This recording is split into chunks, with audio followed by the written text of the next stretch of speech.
traveled on, kept going on each day. They say only fools rush in. I pushed all my chips all in. Bet on myself, play to win. Cause we rise above it all. Don't you hear the battle call? Never fall. Yeah, you know we rise above it all. Don't you hear the battle call? Never fall. Yeah, you know we rise above it all. Crush it again. Never complain, we overcame all of the stress, all of the pain. Making my change, making my luck, playing my aim. One of these brothers is doing the same. Don't you compare me to none of these lames. Travel these paths, forks in the road, over rainbows, for boss of the gold. Stack up the bowls, we're ready to go.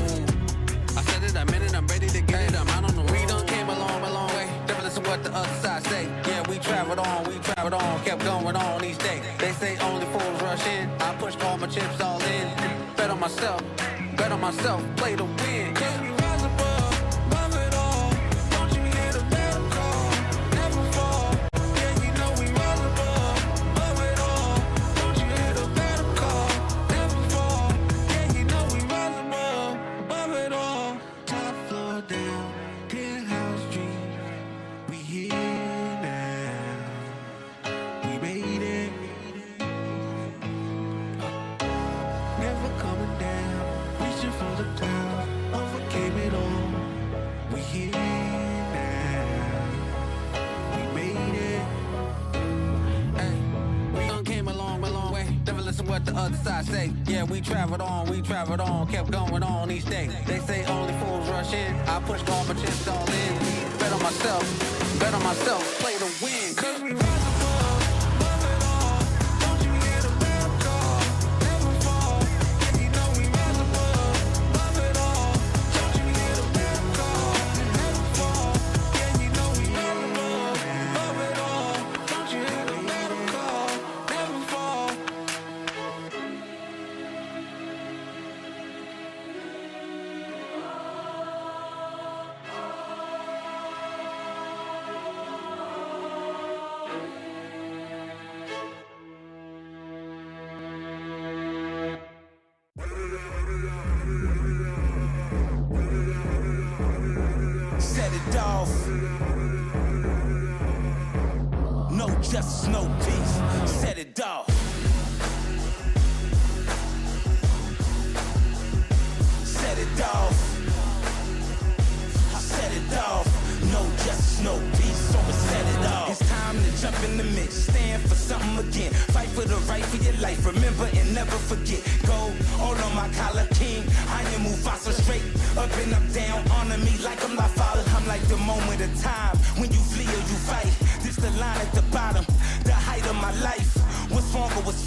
100 scars looking like survival.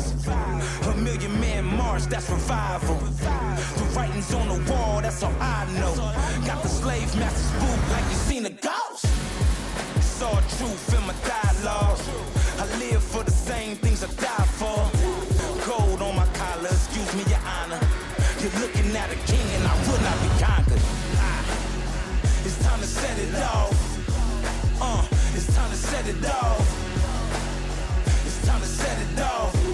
Power to the people, set it off. It's time to set it off. It's time to set it off. It's time to set it off. Power to the people, set it off.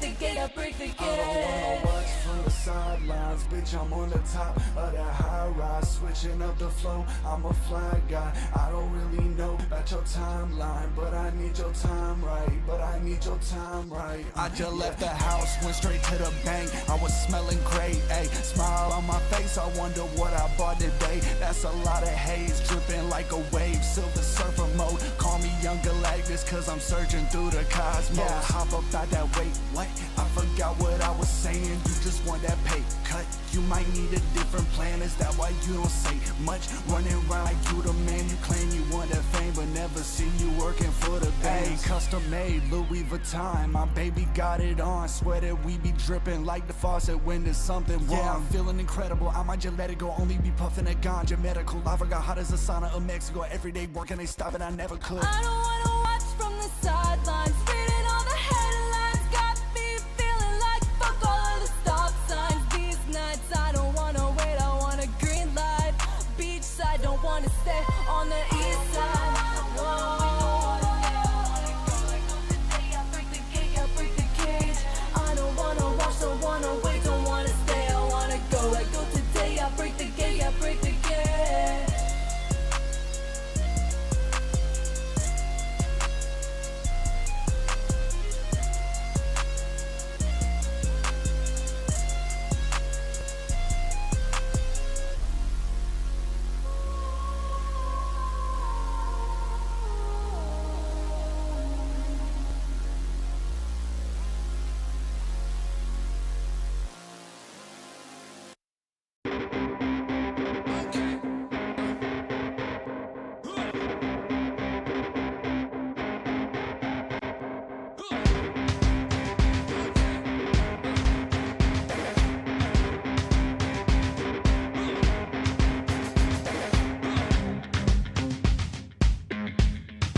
Alright. This is intercourse of the intellect.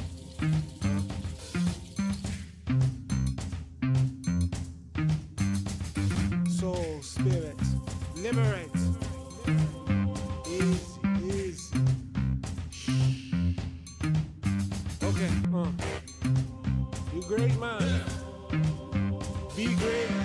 You great woman. Be great.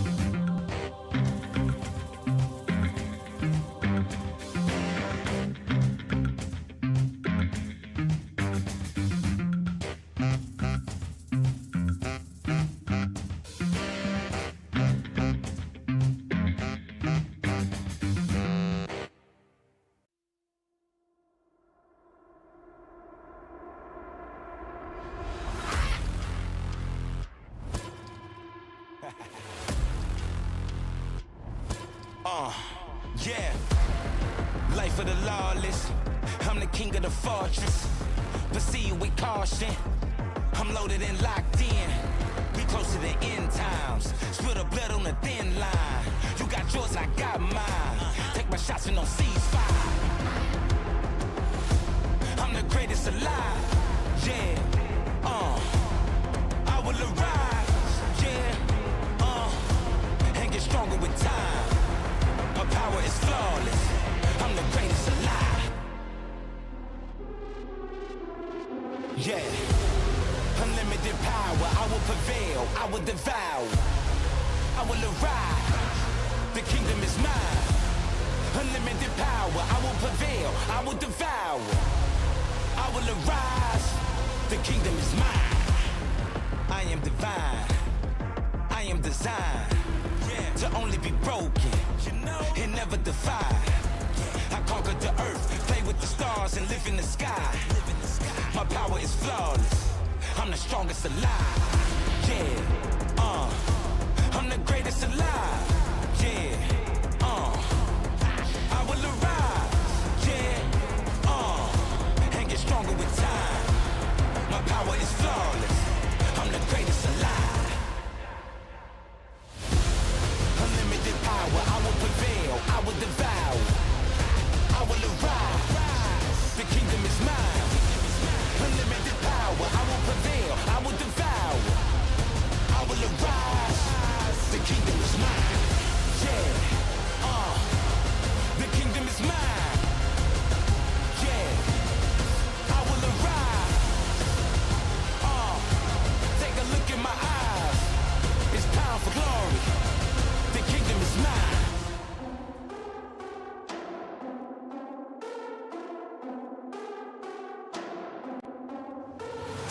Yeah, the kingdom is mine. Yeah, the kingdom is mine.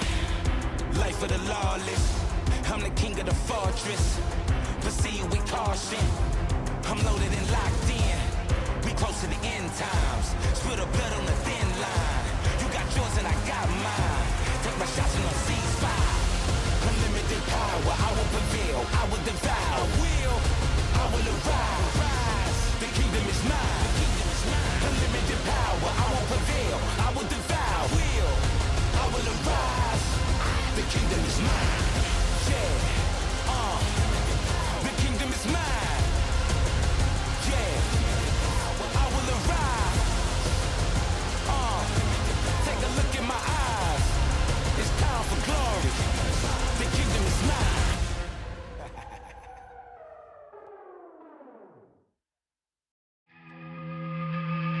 This rap. You ain't tough enough for this rap. Let's go. This rap. This rap. You ain't tough enough for this rap. Hey. When they try to tear you apart, what if I told you could come together? When they say it's all gone bad, what if I say it can get better? You can cling to the field, choose fame, have faith to just let go. Tell me what's wrong. Do you even really know anymore? All they wanna roll you, all they wanna control you. You got the power, you got the power, you got the power.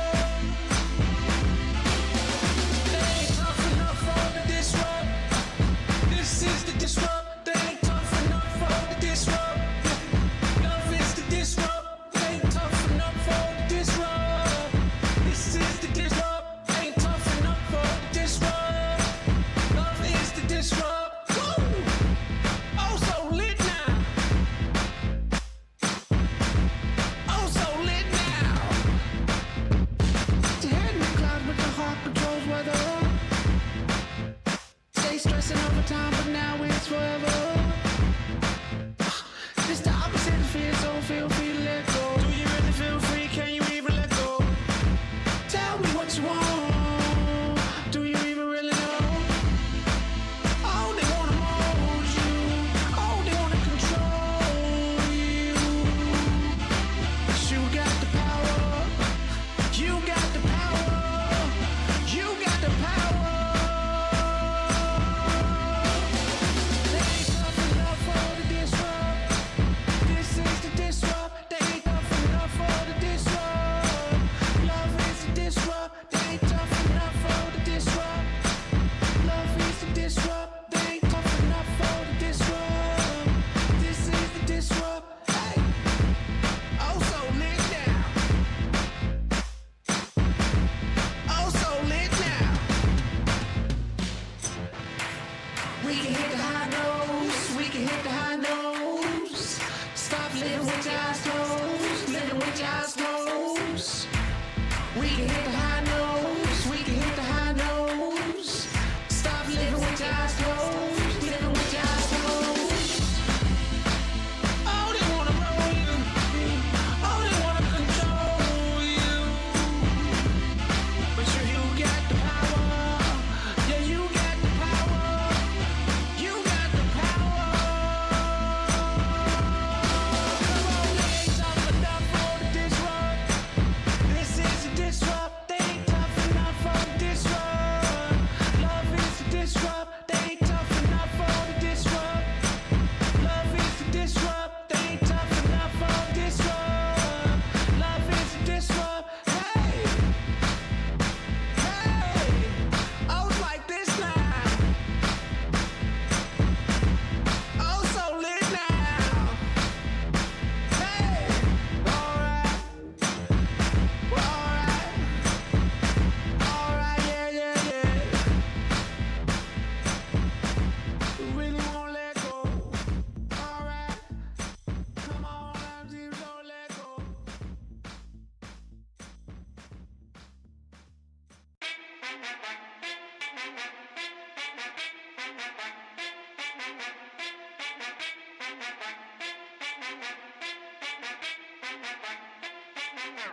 I'm in the Cayman Islands wildin' while I'm bustin' up the silence. I'm denying all vaginas who be claiming that they rhyming. Bust up in here like the bando, way too much to handle. I should let you know I know my haters really fans though. Wow, yeah, why the hell you mad? Look, I'm just being me. Mess around and break the bank. She might shake it on the dash. Had her screaming like the Mavs. Way ahead you niggas, live your future in my past. Whip it like a flip phone. Oh, she loved the phone. All you niggas big bandwagons on my shit. No, you can hop up off that. I just got my sauce back. So way out my knuckle love of mine. I think I lost that. Yeah, let's go.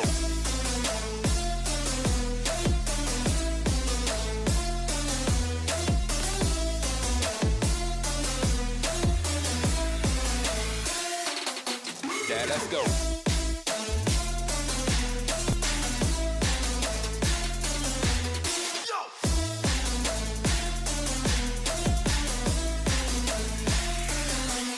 On my 007, yeah, there is no telling, yeah. What am I do next? What am I having here? What am I having here? Yeah, I'm on a mission, and no one can stop me, you must be tripping. Tell Roger to copy, I'm on a mission, and no one can stop me, you must be tripping. Tell Roger to copy that, let's go. Mama raised a millionaire, self-made winner here. Nigga, you a copy of a copy, build a bear. I only fear the fear of fear, and that's not in here. You couldn't even say you ballin' if you had a pair. Watch out, donuts like the cop out. So much time in music, man, I swear I never clock out. Turn that canoe to knockouts, make them wanna tap out. Now they tryna find me, kinda like the trap house. I just had to flip mode, I be hella lit, stove, whip it hella loud. You can feel it from the 6th floor. All my Caribbean girls, shake it like a disco. I just had to lay it down with this show. Yeah, let's go.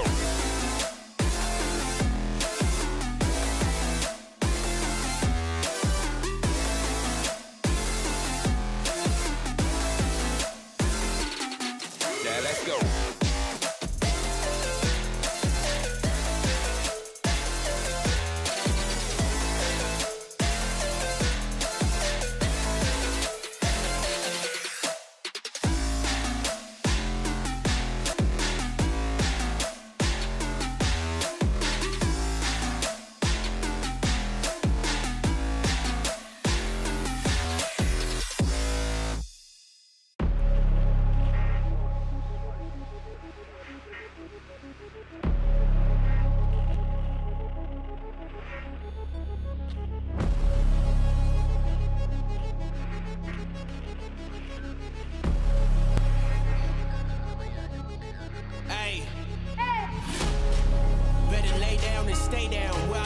from, we don't play around, yeah, I'm the one. Even at my worst, I'm the best. Give my all till it ain't none left. Don't sweat, I'm the one.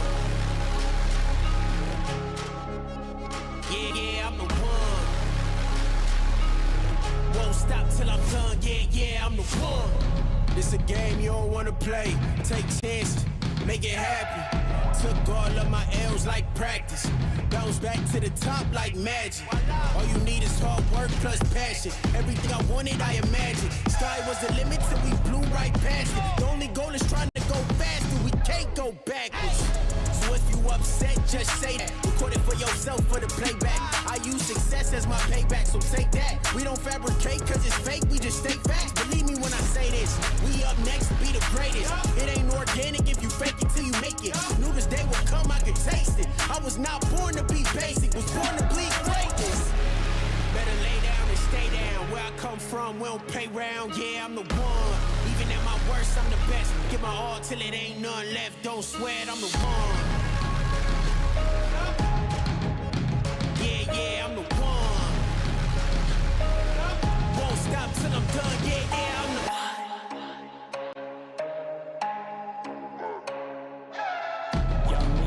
Craig to your Debo, calm at the line, it's a free throw. Talent God given, this divine like a cheat code. Multiply grind, bottom line, we ain't equal. Better go to the tape and then check the tactics. I've been on the mic while they've been laying on the mattress. Whole army out on the march and we bring the madness. Someone tell the analysts to add up all the factors.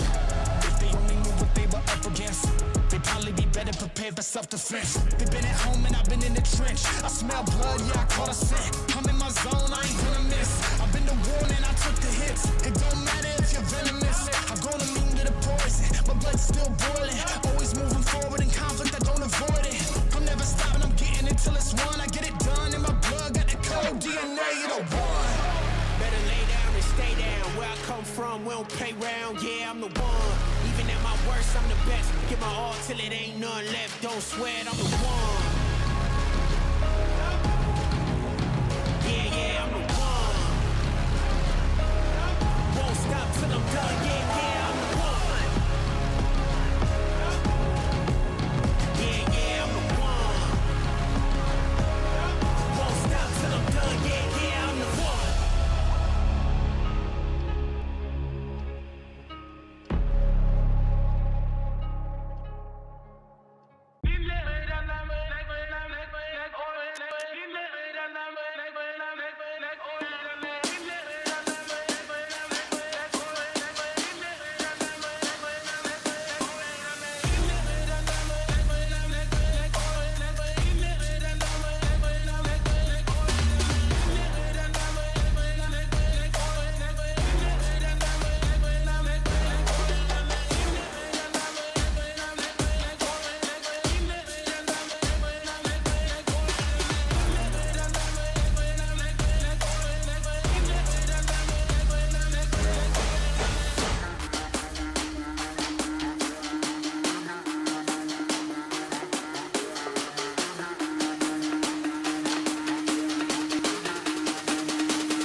was in the dark, wonder. I was on that gas like a Hummer. I was steady focused on the come up until you caught my eye. Girl, I hit the Johnny Gill, my. Now I'm knowing what a true love is, and the mothers was so bogus. I put my heart on the line every time I come through. Hope that you notice. Hoping that you notice it. Hope that you care. Hoping that you care, that you care. Try to connect to your Wi-Fi signal come through. Yeah. Gotta stay focused. Gotta stay focused, man. Gotta stay there. Gotta stay there, man. Oh, baby, yeah. Make time for the FaceTime.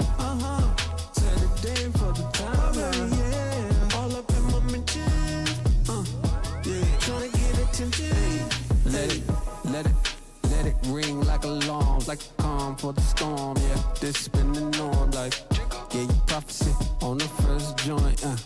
Been ahead, been the future. That's the point. Yeah, love and touch, watch them off, hit the dance. Been rocking with the Campton, your stamp. Sipping, running with OBJ. Small things to a giant, we don't play. Hey, I put my heart on the line every time I come through. Hope that you notice. Hoping that you notice it. Hope that you care. Hoping that you care, that you care. Try to connect to your Wi-Fi signal come through. Gotta stay focused. Gotta stay focused, man. Gotta stay there. Gotta stay there, man. Oh, baby, yeah. Make time for the FaceTime. Set a day for the time. Oh, baby, yeah. All up in my mentions. Yeah. Tryna get attention. Baby, online like it's Wi-Fi. Baby, online like it's Wi-Fi. Stay on my mind, no lie. Yeah, online like it's Wi-Fi.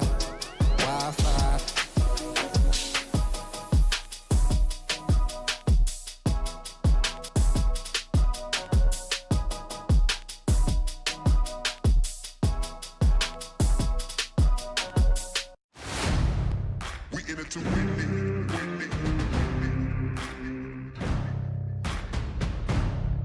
We in it to win it.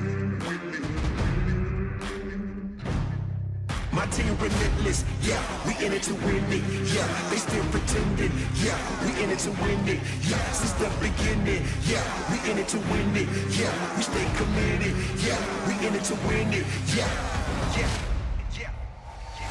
Can I please get a witness? Better go handle your business. What they spinning? Better be stacking. Quit all of that capping and really start with it. No mercy and pity. Gotta get dirty and gritty regardless, no matter the city. All in or nothing. If you know like I know, you gotta hustle like you wanted something. All that hype, man, that's a heck of a price. I'm not the kind of the type pretending to be something for the majority just so I can get me in the likes. I know it's time, relentlessly, that's why I grind. Get on my mission cause I see the vision when I see myself in the mirror, reflection of my competition so I can My team relentless, yeah, we in it to win it, yeah, they still pretending, yeah, we in it to win it, yeah, since the beginning, yeah, we in it to win it, yeah, we stay committed, yeah, we in it to win it, yeah. We in it to win it.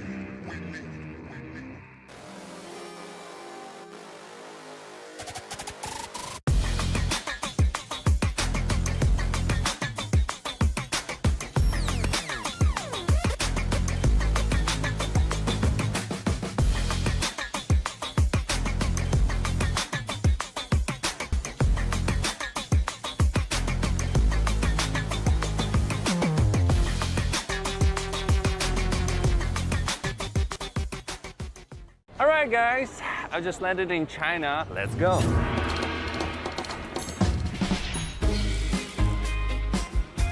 Play the local way, pay your way.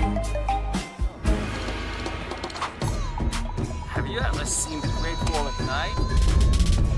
Play the local way, pay your way.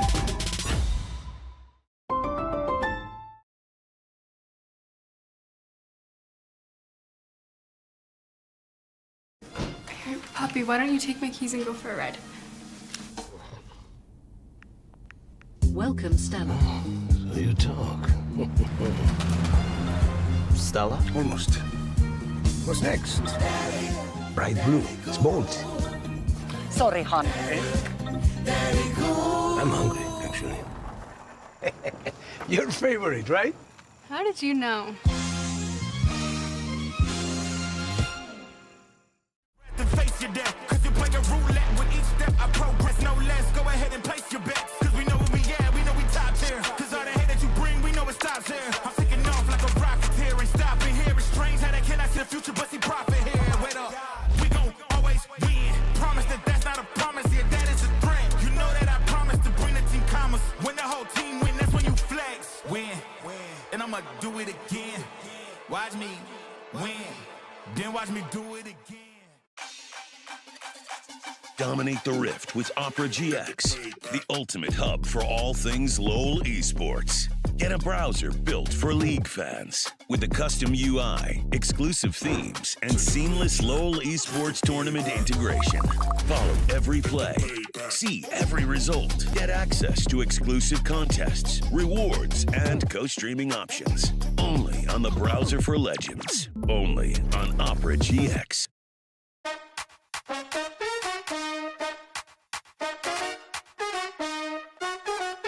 Give me some of that wow.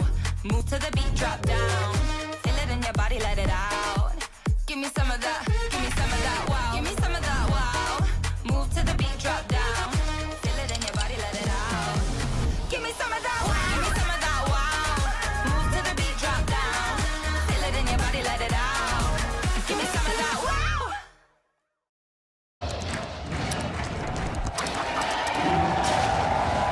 Red Bull gives you wings.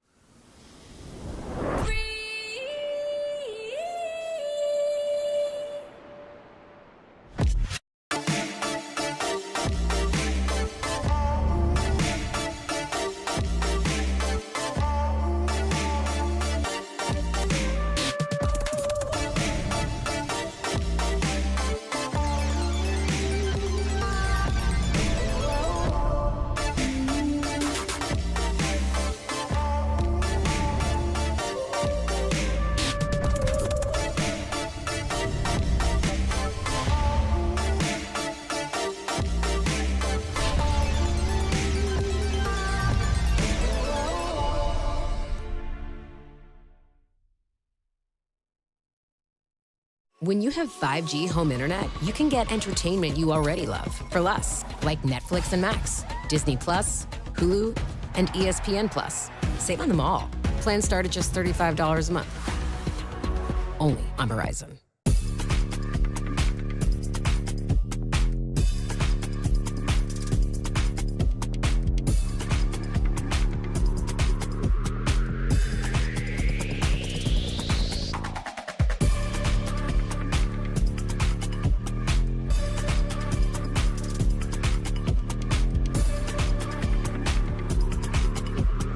Welcome to the Esports World Cup.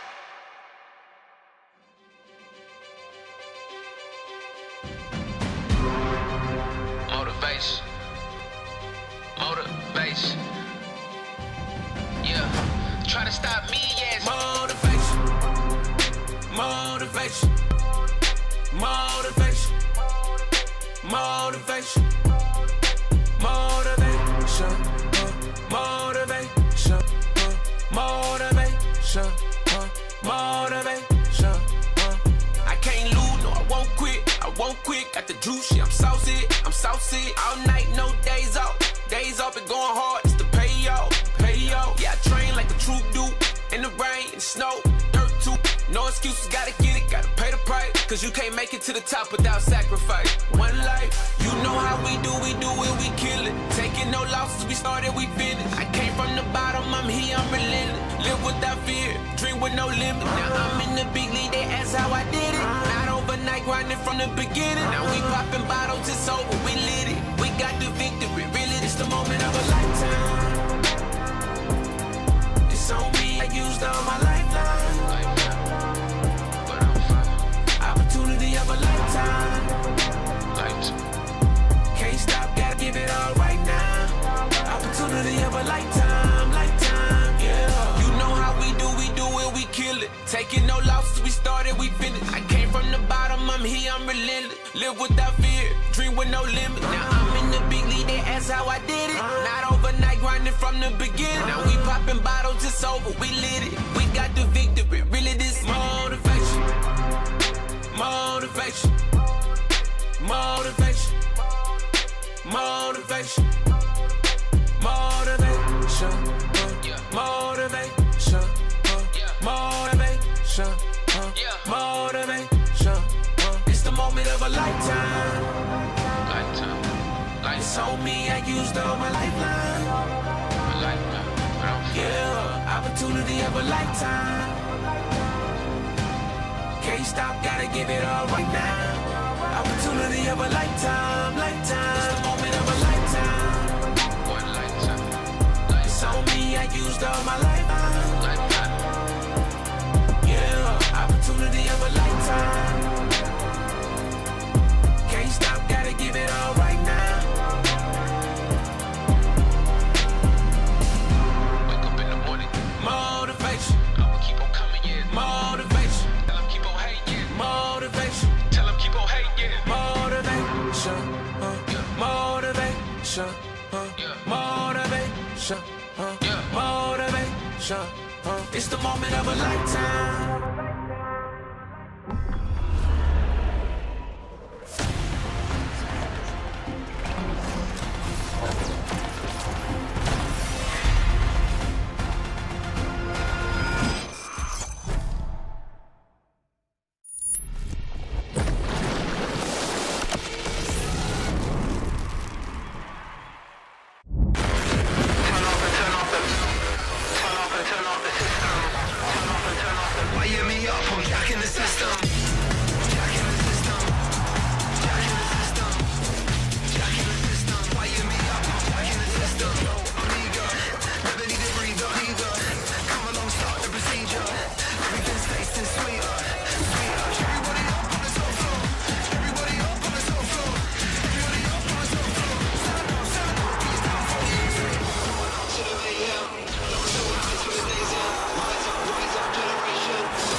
Welcome to the First 10 Tournament 2025 live from LOL Park in Seoul, South Korea. Across the next week, we're putting 5 regional representatives to the ultimate fearless test where glory is theirs for the taking. Get ready for crazy picks, meta clashes, elite mental, and some cross-regional small talk here with our international English analyst desk. I'm Laure, and I'm joined by Ox Ezel in the global LCK studio. How are you guys doing? I'm pretty good, but I feel like my role is kind of like mediation between you two. There's a lot of beef that's been happening already. The kids are fighting. Yeah, a little bit. You know, I'm trying to keep you guys apart. I really should be in the middle, if anything. You're not on the right side. That's all I can say for now, but we'll discover this a bit later. Excited about Fearless Draft? It's the first international event we have. Absolutely. I mean, we didn't get to see a lot of best of fives in NA, so I'm really excited for it and hoping that Liquid makes it there to show us some best of fives. Give us some Game 4, give us some Game 5, give us some crazy pick. But before we get into the details of the tournament, let's run back what the Wiz has in store for us. Atlas, take it away. The tournament begins with a best-of-3 round-robin stage where each team will play once against all other teams. In this stage, each team will start 2 matches with the right side selection and 2 without. At the end of the round-robin, the last team in the standings will be eliminated from the tournament. The remaining 4 teams will advance to the knockout stage, which will feature a single elimination best-of-5 bracket. The opening matches will pair the first seed against the 4th seed and the 2nd seed against the 3rd seed. These teams will battle it out to reach the finals, where we will crown the very first winner of the first stand tournament, proving themselves to be the most versatile team in the world. If it's gonna win us the game. Of course. The winning team will also secure a second bye for their region in MSI 2025, bypassing play-ins and advancing directly to the bracket stage. All of Winter Split playoffs and First Stand will be played using Full Fearless draft mode. In Full Fearless, any pick champions are banned for the remainder of the match. This means in Game 2, there will be a total of 20 bans, 10 champions played in Game 1 and the 10 newly banned in Game 2. This trend continues throughout the series, and by Game 5, the total of 50 champions will be unavailable to play. Teams will be pushed to delve deeper into their champion pools, making the draft increasingly challenging as the series progresses. This unlocks exciting opportunities for creativity and showcases versatile gameplay. I didn't even know that was possible. No one wants to be picked last in dodgeball, and no one wants to be the first team and the only team eliminated after the first round robin. I mean, this format is going to be brutal. 7 days straight of games, and they are so important right off the rip. I think as well, with it being the first Fearless International, it's going to be so volatile. Teams really have to hit the ground running. You know, we have had a small taste of Fearless, but compared to previous internationals where teams have done this many times before, this is brand new for them. I know, and we're kicking off the schedule with the best cross-region rivalries that we can have, as later today we'll have HLE facing off against TES. But the first match pits the LEC against the LTA in our featured matchup presented by Mercedes-Benz. I cannot wait to see who comes on top. Carmine Corps enters the international stage for the first time against the household name of Team Liquid in our featured matchup presented by Mercedes-Benz. After a disappointing first year for KC, they upgraded their roster, taking G2's discarded jungler Yike and finally welcoming Khalees to the league. With expectations sky high, this roster did nothing but deliver, taking down the reigning champions G2 in a decisive 3-0. Team Liquid are representing the LTA for the first time on the international stage. And while Liquid were doubted throughout their playoff run, Jan consistently turned in heroic performances, culminating in a 3-0 sweep of 100 Thieves in the finals. EU versus NA, turned LEC versus LTA. Who will claim the glory at first stand? It's anyone's for the taking. I gotta say, it's a pretty emotional moment seeing these boys make their international debut finally. They always found success in ERLs, in the smallest league, but I feel like their LEC debut has been complicated, and Carmine is one of the most anticipated organizations we had joining the league. Completely flopped last year, rebranded completely around new players this year to grab their very first title.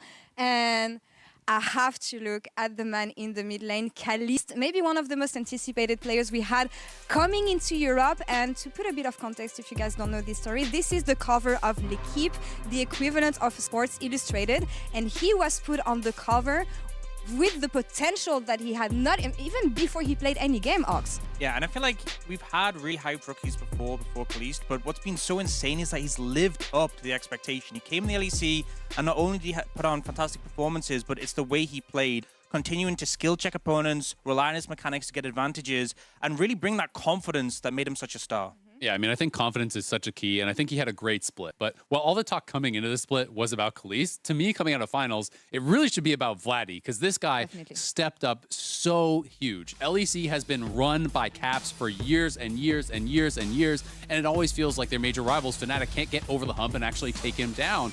And Vladdy comes in here and is able to actually make it happen. You know, he's able to get the best of Caps. He's able to play so consistently at such a high level that he really is bringing LEC to a new era potentially, where they can have a true rival that can battle it out against G2. Not often you see rookies playing Fearless, lol, but Fearless in game and staying creative and also being able to challenge the best in their league. It's a lot of number ones.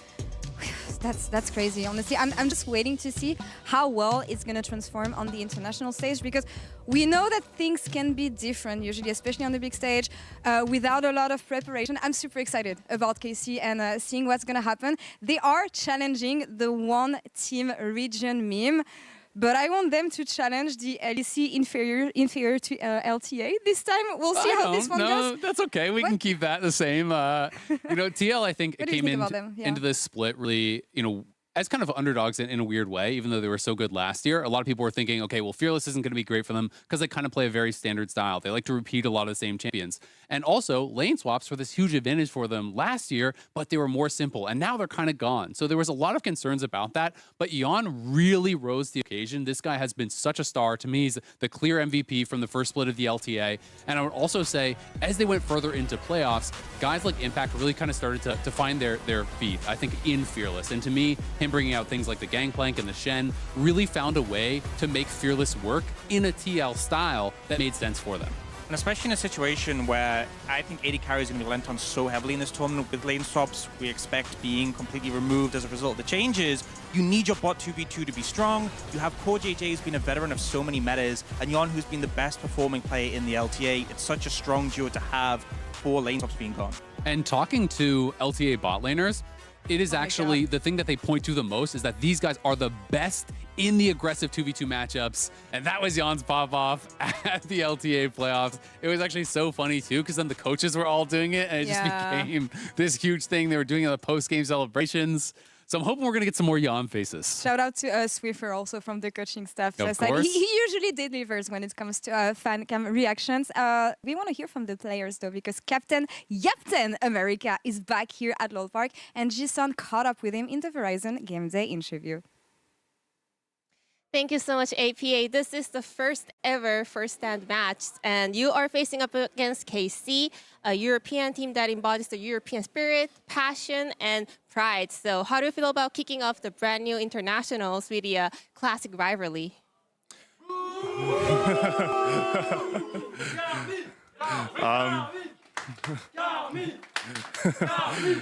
I'm not too worried about Carmine. I don't think they're top dogs in this tournament. I think we showed them our respect for prep, but I'm not too worried about them this tournament. I mean, as we can just hear, the KC fans are known to be the loudest in the world. So what do you think are the key factors for Team Liquid to silence them today? I think we just have to play our game. I don't think we have to do anything too special. They're not like too much that formidable of a team. I think we just have to play our game. Well, also, we have TL fans out in full force today as well, as you can see. So could you lead them into the Let's Go Liquid chant to show the KC fans what they're up to today? It's just, on three, just Let's Go Liquid. 1, 2, 3. Let's go Liquid. Let's go Liquid. Let's go Liquid. Amazing. Huge thanks to the massive TL fans and also APA for joining us in this pre-match interview, and good luck in the match today. Thank you. Back to you guys. Amazing hearing from APA. Always, is it going to be always average or always amazing? Always today? amazing. Always playing think? amazing. Well, we win the bench award for now, so. I mean, it's just fun seeing that, we're in Korea and we have TL fans and we have KC fans, international fans showing up here. And obviously, a lot of the TL players have fans already in Korea from their time, in the LCK. So it's cool to see that support. And they got a lot of it as well when we were in Brazil, which was really cool to see kind of like how global of a brand TL is. I feel like it always blows my mind, like the amount of fans will just travel such a long distance, especially like this is a short event, making that trip across the world to support your team. It's so good to see. Shout out to the fans bringing their passion on every side of the globe here. We have a really interesting matchup, as we said, to kick things off. I'm really interested in knowing how is this one going to go on the meta perspective, because as we know, lane swap is gone. I think a lot of people are going to be happy about this. Well, we hope. But how are these teams going to clash? How much is that going to change things on the Rift, Ox? So I think obviously the big impact with lane swap is how it affects top lane and bot lane. I think something I'd look at for KC is Kana and his role. I feel like really they looked solid when they started to lean on him more on carries. I think his tank play, this is something he's had issues with historically, isn't his best forte. But when he's on these carries, and we saw that in the finals, particularly things like the Gnar, they could perform really well. And although you can still play carries and lane swaps, I think put him in the isolated 1v1 is going to really benefit him. I mean, I absolutely agree that Ghana should have the advantage as far as the carry matchups are concerned. The interesting thing to me is there's been so much talk about how top lanes we could get a lot more carries, but often traditionally when we do get these really aggressive bot lane 2v2s, if we have double range bot lanes, it actually means that you need a tank top. right? Because otherwise your composition can become, really difficult to play out. If you don't have an engaged support and you don't have an engaged top lane, the team fights can become really tough. So I'm going to be really interested to see how that's actually managed by KC. Whereas on the TL side, I am kind of more expecting Core and Yon to go for a really aggressive 2v2, play for a winning matchup there, and have Impact just kind of play stalwart in the top side and maybe try to neutralize any advantage, or if it is tank versus tank, that's his forte. Because I do think it is still really important to be making sure you have enough engaged when it comes time for 5v5. Yeah, I mean, I think that's so true. And I think as well, like we even saw in the finals from Team Liquid, like playing the Zyra into the Renata, despite lane swaps being a thing, is also interesting because like Kalista was permabanned in like every region, despite lane swaps. Like picks like this are going to be really high priority to secure that 2v2 advantage. All eyes on bot lane for this game? I think so. I think bot lane is going to be really big, especially with all the changes. Yeah, I think so too. All right. Let's see what the fans think actually on who is going to pick up this first victory with the MasterCard GG on X fan prediction. And they're calling the match for KC. Unsurprisingly, with 69%. Oh, you can see the fans haven't gotten a vote right yet, though. I mean, they're sleeping for you guys, no? Yeah, I mean, it's late in America, but KC has such a massive fan base. Not a surprise to me to see them showing up, and voting for KC in this first game. And I think it's going to be a really good series. HLE fans being early here as well.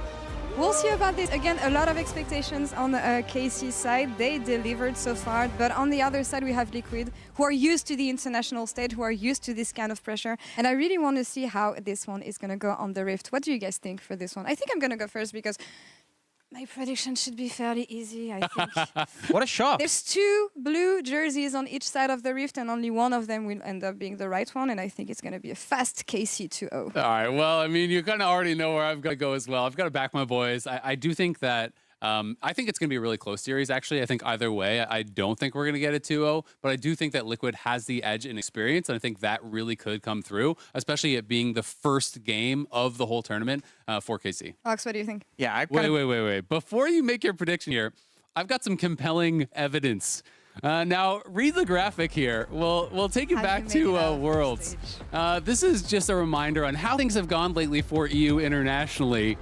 Have you made it out of group stage at Worlds? Yes, obviously. LPL, LCK, LTA. No, LEC. So keep that in mind when you're making your prediction here. We're going to leave the past in the past and we'll settle this one on the Rift. LEC, LTA, it is yours for the taking. It is time to kick things off in our inaugural match of First 10 2025. Let's take it away. 처음은 언제나 우리의 심장을 울리고 설레게 만듭니다. 자신만의 길을 택하고 나아가는 과정들 속에서 변화무쌍한 일들이 펼쳐지지만 결국 스스로 해답을 찾아내야겠죠. 여러분은 그 설레는 시작을 함께할 준비가 되셨습니까? 新的国际赛事，我们一定会走得更远。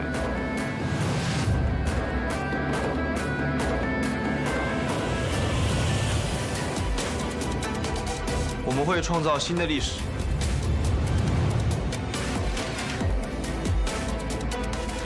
Finally, we'll show you what we're made of.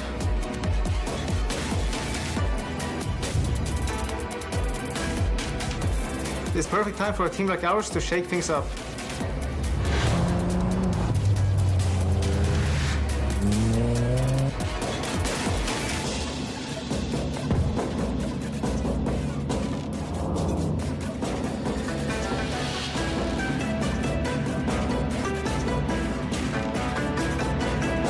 딱 하나만 기억해. 끝까지 가면 어차피 우리가 이겨. 这一次的剧本绝对会超出你的想象，兄弟们，让我们在这片赛场留下属于自己的传奇。初登顶峰的新秀，这才只是开始，我们要保持这股斗志，全力向前。 All the LTA winners, and they are going to first stand in Korea. No need to drag this out. Let's finish them in one go. Where we're headed is clear. How we get there, that's on us. We are the strongest team representing 3 regions and here to win together. It's time.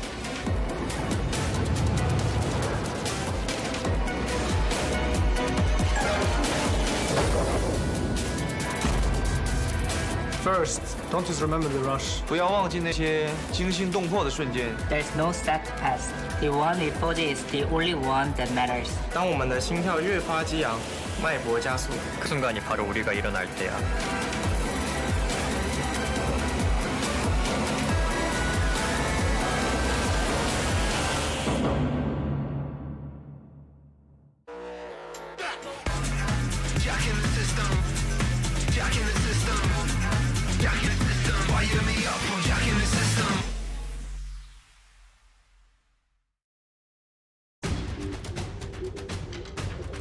Welcome everyone to our first match of First Stand here at the Cash Desk. I'm Dracos, joined by Kobe and Chronicler as we see our teams take to the stage. KC and Team Liquid, NA, LTA, excuse me. Yeah, excuse you. Versus Amia. You had it right though. Yeah. We've I mean, always this case, said NA. NA. Yeah, I mean, it's still the NA team, but Okay. you're representing more than just NA. You heard it, 3 regions pride on the line. Welcome. I prefer we keep the fighting for when the game starts, okay? Like, we're introducing these teams. Look, we are so excited, you know, to get some NA EU at the very beginning of this tournament, though. So that's why we're popping off. It's such a blessing, and it's going to set the tone for both of these teams' tournaments, right? We've talked about the format a little bit already. If you are, all you need to do is not be the worst, make it to the best of 5. Pressure not to lose these games where you really feel like it could go either way. Cannot afford to lose to the opposite member, at least in the Western teams overall. And for KC fans, eager to see what their team could do on an international stage. Back when they were playing in EMEA Masters, they said we should qualify directly to Worlds. That was 2 years ago. Well, they're finally here on an international stage, and we'll have to see if they can put their money where their mouth is as they go against TL, which is a team with a ton of experience at international events. Yeah, actually it's so cool as well to see both Umti and Kana, one player on either side, return to Lowell Park. These guys have been here for so long, built a lot of their careers here, and having them back in Korea on Lowell Park ground, I think is really cool. I think the vibe's also looking good. Both teams really looking energetic. I like that you said that right when APA's mustache came out. Yeah, well, I mean, he's locked in. But That also man is the rest, single-handedly bringing the vibe. The rest was chuckling, you know, they were having a good time, looking to get situated. As Kana, the last times he was in Lowell Park, things didn't necessarily end well, but he has really had a resurgence this year. Definitely. I think at the start of the season, we saw him the carry play that we were kind of promised last year that we didn't get to see because the team was struggling. Yeah. Fell away a little bit in that first series versus G2, but came back with a vengeance in that final series. Back onto the carry picks. The coaching staff talked about it. Hey, we're just not going to put him on tanks anymore. That was the wrong choice. He got to finish strong with that Gnar ult into the giant arcane Victor ultimate as well.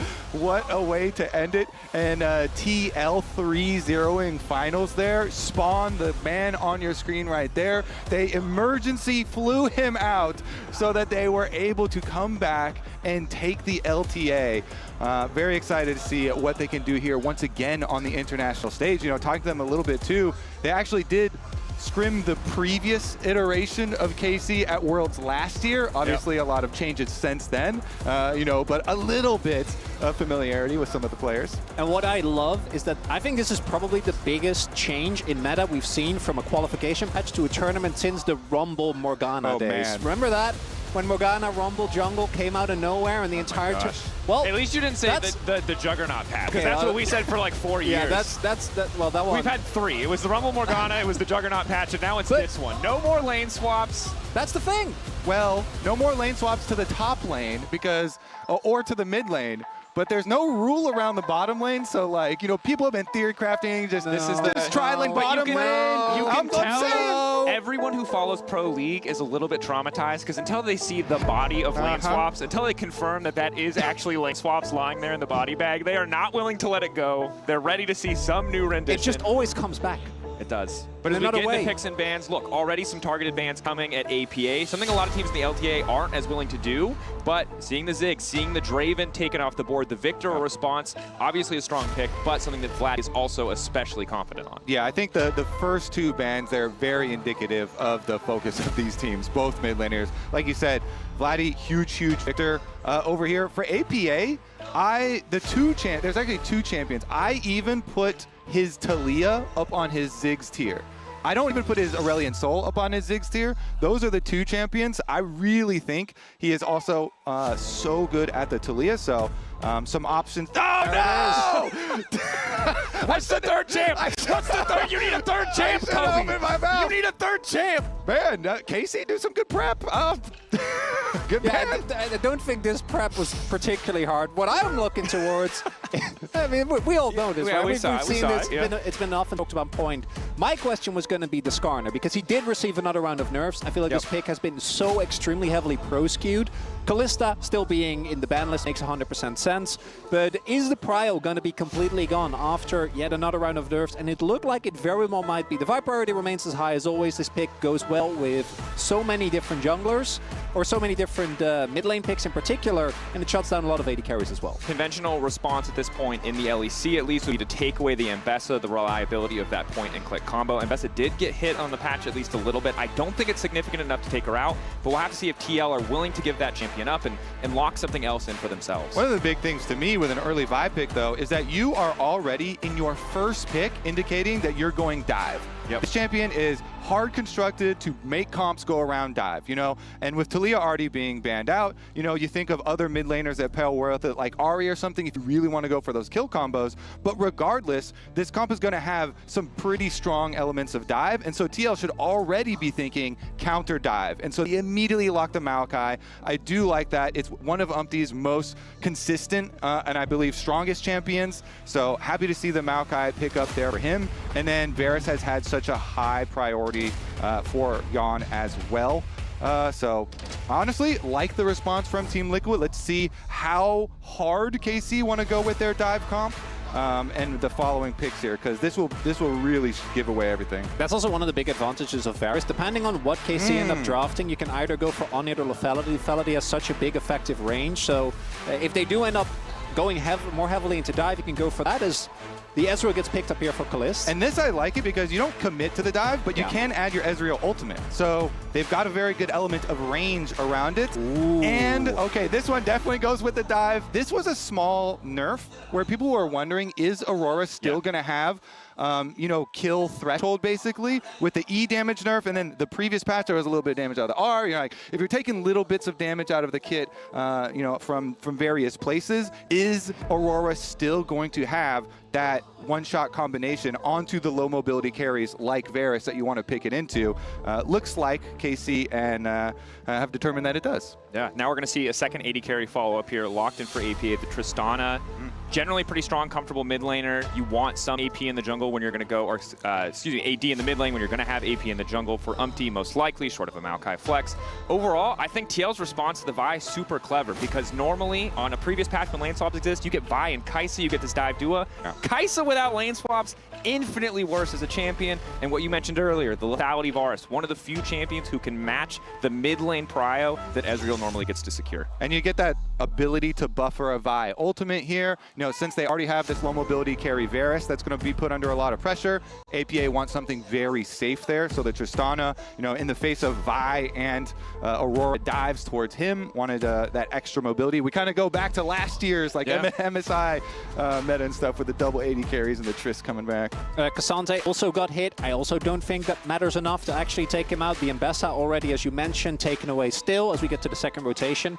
I do love the Poppy ban in particular. I feel like playing just in the Maokai, that's still manageable. Varus is still going to have a tough time into that Aurora. If you add the Poppy to it as well, I think Vi barely gets to play the game, so definitely a good one there. As the Braum taken away here, so I think a signal that TL is going to be looking to pick up any of the engage supports. We see the Nautilus is a popular one if you want to combine it with the Onid Varus. We'll see what actually ends up coming through. The Leona might be a good takeaway, because even though it sucks to play into Ezreal, Leona is such a strong 2v2 that you might want to try and avoid that. Definitely some good options. I'm really curious to see what TL are going to do with this red side pick 5. They ban away the Cassandre, which, again, with impact on Cassandre, a lot of your playoffs, Kobe, was just teams banning it phase 1. They just did not want to see him play it, specifically targeted at him. Does make it not quite into phase 2, and now gonna need to open up that pool at least a little bit. Yeah, and TL, luckily for Impact, you know, their red side, they can save their red side counter pick for Impact rather than use it for support if they really want to go that direction. Meanwhile, you know, Chronicle, you were talking about what sort of engage support do they want to go with it. And TL with banning away the Braum, you know, it opens up a lot of the options there for them. to get Core JJ on a playmaker, and that certainly has been when they looked the best. Although Core JJ also does like playing some lane dominant stuff, and our pick ban has disappeared. We're going to trust that it'll be back momentarily. We can turn around and look behind us. No, they think the team logo's up. Okay. We'll keep you up to date. We got more information, and if anything else does get locked in. But in I the said meantime, Pikachu. or is it just a Pichu? It was the It was the baby Pikachu. It was Yeah. I don't know if you're allowed to pick that. No? But it is very on brand, Kobe. We haven't added that one yet? The first time me and you are casting from Wall Park, we somehow start talking about Pokemon. I feel like we're doing well to the gentleman who, like, it's on brand. Yeah, no, it's in the Lore Park tradition, so I think that's actually really considerate of you. I'm not the guy to talk about when it comes to Pokemon, though. So unfortunately, I'm going to have to kind of leave you to it. I mean, I think we all, you know Pikachu, though. We don't need well, to no, go I know them, but I don't know enough to actually talk about it. Look, focusing up, we have first 3 picks locked in on both sides, right? We have this Vi-Ezreal combination. Yeah. When I look at this matchup overall, I know on the NA side, based on listening to the dive for multiple episodes, the question has been like, how is Umpty going to perform? I think Maokai is like one of the best options you can get if you're nervous about consistency. That was my first reaction. Yeah. Honestly, 100% agree there. It is a champion that provides so much to the team later on and for team fights and brings so much structure. Giant ultimate, saplings for vision, and assuming that he's going to build fairly tanky, will provide the extra ability to face check. Let's see how quickly we just get right back to it.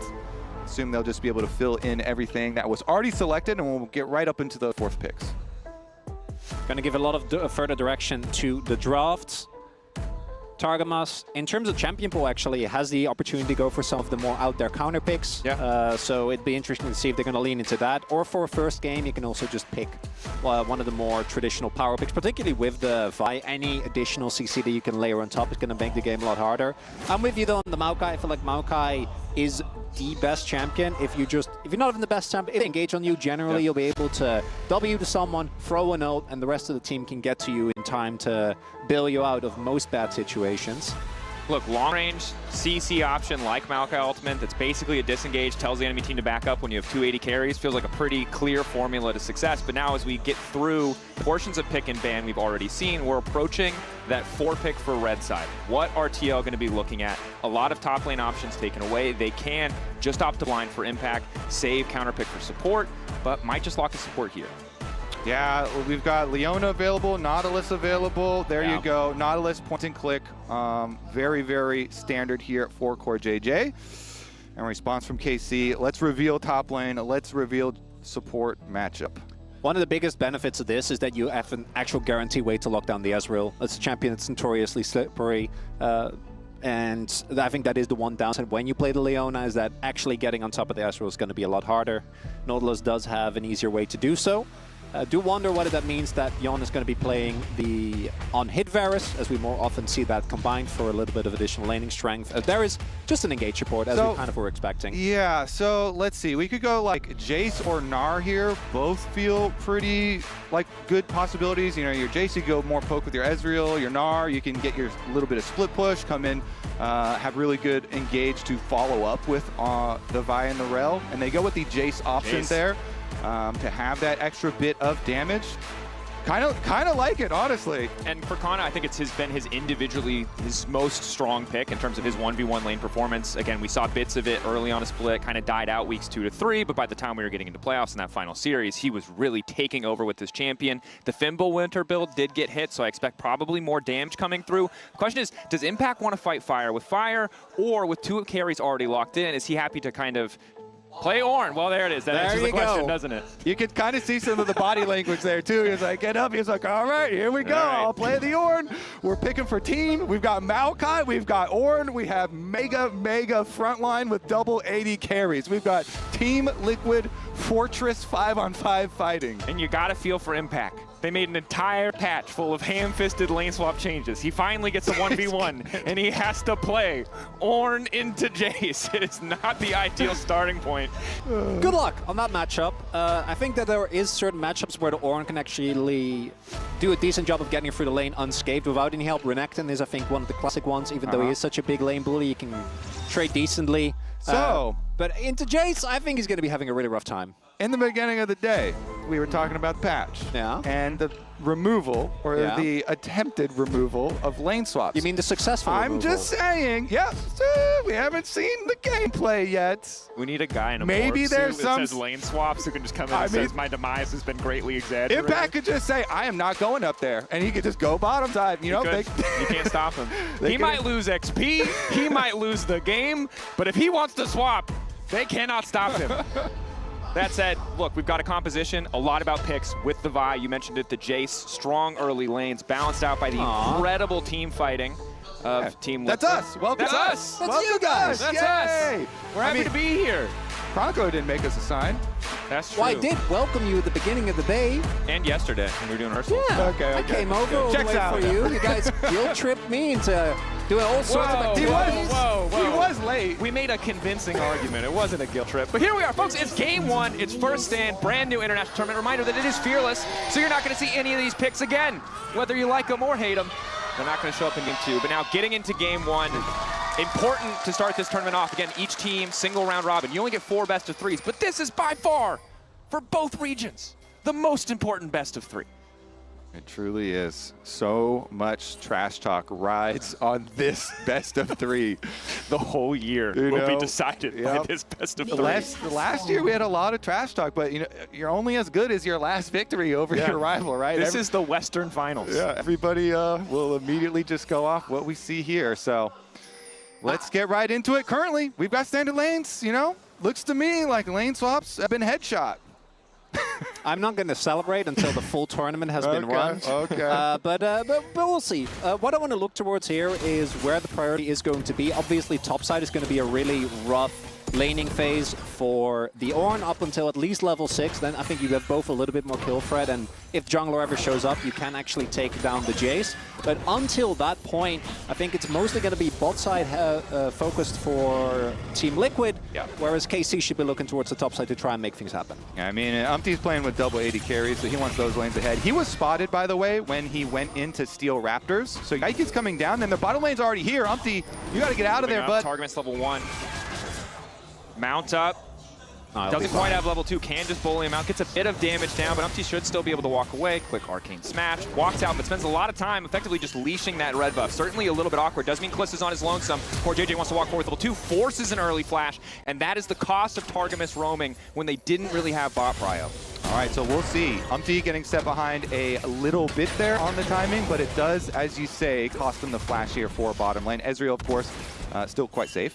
Yeah, Ezreal will get access to his Arcane Shift and should be fine from there on out, but the fact that Umpty effectively wastes a lot of time is going to feel rough. But because of that payoff of the flash, I think it's as if he would have gone for a cheesecake after the Raptors, right? Still get the summoner. Plus, honestly, it wasn't like that much of a discrepancy in time. While it was an investment in time, because the Yike walk all the way down there as well, it's not the crazy, jungle diff. As you can see already, Umpty immediately just went to his blue side. He can clear from his blue side up, so it didn't completely hinder him as far as the individual matchup.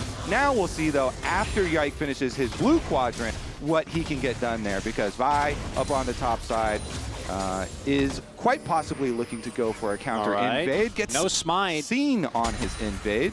And there's a back. So yeah, this is just going to go to Yike. I mean, Umpty knew because he didn't have smite. He was like, I'm not going to be able to finish this. But he was walking all the way back. Didn't fully leash it though, so. It was also because right at that moment, we had the back coming in for APA. Yeah, on the brush, trying to go for a bit of cheese there, faking the recall, but only able to get a couple Hail of Blades autos out. So not too successful. Could have been a kill if, Casey had mispositioned, but they stayed on the opposite side of the minion wave. Yeah, so all told here isn't going to be too big of an effect for them. I would say it's definitely a big effect for topside. As we said from Champ Select, Impact was picking for team here with the Ornn pick and is kind of appropriately getting abused in the early game by Icona Jace.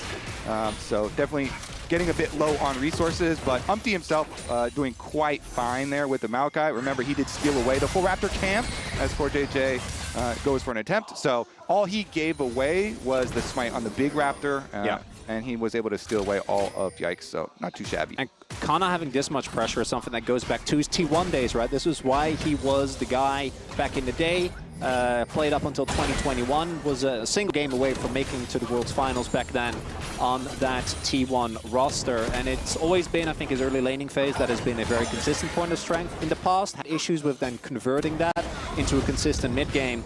But I think with experience, has gotten a lot better at that as well and has built a very substantial lead. And I think that this is one of the things that Kana gets to play like this because Umti has been so meticulously tracked, right?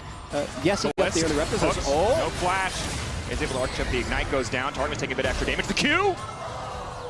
Pixels away from finishing off close there. 2 stacks maybe wouldn't have gotten the job done, but certainly would have left that health bar. It's going to be enough to be able to get them a turret plate, though. There's already half damage on that turret plate. Oh, the pencil doesn't find it.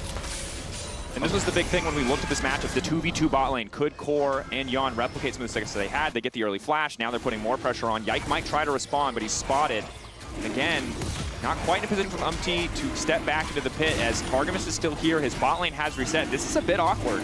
It certainly is. I mean, they both have Smite. Yike was quite good with his Smite in LEC Finals, but Targamas isn't enough of support there to allow him to finish. And since the bottom lane for TL made the better call not to sacrifice their tempo for that turret plate greed that I thought they were going to go for, that is the reason they are able to get to reset and get the dragon instead of it. So good job not sacrificing their tempo, greeding for plate and going for that one. Meanwhile, Yike just will trade up to the top side. APA also had prio in mid, right? So he was early on the roam. I think Tristana particularly at this point is so quick to just shove out the wave with V, then get towards the skirmish as Core JJT is continuously fishing.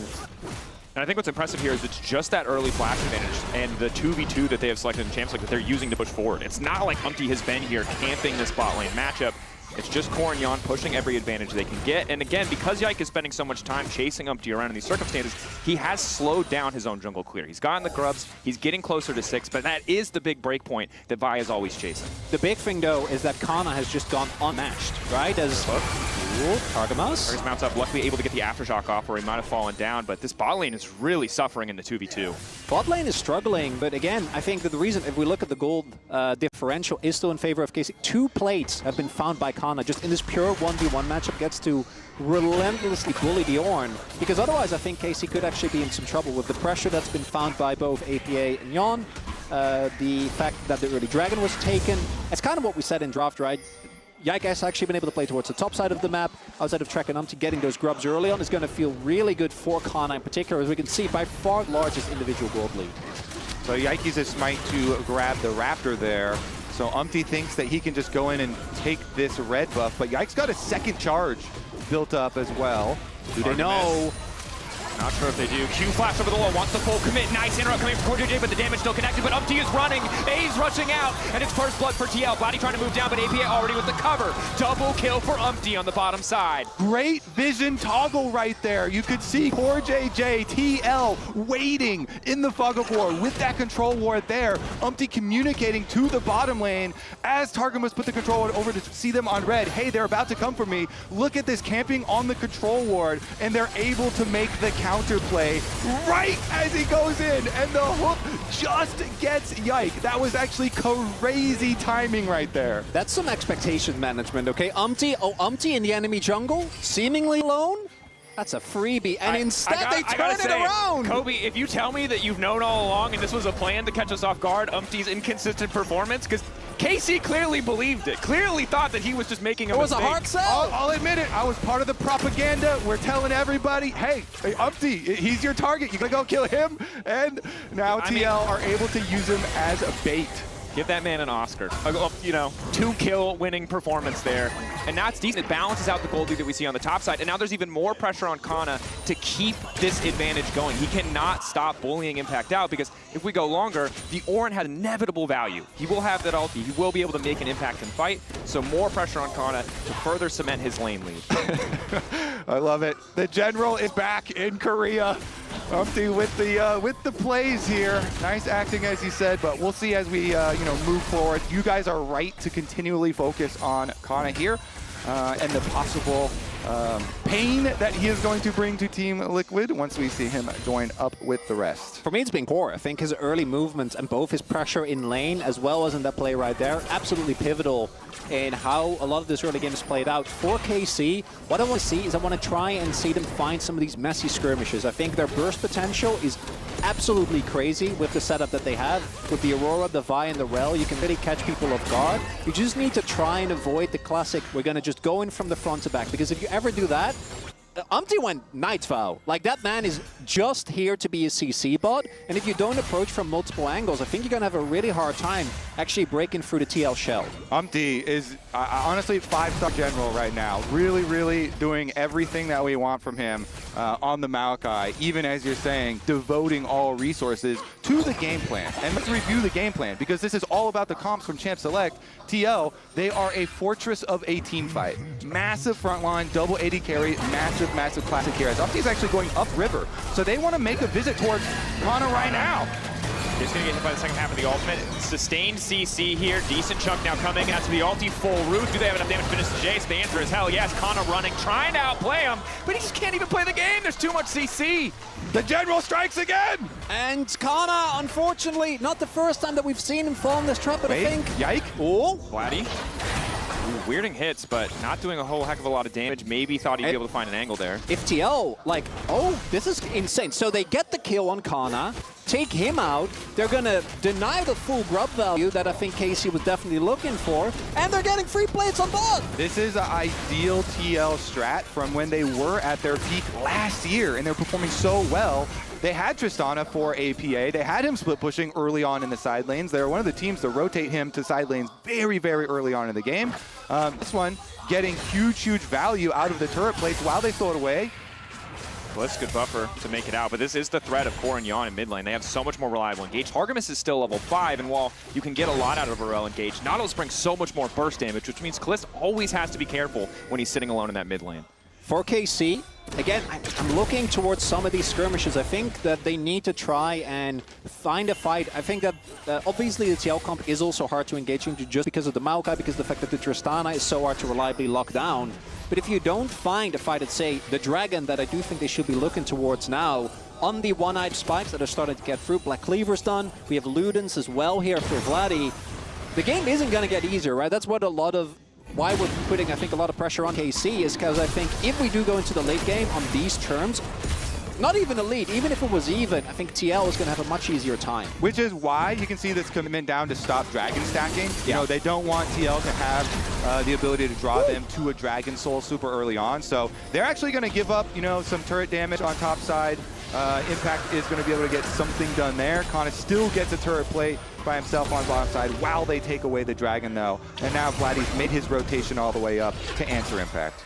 And the Jace pick just continues to pay off. But again, it was the Ornn that came in later. The team fight is the goal of TL, and the fact that they've been able to get so much early on in the game, despite topside, hemorrhaging gold, is an indication of just, one, them catching KC off guard on multiple occasions. And KC getting stuck in a pretty awkward situation in this mid-game outside of, again, the Jace pick, who is their really big strong point. And Ornn is also one of the champions where the gold that you get isn't nearly as relevant as the experience. So much of his power is gated by the fact that eventually he starts giving out the upgrades to the rest of his team.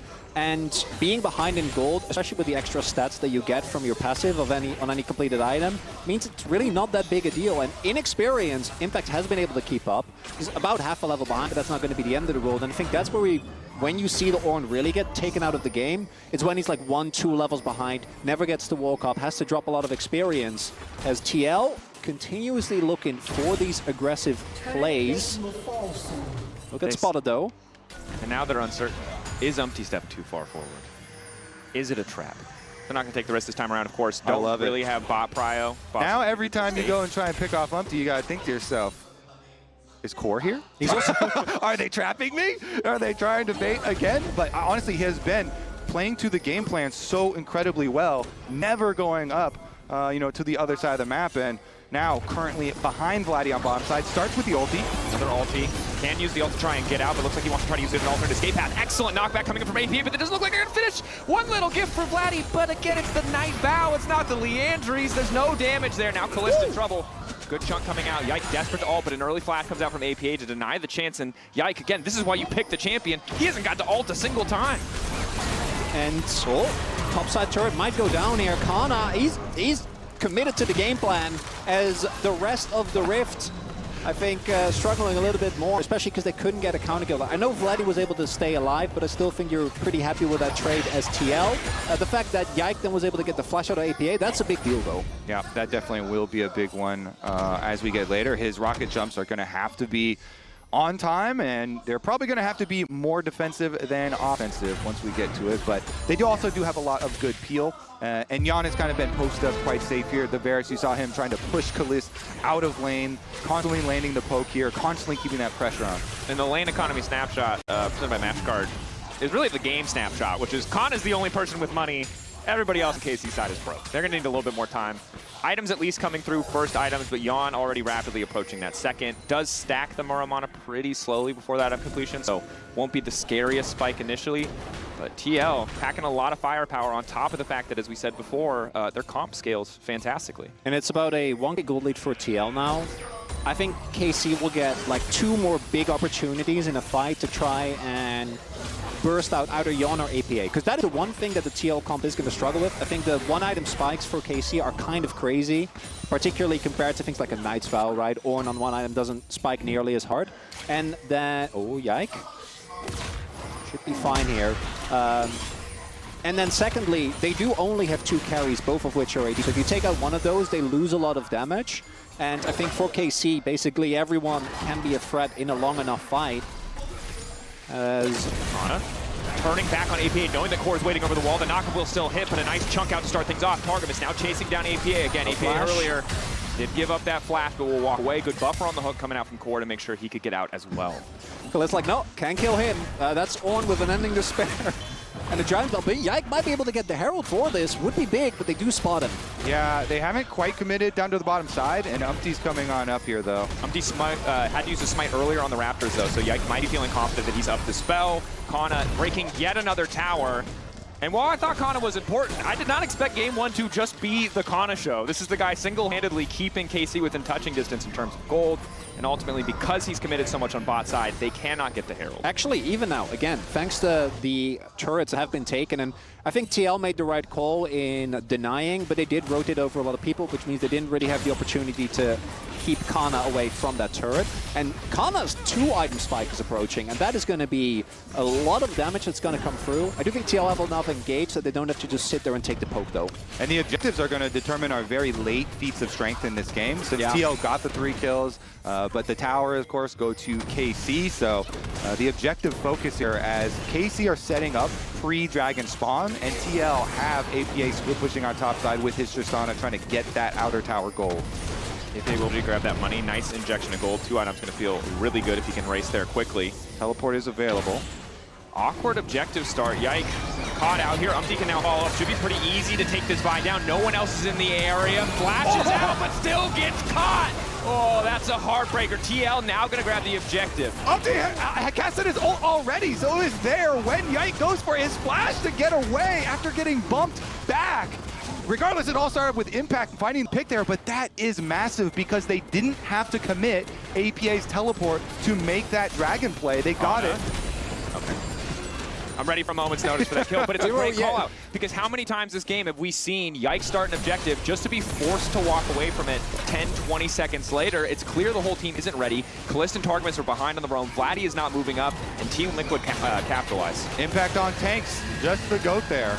He makes the initiation, and then Umpty with the bump back, and he had ultied already, so his ult was already traveling forward, so Yike flashing right into it. And it feels like, I understand why KC felt relatively, because Vladdy actually pushed up far, but the cohesion of TL has just been on a different level, right? The fact that Impact is already in position to look for the punish there. The fact that once you get hit by any point of CC, you do die. Like against this TL comp, there's just too much lockdown. Okay, feats of strength all come down to this Rift Herald.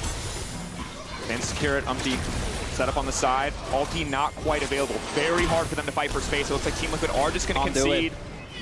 Will give up.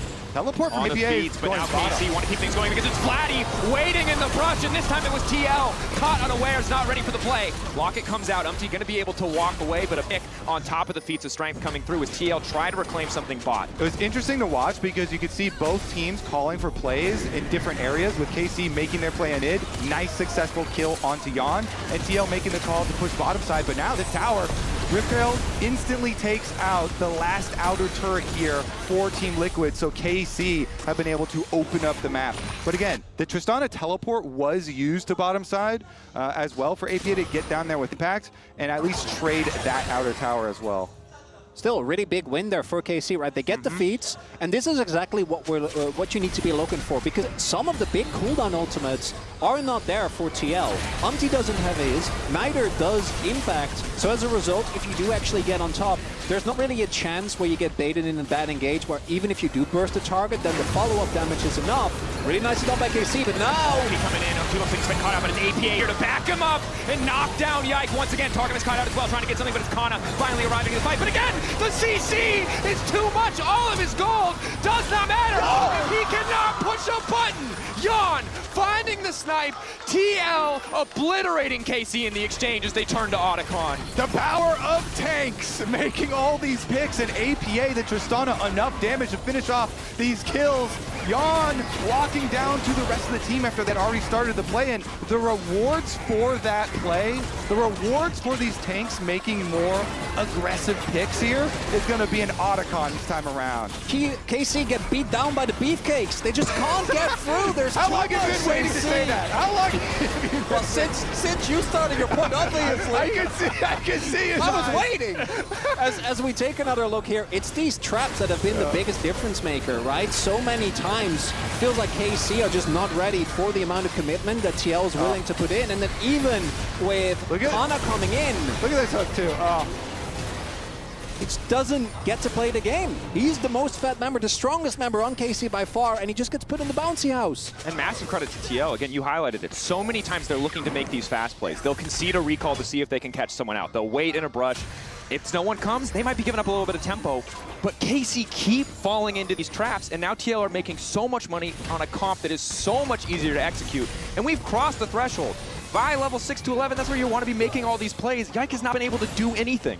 Well, that's the big thing. The gold lead isn't actually that big, but considering the respective scaling strengths and how straightforward the comps are to play, I think that the KC comp, for what it's worth, if you ever find an off angle and you pop one of APA or Yon, I actually think that this comp can have a lot of longevity. But actually doing that when TL are looking to get full map control is going to be infinitely harder. Yeah, the play that KC pulled off in mid lane, well, let's take a look at this one.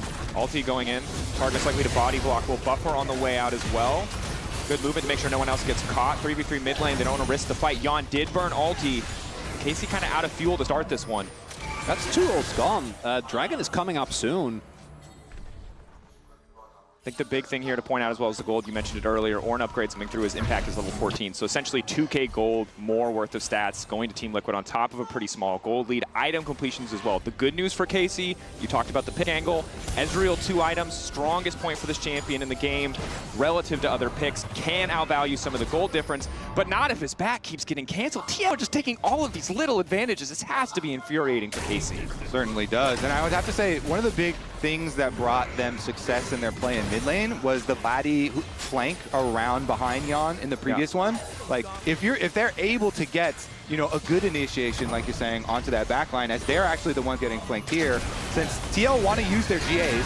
Impact, blowing the horn. Target misses the counter engage to try to get things kicked off. Already jumping to the backside is Yike, but he's getting torn down. The peel coming out just in time. The front line turning back to save their carry. 1 GA getting taken away. The false life off the board, 200 gold, but how many lives is it going to cost them? Kana tries to find the knockback. Decently tanky, living thus far. Gets out of range of the knockup crucially. Core still living, but Impact manages to take another. APA jumping, ready to reset, but won't find another kill. 2 down on the side of KC. Ulti in, won't do much. Okay, Yon's back up from his GA revival, running straight for the Dragon. With that victory, TL should be able to get the objective. Again, that's the bonus acquired by the Otacon. You want to force that play in mid, so even though they are able to kill off Yon. He just revives. They're able to get the extra gold from the kills here on the side of Team Liquid. They're able to get the objective afterwards as well. Really, well set up by this team. And it's the deep ward that I think spots Targamas, and the fact that as he goes for what I think is a great engage, Impact comes in again, and it delays so much of the initial damage, because I think they could have won this fight if it wasn't for a lot of their backline being slowed down by that Ornn ultimate, right? Because the TP timing could have been a little bit more crisp, but there was definitely a window there, but instead, TL get a ton of value out of their Otacon buff. They stack another dragon, and KC still don't get the fight that they're looking for. Yeah, TL with their tanks were able to tank so many tower shots in that to be able to get the extra kill as well. Umti's back around to those Raptors, by the way. Yeah, that's his favorite spot in this entire game. Goes, takes those away, he leaves behind a sapling. The mental edge is insane. He could run in there when they could see 3 other members of their team, and at this point I feel like KC are going to be like, but is there someone else supporting him? The mental edge and the vision edge, because again, the saplings is such a big part of Maokai, and he's always leaving these saplings behind there too. The extra vision for them really providing a lot, but TL, as poor JJ goes for a little bit of fun here in the river. Poke. But overall, this game, a story of kind of the diligence and setup from TL, playing on the expectations of KC when they thought they could catch Umti, and just being so consistent on these setups. Again, another ulti to kick things off, goes a bit wide, but they get what they came for, which is the tier 1 mid lane tower of KC. And that is going to make it already harder, because I think for KC, the one point of real strength that you still has is Kana. As we saw earlier, has done the most damage in the game by a pretty substantial margin. But Jason as side lane is kind of awkward, because even if he is strong, there is so much CC available. So it is so hard to actually put that into any meaningful pressure. And with the mid lane turret missing as well, it's going to be so easy for the long range engage on TL to rotate it over and oppress KC and not allow them to find any of these flank angles that at this point they desperately need. And if we go back to the reason why we're here, it all does come back to first picking buy. That's why TL go with this strategy, because you reveal so much with a first pick buy, and that's why a lot of people are not super big fans of showing it that early. Yike definitely has had a rough time, but now he's trying to do the shadow push where he trails behind Kana. It doesn't look like APA is anywhere close, though, so they aren't going to find anything this time around with their attempt. Sticking around just in case. And this is the angle. This is the pick we talked about, right? Kana maybe doesn't have enough damage to 100-0 finish the kill. That's why they spend a bit of time fishing rather than starting Redbrook, rather than focusing their attention elsewhere. As you said, it does not pay off. It does not really work out, even though they stick around for an extra, 15, 20 seconds. And TL happy to take that time, use that time to get mid-prio, and then start shifting down to the bottom side.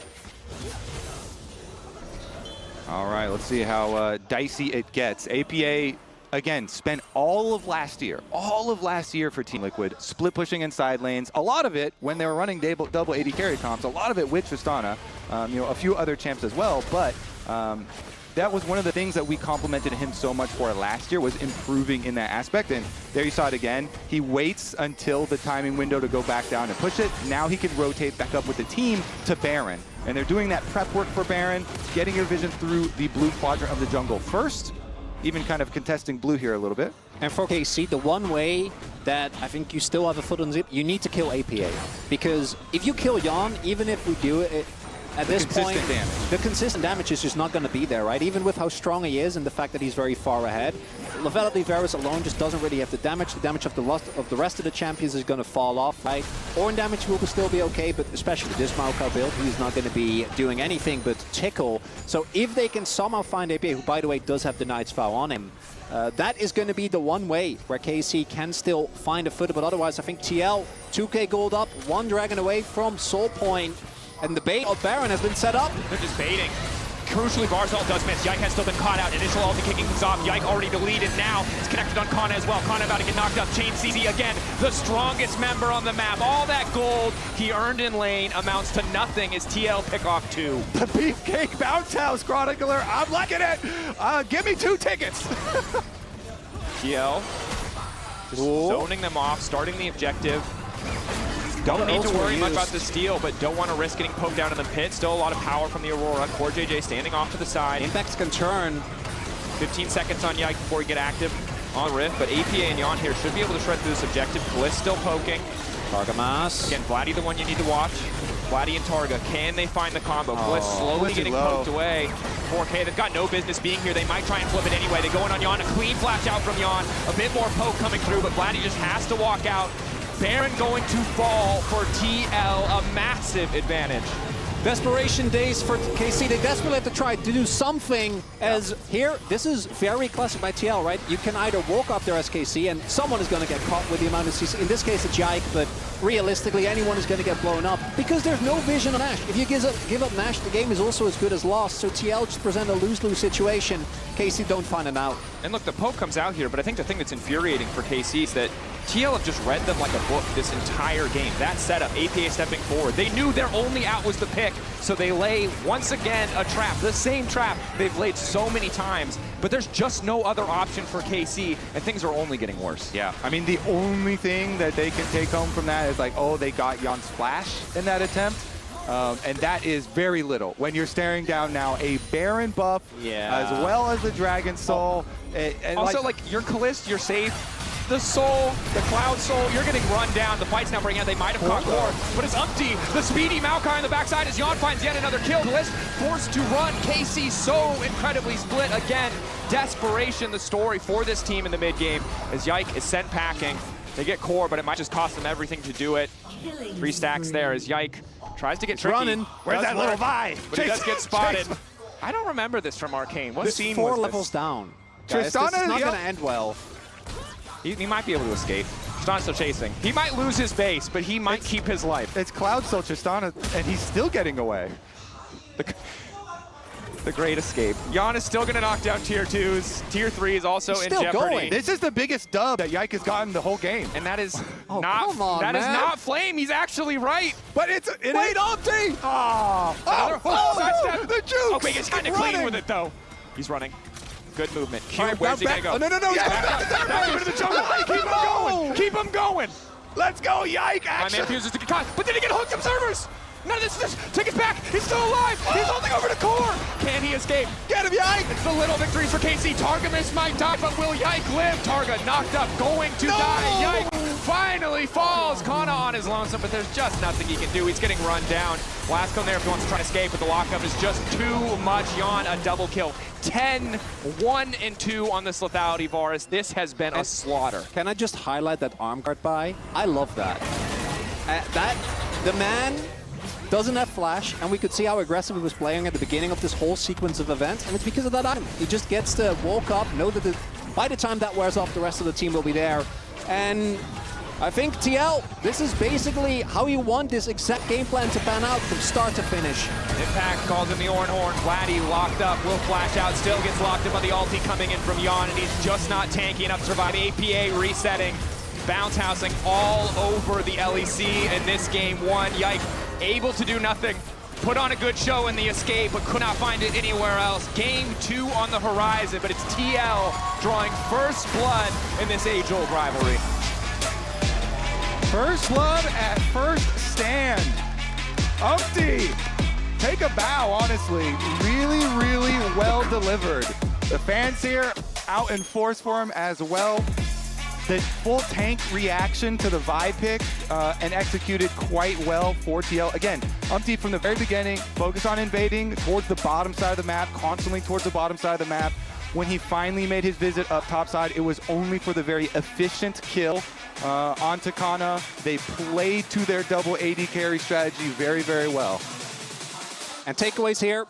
Lane swap's gone in game 1, that's good. Yeah. Love to see it. Secondly, KC, I imagine, going to try and go for a different game plan because this one was relying on the early and didn't quite end up panning out. Ultimately, an incredible game 1 for TL. We'll see if KC can bounce back after this. For now, we're going to head to a quick break.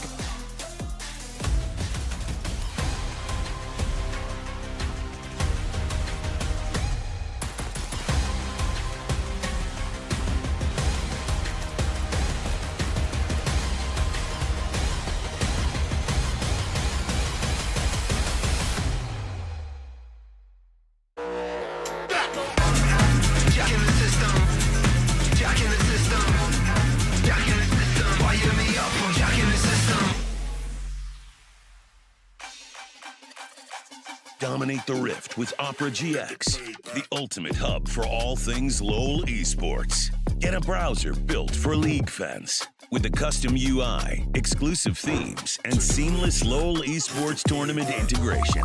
Follow every play, see every result, get access to exclusive contests, rewards, and co-streaming options. Only on the browser for legends. Only on Opera GX.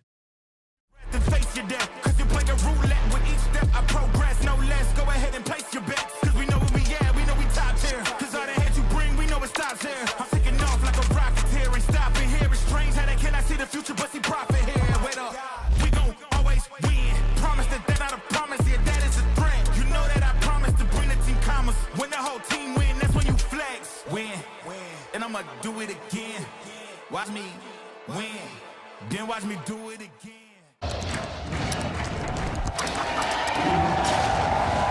Red Bull gives you wings.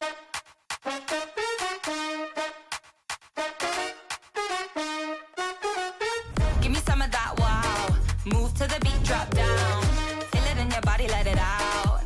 Give me some of that, give me some of that wow. Give me some of that wow. Move to the beat, drop down. Feel it in your body, let it out. Give me some of that wow. Give me some of that wow. Move to the beat, drop down. Feel it in your body, let it out. Give me some of that wow. Hey, Poppy, why don't you take my keys and go for a ride? Welcome, Stella. So you talk. Stella? Almost. What's next? Bright blue. It's bold. Sorry, hon. I'm hungry, actually. Your favorite, right? How did you know?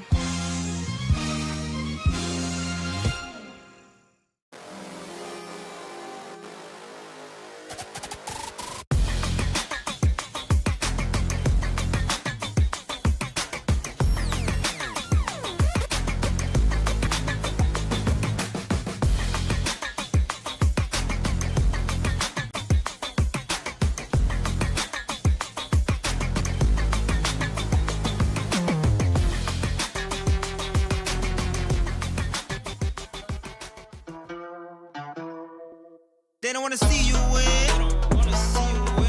Don't play pretend. You don't wanna see me win.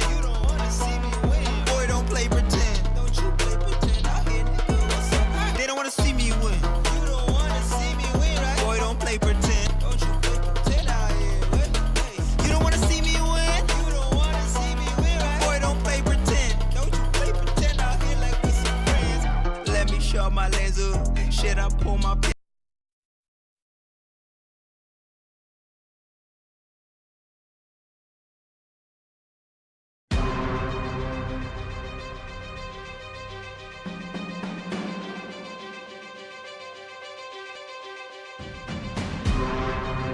Motivation. Motivation. Yeah. Try to stop me, yes. Motivation. Motivation. Motivation. Motivation. Motivation. Motivation.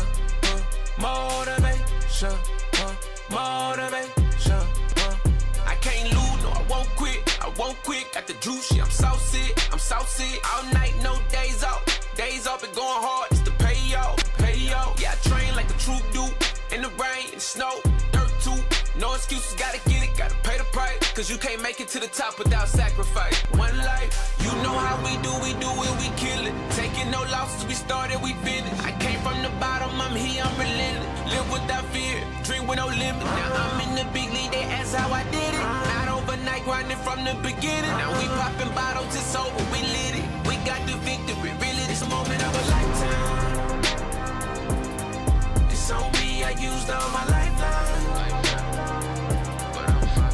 Opportunity of a lifetime. Can't stop, gotta give it all right now. Opportunity of a lifetime, yeah. You know how we do it, we kill it. Taking no losses, we started, we finished. I came from the bottom, I'm here, I'm relentless. Live without fear, dream with no limit. Now I'm in the big league, they ask how I did it. Not overnight, grinding from from the beginning. Now we popping bottles, it's over, we lit it. We got the victory, really this motivation. Motivation. Motivation. Motivation. Motivation. Motivation. Motivation. Motivation. It's the moment of a lifetime. It's on me, I used all my lifeline. Yeah, opportunity of a lifetime. Jack in the system. Jack in the system. Jack in the system. Fire me up from Jack in the system. Hello? I was winning the staring contest, guys. Welcome everyone to our first match of First Stand as we see our teams take to the stage. KC and Team Liquid. Oh, they come in. They come in. They don't flash though. They don't flash though. It's okay, it's okay. I think we came in. I think we came in. Yeah, that's nice order. Sometimes I'm going back home. Yeah. It's good. Nice. Can you get I can help it as well. Dig in. Good stuff, guys. Well played. Good first game. Yeah, good first game. Well played, guys. Such a clean game. Yeah. Let's focus on next one. We're better. The staring contest was just the beginning for Team Liquid as they lead the series 1-0 against Carmine Corp. Welcome back to First Stand, everyone. Let's talk about that game. I'm gonna let you go first. I mean, it feels good, you know. Skies are blue. There's a little spring in my step. Something in the air. It's just, whew, feels nice. And I gotta say, TL was sounding really confident in the comms there at the end. That's the first time we're actually hearing that. But you know, just hearing Core say like stay focused, guys, we're better. You know, it's having that confidence, and that is one of the things where I think getting a good start is so important in a series like this, where TL is the team that has the edge as far as experience is concerned, because we know how hard it is to go as a young player, first time at international. You're the first game of the whole tournament, and you're going up against your biggest rival, right? In the NAEU rivalry, you want to win that so bad. So getting TL off on the right start, I think, is huge. Yeah, I mean, I think it's so good for momentum, and especially as we talked before how it's a short tournament, but also like these matches are so high impact, so big, you get off to a big start. This was a massive one because you see a trap set here by TL, and you know, maybe because they've seen Umti have some unfortunate happenstances domestically, they think they've found an opportunity, but the turnaround is so good from TL, able to take out the rel, able to counteract it, and there were so many traps I feel like they set like this in the jungle. Yeah, absolutely. And to me, it all comes from the bot lane, right? I think, you know, even without support counterpick, I was actually expecting them to maybe just blind a tank on 4 and then support counterpick on 5 on the red side to really kind of hammer home that advantage. They were crushing in bot. They always had prio down there. And I do think that if KC stopped and took a minute to actually think about it, they could have easily realized both the bot laners are missing. They're not showing on the wave. Where else could they be? They're likely supporting this invade. But I think maybe a little bit of nerves, or maybe just need to slow down and calm down a bit on the KC side, because they saw Umti and it's like, see red, kill red. I agree. And for me, it was the first step, but Ox, it felt like it was the theme, kind of like the way KC was playing here. They were mistiming a lot of plays, which is really unlike them.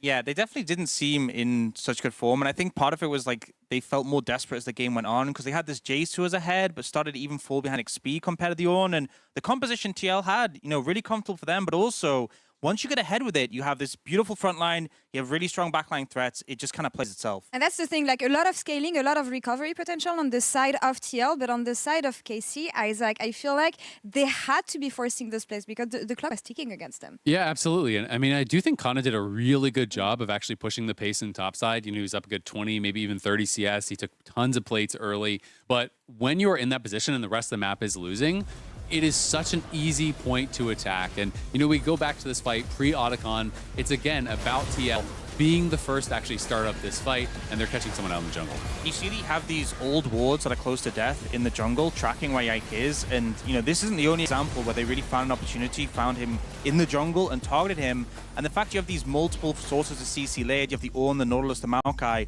once one hits, they all hit, and as a result, Yike had a really rough game in this one and just wasn't able to show up at all. Yeah, and I mean, just look at the damage from Yeon. Obviously, they're not lined up with the players that they were playing against, so that things are a little bit out of order, but you know, Yeon really did show up. 10-1, I believe, you know, in this first game, you know, really playing well. And, you know, our AD carries from NA, we have a couple of these really young AD carries that have been so promising, and it's so exciting for me to see some of that really strong NA talent. Guys like Masu last year at Worlds, Yeon kind of carrying the torch here, you know, at First Stand. And again, you know, when you get them that confidence, they are players that have that belief in themselves that they can take over a game, right? So when Jan has a good start, he's going to fight you at every single turn because he's saying, you know what, I'm up in gold. I should win this. I believe in myself to be able to make it happen. And he's going to play aggressively. I think it's also the trust in the backline because you only have 2 carries of the composition. If they fall behind, you have a triple tank composition, you will struggle. But they had faith in him. They set him up, and it was just easy for him to follow up with the Varus. So I think they knew what their game plan was, and they executed it flawlessly. And on the side of KC, I feel like they're going to need a new game plan here because a really risky draft, I want to say, to open the tournament with. All these champions are going to be taken off the board, of course, because we are playing Fearless once again. What do we want to see here in Game 2 if KC were to refine the approach they have in this series? I think if you end up in a situation where they're blinding Nautilus into you and then you end up in a losing 2v2, I think you've really messed up. Like, clearly, the priority for Team Liquid there was to give a bit of help towards Impact in the top lane by giving him a softer matchup with counterpick.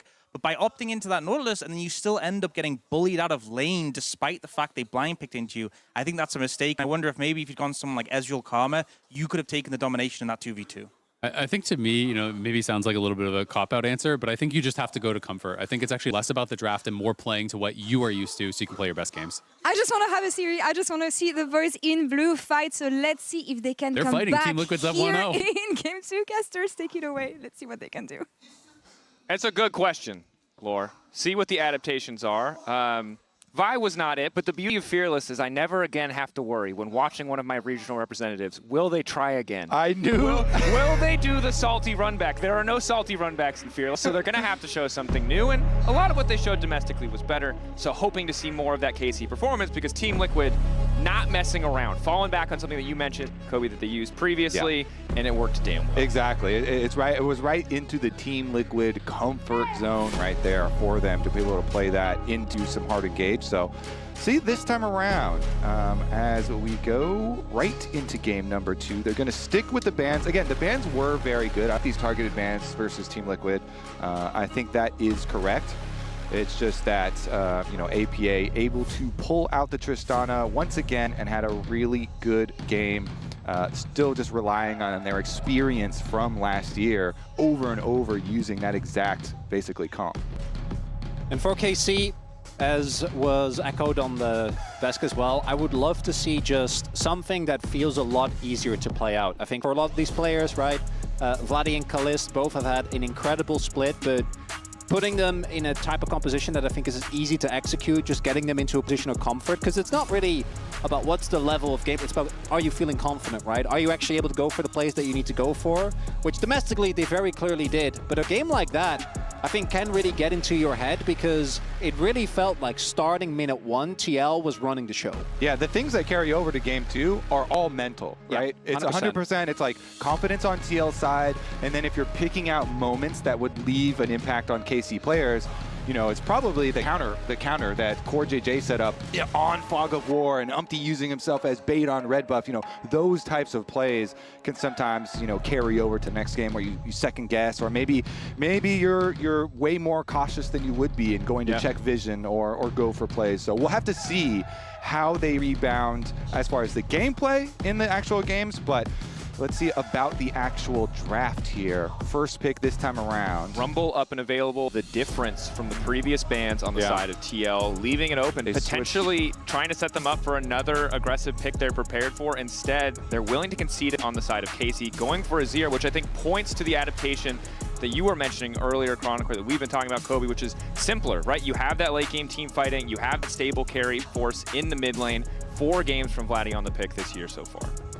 Do you think that picking an Azir early, the benefit is that it's really hard to completely shut this champion down, but there's definitely some game plans you can go for that punish his relative lack of early pressure. As the Ambessa comes through again, no surprise, Ambessa and Cassante are still going to be very relevant, I think, despite the nerf. You saw them both getting banned in game number 1. And for TL, I would expect another jungler pickup. Are a lot of different ways you can go towards. I think whenever I see an Azir as well, maybe? Yeah, it could be. Pair with Ambessa pretty well. Poppy value also goes up massively whenever I see an Azir. I think that is a strong combo. And Poppy, I think, is a top-tier champion with just the Ambessa alone locked in. But instead, it's going to be the prioritization for Yon. And after last game, you know what? we're going to be on board with it because he had a crazy game on the Varus, and Ashe is, I think, in a very similar spot in terms of power level, particularly in Pro. And that reliable kind of way to kick off a fight in the form of the Crystal Arrow, if you can get the follow-up as well coming in from the Mbessa, it's a solid pick overall. Historically lane dominant, again, buffed on the patch before this one. So overall, a stronger pick than she was if you had seen her in your domestic playoffs. And there's also now still the opportunity to pick Sejuani with this, right? As, maybe some... The Camille into it. Yeah. Ooh, that's going to be interesting. Do they want to lock Sejuani now at this point? I would actually love it, because I think Sejuani is incredibly strong. You put Umti on a tank again, and the 1-2 of Ashe Sejuani I think is really hard to play into. Might force another Braum ban for you as well, to not end up playing into that. And there it is, does get picked up. And that 2v2 of the Camille and the Sejuani is going to be a force to be reckoned with. Yeah, very, very strong. Things a good steal away for them, though. It is going to mean that TL will get to throw a bunch of extra AD carry bans, so they're going to push Kalista even further down. The NLSS was talking about hoping to get a better bot lane matchup. Interesting, Skarner got another round nerfs on this patch. Yep. And a lot of pros were talking about that finally being what was going to push them off, but Umti has been one of our strongest Skarner enjoyers. He, by the way, even had a long history on pre-rework Skarner, so he's been a... Yeah, he did. You know quite well. He's been a Skarner enjoyer in multiple iterations, so he is never going to let go of this champion, no matter how many nerfs seemingly they throw at it. Yep, again, it's 2 seconds longer on the E cooldown, so a little bit more time needed before you can regank or redive, and a little bit less damage and slow coming through on the Q. But now we enter the second phase. These are the 80 carry targeted bans that you mentioned previously. And, you know, credit to TL for just responding with a tank of their own, even if it's nerfed. I think the other option would have been an aggressive AP farming jungler like Lilia that Umti had brought in the past, but it's a volatile pick, and I think their strategy of keeping it simple has paid off so far. I would expect another Braum ban here, because I think you do want to both take that away here, because if you don't pick it up for TL on 4, I think it's going to be feeling really good for KC. But then the problem is that if you do blind Braum, you're going to be in a rough position. Can of course save it to last, but I think counter pick for support is going to be maybe tough to get value out of, because I know that they really like Core JJ on specifically engaged sports. It's going to be the Jhin instead, though, as mid lane pool is getting pinched by KC, AD carry pool getting pinched by TL. And Jhin, of course, that kind of utility pick to support the options. The Braum ban that you mentioned, already there. Kalista has pulled out the Jhin twice, has found 2 wins on it, but not going to be an option this time around. So is going to have to dig deeper into that pool, as yet another APA special comes to the surface, this time the Aurelion Soul. All right, like it this time around. The stacking here for APA, as you said, this was one of the champions that people did classify him. I mean, people classified him as a lot of one-tricks, which is really weird have so many one-trick champions. You only play 5 champions now. It's like, I think that's called a champion pool at that point. The point is, this is, aside from the Mbessa for Impact, this is very comfort for Team Liquid, and we instantly see the MF Leona combination here, Wombo from KC as their response. And this is a big adaptation for KC. There are so many games where it was Kalista on a hyper carry to really step up, and the MF is that different role. MF is not usually the center of attention in these style of compositions. It's going to be much more about the top side of the map, and the question is, how does Core respond to this? Does he want to try and fight in the 2v2, or does he just want to get out of that lane and get to the top side of the map? I'm kind of wondering if they want to go for something like a Renata here. Gonna be okay, what? This is a Core JJ favorite. I could not be further off the mark, because if you look at the KC comp, it's going to be very straightforward. You're going to dive in with your Camille, with your Sejuani, with your Razir, and then you're going to layer DCC and the Misfortune ult on top instead. And after last game, Core JJ going again for a pick that has a lot of aggressive agency, I think, is something that makes sense. I do feel like the TL comp this time around, though, individually, I'm like, okay, all of that makes sense. And then you look at the comp as a whole, and I don't think it is nearly the same level as cohesion it has in the previous game. And also, just as an LEC caster, I get nervous when I see MF, and I get doubly nervous when there's an MF who's going to ult, and in that process will stun herself to line up for the Mbessa. Pantheon, who can immediately just point and click her down. This is going to be such a tough... And the Aurelion Soul Star. And the Aurelion Soul Star. This is going to be such a hard game for Kalista, but as we mentioned earlier, he's not necessarily the center of attention in this composition. This is the main point that I was going to bring up, was, again, referring to delaying your AD carry pick so far and then getting kind of push down to this tier where like the other ones you're looking at would be kind of hard too, where it's like Zeri, Caitlyn, Kaisa or something like that are kind of around there, maybe like a Zai or something, but like if you're playing MF in this and you're standing still, that is really hard to play with so many things going to be able to get lined up with these long range from TL. The asteroid comes down on your head, it's definitely going to be difficult to pull that off. But as you said, you know, if they can get a Camille to a 2-item power spike, like, ooh, like the side lane prowess there could be massive. And with the Sejuani synergy that we're kind of highlighting really early on, maybe they can get some skirmishing going. I want to see that duo of Sejuani and Leona run the map, right? We saw very early on what happened when TL got to play their game. I think Targamas and Yike are going to have to throw them off this time around. Here we are. It's only the first best of 3, but for both regions, it feels like the most important best of 3 in TL. And honestly, I do want 3 games. Because we are probably only going to get one best of 3 of this, I want 3 games. I'm willing to take a hit, Dracos, so that we can get a full 3 out of this. I think my pride and ego and the pride and ego of everyone in my region appreciates your gesture and is also slightly offended. Of course we're going to win. Of course we're going to bounce back. All right, well, defensive ward to see the invade. Again, remember last time it started out with Umpty on Vision going for steal on the Raptors. This time around, Umpty is not there with the rest of the team. He is over in the other side lane brush on mid. Minions have spawned. Let's see what the angle is here. 2 members hovering around for both sides. EPA maybe hoping to just get a free stack. Already starting to feel that tension. Again, the bot lane 2v2, despite how explosive the top side of the map can be, is still somewhere where we're going to have to look just because this Pantheon is here. Core already looking to get brush control. This Pantheon level 1, so oppressive, such a difficult champion to handle in the early levels of the game. Yeah, it was a really nice set of changes to Pantheon. By the way, when they added the health ratios, like, because you can just get so tanky, even from the support role here. CoreJJ already with some good harassment. Yan as well, nicely using the brushes here. They're dodging in, getting some very good harassment. Kalisk can't even get close enough to drop down a ward, and even if he could place at this point, the sweeper's already back up for Core. This is the reason the whole time coming into the tournament, we were highlighting TL's bottom lane and throwing so many accolades to them. Yan and CoreJJ have been so good, of course, here with the with Ashe Pantheon, 2 of their favorites. Definitely doing a good job getting the early lane prio and a lot of harassment down there, even though CoreJJ does soak a tower shot for this. Yeah, that's not ideal, but he'll still be fine. Even with MF obviously being quite strong, has PTA and made decent use with the double tap as well, alternating between the 2 targets. The level 1 of Leona compared to Pantheon is just night and day. As Kana is going to be looking for short trades, particularly when his shield is up, just to get the most out of Camille. Camille is one of those champions with a very strong early, and then you kind of fall off until you hit some of your breakpoints, level 6, and then the previously mentioned 2-item power spike, where she just turns into an absolute demon. Still some trading in mid lane. Top lane pressure, as you mentioned, because of the Camille early levels, is going to feel really good. Impact at level 6 once he starts to get some of that healing.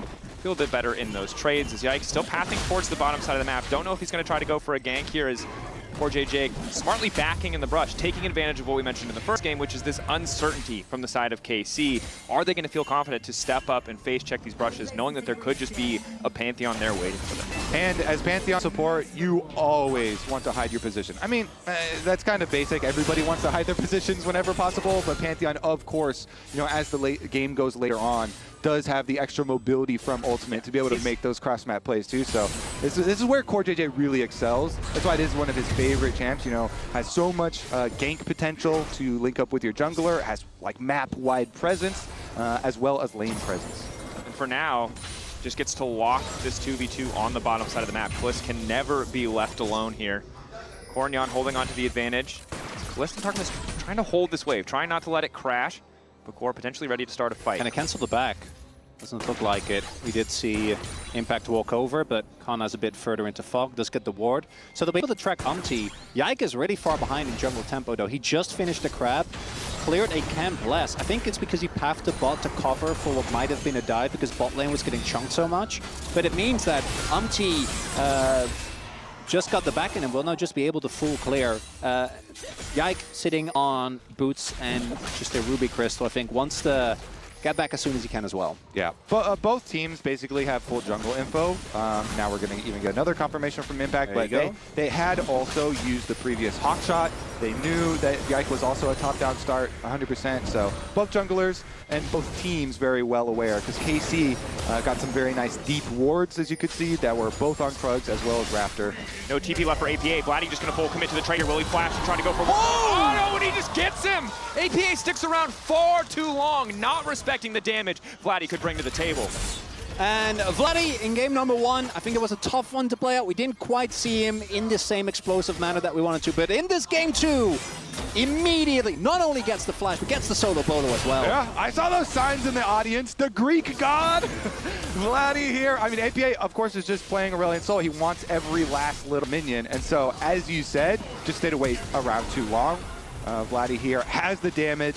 Knows he can flash to finish it off bottom lane, though. Right back at it. Bliss backing up, a little bit more damage coming, but Yike on the way in. Targum's trying to extend the trade. Cleanse now used from Yon, but Ignite ticking on Kalist. Is forced to use a cleanse of his own, though. If Core can find the re-engage, might be able to get something. Spear goes a little bit wide on the empowered Spear shot. So both sides back away, but it's Yike who's forced to cover. Okay, so cleanse down makes it a little bit more vulnerable. Meanwhile, on the top side, just trying to trade and finish up these extra minions as well. I mean, they know as that Umpty cleared down to the bottom side. That's why they didn't want to over-chase on the side of KC in their attempts for the bot side play. But it also means they probably very well know that they are ceding Dragon control. Still here. Kalist doesn't have cleanse. No Ignite. Probably doesn't have the burst. Can't really go in 1v2, but Ash Yon's is coming. here. Artemis might be the one they catch out. Instantly turns onto Kalist. They're trying to body block Kalist, forced to flash away. Core. Powered Spear shot just a few seconds, but for now, just happy to zone them off. That's what you were talking about. He was hidden. They didn't know. Exactly. Always try and hide your positioning there. One of the core tenets of playing this. Meanwhile, they do get the dragon. Plus now Kalist being chunked so low. Yike is here hovering. And Umpty. Low health bar ticks over to 5. Yike forced to be here. They don't have good information on Umpty, so need to cover for the potential dive. I'm just going to get a 6 first. I believe he got his 6 there off Crab. And start to walk in. Q through Kalist. Blinking health bar, but holding on, clearing the wave big here, going to deny the dive, but they need to get the hell out. They cannot stick around any longer. Does TL want a handshake on the back or put one more wave? And it feels reminiscent of the previous game where Kana, because of the tracking of Umpty, has been able to build a lead in the 1v1, doing great again there in Impact. But the bot lane is suffering yet again. Yon and Core JJ have just been extremely oppressive, and really it's just that kill that Vladdy was able to get alone that makes up the small gold lead that we have here. I do think this game is very different when we talk about the scaling. This time around, KC don't have nearly the same level of clock that they did in the previous one. But it is interesting to note that the laning matchups go basically exactly the same, even though the champions are completely different. All right, Umpty slipping into the back of the pit here as well. At least it's going to be able to get one before some KC members come to check. Already took the Drake, would love to get all 3 for the additional stack towards the beats, but very likely that KC will contest and take at least 1 away. Actually engage onto the Skarner though, and I think they're also like 6. Yeah. I mean, you've got Ashe in mid lane, so like there's no way, right? MF is on bot side.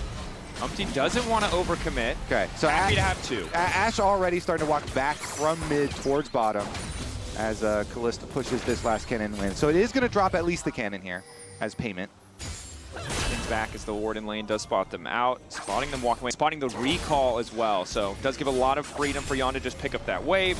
Kana Impact continuing to trade on the top side, but for the first time this game, it feels like with the wave bouncing back, Kana not quite as confident to step forward, but now Umpty is shadowing. Shot. They don't know. The wall dive, the ulti, Umpty already here. Kana knocked back to the wall and ulti of his own. Interrupts crucially the public execution. Impact trying to Drake step away. Umpty trying to fight in the 2v1. Impact, can he get involved? The Sundering Slam does not hit. That's big. Umpty running out of mana. Kana trying to keep it going. The hook shot, the wall dive, the TP in, but it might be too late. Now it's Yike trying to cover. APA ready to fly over, ready to finish the kill if he can. The flash out from Yike. The feat of warfare claimed by KC, but Kana surely goes down here. Just the edge. APA's got nowhere to go. Goes in, the tack sweep, the stun. I don't think he's going to be able to finish it. Kana and Yike taking on the entire top side of TL. Oh, KC outplayed the entire top side of the map. Wait, but the bottom lane for TL. The bottom lane for TL is saying, what is going on up there, guys? Literally could not have gone worse. Both flashes invested. And everyone goes okay, down. I'll tell you what happened TP here. invested as well. Umpty just miscalculated the distance here to the wall.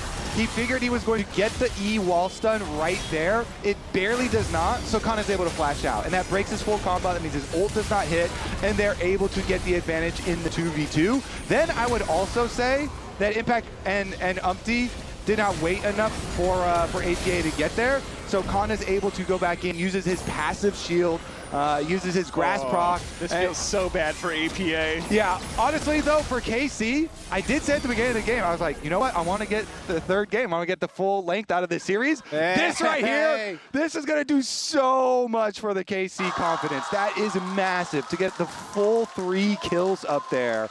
And this is what you mentioned as well, Mao. You talked about wanting that Sejuani to get involved, get active on the map. Already a significantly better game 2 than it was in game 1 for Yike. Targamas getting out of lane as well. Might have to be careful here with the Skarner, but KC in a much better spot as we head into the mid-game. And again, going back to game 1, this would have felt like a necessity. Now, that's a Camille. If that Camille is the type of champion that can just completely take over, not only in side lane the way we saw with the Jace, but her carry potential in late game team fights is absolutely disgustingly strong.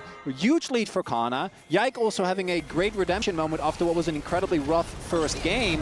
And they go. Yike forced to all will dash away, getting away from APA's ult as well. Now it's Core who's been caught out. Does use the E, Aegis assault, but low blinking health bar. Yon flashing, bit of a split in damage, but Vladdy is there in time. Kalist finding the kill. TL thought they had the collapse, but weren't quick enough on getting it done. And Umpty doesn't find anyone with the ult. I don't even know if it would have mattered. Yeah, would it have been a difference maker? Probably not. And to me, the core thing, as we saw, even in the topside play, right? Like the nerfs to Skarner were very substantial nerfs to his Q damage, which is one of the things that made him feel so oppressive. You got so much additional damage out of that over the course of the whole duration. And then it's ASOL. Like the champion just realistically, especially since the changes they did so that you can't quite tap quite as oppressively, just doesn't feel like he gets online until very late into the game. Yeah, the teleport that early into the game, like the channel time to get up there is so long, you know. As well. And TL they wanted to go back in on the timer of Impact's shield when that came up. But anyways, I think that the repercussions of that are not just the kills. Like APA also stopped farming during that time, which is one of the big hits to Aurelion Sol as well. Didn't get to stack as much during it either. So KC are in such a commanding position. This allows them to like basically retake full control of all neutral objectives at the moment too. We just saw in the last skirmish there, being able to avoid those 2 Team Liquid ultimates. Now KC get to move in with priority. Lock up there, Targamas. Got 2 members behind him. Aftershock does get the flash out, trading it for the ulti. APA don't think he can remake here, but Core is on the way, and Core does have access to his ulti. 15, 20 seconds, don't think he's going to be able to get there in time. So KC happy to have just a few more plates, and really Vladdy the center of attention this time. Not just Kana on the top side, Vladdy as well getting so much money in these exchanges. Finds a solo kill in mid lane, gets a bit more damage down on the top side as well. Vladdy's a self-made man. You know, he built this lead for himself. As we take another look here, attempted to try and get Yike, but instead Umpty and APA with, they turn onto Core, and all the damage comes down before he actually gets to use his E, so doesn't really get anything out of it. Ulti in, manages to connect, Q into the up beyond, nowhere to go, trying to get a bit more damage down, but Yike finding another one. What a redemption game for Yike here. Yike coming back in a huge way on this Sejuani. That previous replay that they just showed as well, you know, TL must have had missed comms on his cooldown for Q, because the Sejuani was just able to dash away from that entire thing and turns it all around. And then he comes mid. Beautiful ultimate there from Yike to grab another one. And KC, look at that giant blue mountain that is growing.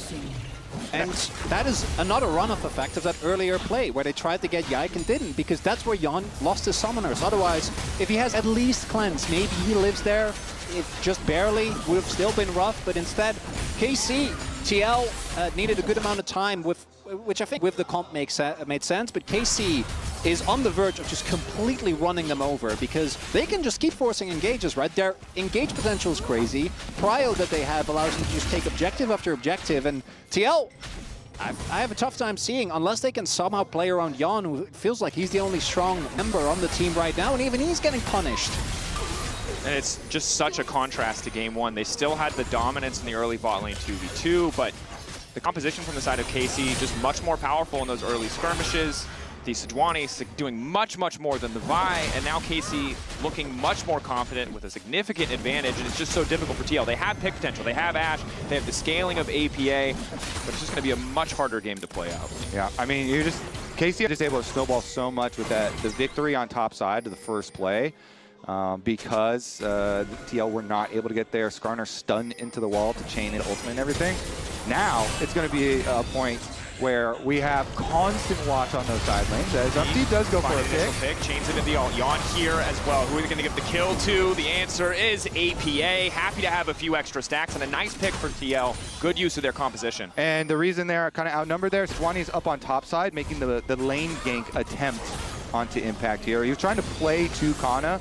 Obviously the very powerful Camille that they've built up already, but Impact's under tower and does not give them a target. Full bot side control, but you can see a very different story in the match card lane economy snapshot. Full gold leads for the top side. Bot lane still close. Targamas and Kalista, I think, benefiting from some of the topside successes. Now it's Vladdy in trouble. Arrow dashed away from clean from Vladdy. Pushed back as well. But now he's locked up. Now he's been CC'd and surely there's no way out, but he might take one with him.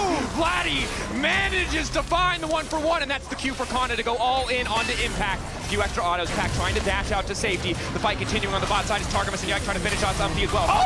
An extra ulti, locking up core. In comes Kalista from the side, strutting his way down to the bottom lane just in time to try and find the kill. The donation there, TL in the extended play, getting everything taken away. The whole map, Dracos, the whole map. KC takes over. Yike with the no-look Sejuani ultimate over his shoulder to also ensure that they get the extra kill. And Kana says, I didn't even need that gank. I'll just do it myself up here to finish off the kill onto Impact. And Impact actually the one to ult there to start it off. Yeah, because I think Khan was looking for the TP towards bot side. Yes, which is why Impact went for the cancel. But the moment that they see Skarner, he also knows, like, I don't have to care. Like, I absolutely can bop him as the flash. The flash follow is shot. clean. Beautifully done there by Kana. This dodge. And that dodge, already great. Umpty doesn't actually hit. And then the fact that Vladdy gets this counter kill means that so much of the damage isn't available, right? Otherwise, if there was still an ASOL here, it could have been good. And the fact that Core JJ and Umpty try to push out the wave as well as the bad news is not done. Caught out on the side lane, just cannot match the 1-for-1 DPS. Yike isn't even needed, but he's happy to steal the kill. But now it's going to be Core who's in trouble. Pushed away, already forced to use the Aegis Assault. One more auto might lock him up. Sidestep comes in from Yon, but now he's being pushed back in the mid lane. Fights on multiple fronts. KC, complete dominance here as Umpty tries to get something back. Ulti there, they will kill Targamas, but they lose a lot on the bottom side. Yike not done, wanting to finish the kill, and Yike the flash in! Manages to connect with the W as well, and now the tower's gonna fall. Umpty can't do anything. I do appreciate the commitment of both KC and TL to make this game go by very quickly. As APA gets caught inside, Core comes in, unable to really get in. As we're not done, we're TPing! Action-packed! Vladdy running, level 13, how much more time? Impact, can he turn this one back? Enough CC, but there's just too much to lock Impact down. Don't think he's going to be able to get out. APA trying to catch Vladdy on the bot lane, but it's the fight in the mid lane. The lockup is there. Kalista on a killing spree. Ulti, the sky's descending! But Vladdy will still make the 1-for-1 happen! Vladdy's always good for one. That's what I've learned. Be careful if you send too many that way. Honestly, are we going to keep up the action? Yike. Continuing. We are. Heartsteel. We are. Core running. Already used the Aegis Assault. Now Yon's going to be forced to cover with a slow be enough. Blist. Oh. Yike body blocks it. Should blast cone out. And the thing is just TL have not been able to slow down the game for the last 3 minutes, and every single play has been working out for KC. And the composure that was so good for them, the discipline that was so good for them in game one, just hasn't been an option because of the massive early lead that KC got. Yeah, I mean, game one, very one-sided for TL side. Game two, extremely one-sided for KC side, which means if we do go towards our game three, then we're going to have an even up as well as far as the mental goes there too. This is the one that TL were able to get back, but then as you said, got able to force the play through. Again, the map is kind of in this state because they keep getting these individual plays. And I imagine that maybe they thought that Vladdy was pathing top based on the way that Umpty E'd. APA just doesn't really have a lot of damage. That's the empowered ult as well, by the way. Right? Like that's not just that tool. That's going to take a long time to farm back up. And I think the TL also very well know you got a shutdown, so like that's technically a net positive. But when you start to talk about plays like that, I do think you kind of know the game is in a rough state. Level leads across the board here for KC. Gold lead, nigh insurmountable. And again, KC's comp skills extremely well, so it's not like they even had to get this lead. Kana already has the 2 items, Spike, that we were talking about. So Kana is the target, actually. Lockdown there. Can he get the hook shot wall dive? The chain CC not quite perfect as the ulti comes in, but the knockback to the wall could be enough. Tack sweep, a lot of sustain, but Kana still running. Should just fall here. They're going to try to donate the kill to APA. Give him a few more stacks. Kana really nowhere to go. The hook shot, the wall dive will fall to the tower, and the kill will be given over to UMT. Okay, in trade is going to be the Rift Herald on the other side. Deployed in. Vladdy now chasing. Ulti there as well. Cliff coming in. Impact likely to fall. Might try to use Cliff as an escape route, but it's just not going to happen. Ruinous Atacon spawning, and they might just instantly transition to it on the top side from KC as APA is visible bot lane. Yeah, I mean, honestly, the impact on Bessa has not really been it. Right now, TL, they just need to make cross-map plays or try and make some cross-map plays, get some objective bounty shutdowns, because that Otacon is for sure gone. That is KC Otacon. I think the good news is they can't get the mid one, but they can just rotate down towards APA and try and get that objective bounty on bottom side. Okay, what's the good news, Dracos? I'm very, because I'm looking for angles, finding none. So I'm very curious. This is the lots of flowers Otacon, not the fake GA Otacon, which I think is a silver lining. Okay, no, is that silver lining? Because this one has a lot of power. They're gonna be up 2 levels now. Flower power is real. Yeah, those stats, that experience. I'm trying, guys. I don't want your pity, okay? Fine. Don't give me pity. Look, all I'm going to say is today has been an immense roller coaster for any NA or EU fans, right? This is incredibly stressful. As you said, game 1 TL, discipline, cold, calm, collected, punishing KC left and right. This game outplays left and right from KC. It's really feast or famine for both these squads. I'm particularly impressed with Vladdy. Again, I think this early Azir priority is not something that we generally see, even with him playing the champion a decent amount, just because I feel like Azir generally falls a little bit later into drafts, unless he is where he was a few years ago, you know, where he wins every lane and scales and just does everything very well. But he's been paying off immensely. Every single attempt from TL to like claw their way back in this game with a desperate play, he's answered with a 1-for-1. Had the early solo photo as well. He solo killed APA 3 times. I mean, he's 3 levels up right now. Like, this is terrifying. That's a lot of flower power, to your point earlier. He kind of has a luxury Zhonya's because he's so far ahead in terms of overall gold. Now can be even more aggressive on the playmaking, and clearly the call from KC is they want to end this game fast. Aggression on the top side, a little bit of lockup onto Impact, but happy to just grab this tier 2. Also have Grubs spawning in their favor, 4-2 the score there, and Gliss taking mid lane. We're coming up on 10K. I mean, TL need time, but they just do not have it. Ulti's going wide, maybe an opportunity for TL to try and punish. Ulti connecting on the top side from Yon, but Yon really can't get in range. This is not the lethality Varus. Ashe needs time to dish out that damage. Sustained push still here. KC looking to close this one out fast. 22 minutes in, breaking open the base, cracking yet another tower. Baron not even up yet. And TL punish, find the overextend. No, the public execution going wide. That's disastrous for TL. Kana starting to back up Yon, starting to poke. Turn back in. Vladdy trying to make the play. Quick flashes out from the side of TL. Looking to punish Vladdy, looking to get that shutdown. Vladdy going golden. That's the Zhonya's gone. Impact locked up. The chain CC is there, but Kalith is untouched. Vladdy untouched, trying to find the end to this game. KC fighting back in game 2. TL left looking shell shock as the boys in blue strike back and bring us to match point. And if they weren't as far behind, that might have been the Hail Mary play that extended the game, but they just didn't have the damage. Even though they found the back, Kana was literally 2-tapping people with that empowered Q, so far ahead so early on, and those faces, those are earned. Yike in particular going from an absolute shocker of a game on the Vi to being everywhere, winning multiple of his lanes, and making the game look, frankly, pretty easy for KC. Yeah, really, really big victory in that 3v3 up on the top. Actually, it was even 2v3. Yeah. Look, I'm not going to say that that doesn't feel good, but I'm still sweating for game 3. Me and Kobe will be sweating, and while we're doing that, take a chance to take a break. We'll be back in a few minutes.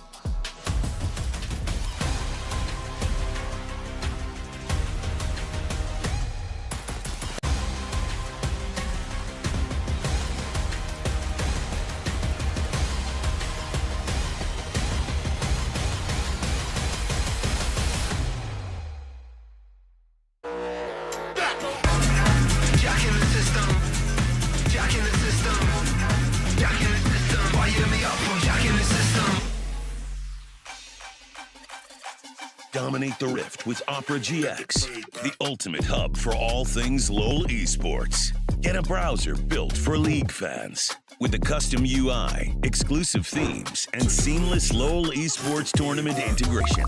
Follow every play, see every result, get access to exclusive contests, rewards, and co-streaming options. Only on the browser for legends. Only on Opera GX.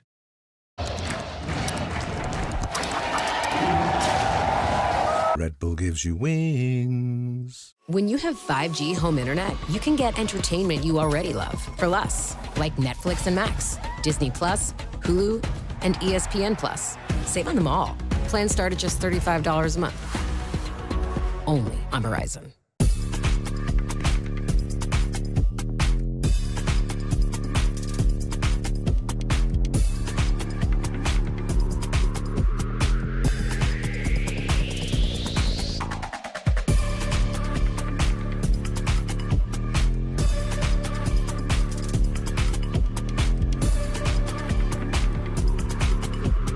Welcome to the Esports World Cup.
When we fight together, okay? Be on the screen, be together, we fight, we send our buttons, and we're gonna win. Right here, Willie Flash is trying to go for... Oh, no, and he just gets him! Oh, nice, good job, bro. Oh, flash? Yeah, go, you can go. Yep. Maybe fast. Okay. No flash. I blocked you. No flash. Nice! Good job, Kana. Stay focused, good. Thanks. They can't contest everything, okay? Very good, guys, very good. If we play good, this game is over. Yes. Let's focus. Welcome back to First Stand 2025, where TL and KC are tied 1-1 in our opening series for the tournament. I don't know for you guys, I feel a bit better right now. Really? Why is that? I feel worse. I like when teams win, you guys know this, but also a very convincing bounce back on the side of KC. I feel like there was maybe issues in the approach that TL had for this second draft. At least that's what we were discussing. Maybe one patch behind here. I hate being reductive, but as soon as they picked their first pick, as soon as they locked in Bessa, I literally turned to Ox and I said, "Oh, we're going to game 3." And that's truly how I feel. And I know that sounds really flamey, but Impact is so good at a particular style, and that is, mitigating loss, being able to withstand bad matchups, being able to play for the team. And those things do not really mesh with a champion like Mbessa. He played it once in the LCS, accomplished absolutely nothing on it. They lost that game. And I felt like this entire game was decided by this top lane skirmish, where they just got thoroughly outplayed. Top lane being a deciding factor in League of Legends. What year is this? Yike and Kana got a 3 kill for free in our HyperX Reflex replay. So let's check it out here and see what happened. Is it TL misplaying here, Ox, or is it KC being opportunistic? I think it's both, right? Bit of both, yeah. I think here they end up sending both their ults at the same time and whiffing them with a great flash from Kana, but it's just the communication. You could hear it when we came out of the break between these two, saying exactly what they're doing. I'm blocking this, I'm doing that. And the power of Camille Sejuani playing around that passive. The fact they get that first kill, great. The second kill, even better, but the fact they get 3. Really just capitalizing on the power of these two as a unit. I mean, honestly, so much, almost the entire fight. I'm just gonna say actually the entire fight was really that thought his E was gonna get Kana into the wall and stun him, and he just was short on him, so he didn't get stunned. They both, I think, thought he was going to get stunned there, so they precasted their ultimates expecting that to happen. If he gets him into the wall, the Skarner ult hits, the Mbessa ultimate hits, and Kana just dies without really being able to do anything. But because he didn't actually have that, he misjudges it, he flashes away, and then they just totally outplayed them in the ensuing 2v3. And the longer fight just goes so heavily in their favor. There's also that bit at the end when APA was firing the Q and he was standing just outside the range at the edge of the terrain. So really close, but that's clutch. Why was this a defining factor for the game, guys? Because was it that TL didn't have a lot of comeback potential for them compositions? Because they kept on trying all game. They definitely kept on trying. I mean, I think Casey had a really strong scaling comp. I do think that Camille is a pretty tough matchup for Mbessa, that you have to be able to play aggressive and you have to be able to kind of continually trade. I also think that TL drafted a comp that wants to play heavy through sides, right? You're playing with Pantheon support, you're playing with Skarner, who has really unique gank opportunities to be able to go through the walls, and you're playing with Acel, who can move from mid lane, attack side lanes. So I really think the game plan here was get ahead in the side lane and then overload the side lane to be able to really attack. But as soon as Mbessa gets that far behind Kana, your only chance is then having 3v1s and plays like that, where you have to overcommit on that side of the map. That opens up for KC to do things elsewhere. And I think they did a really, really good job of doing that. And every time they attacked them, it was Vladdy punishing them time and time again. This guy to me is just such a superstar. We got the solo kill in the early game on APA, and every time they went for him, he was always good for at least 1 kill. I mean, that's the thing. We talk about the outplay in the top lane, how, some abilities didn't connect and that led to this, but Vladdy just straight up gapped APA so far in this game. I mean, he managed to find that solo kill, but here, you have 3 members and an Ashel coming down, and the fact he manages to trade this kill here is massive. He just kept doing this. This was kind of some desperation plays from TL, we have to find some in the side lane, and the concept, the idea isn't bad, but every time it felt like the edge was found by Vladdy. He really shouldn't be trading in these situations, but he found it again and again.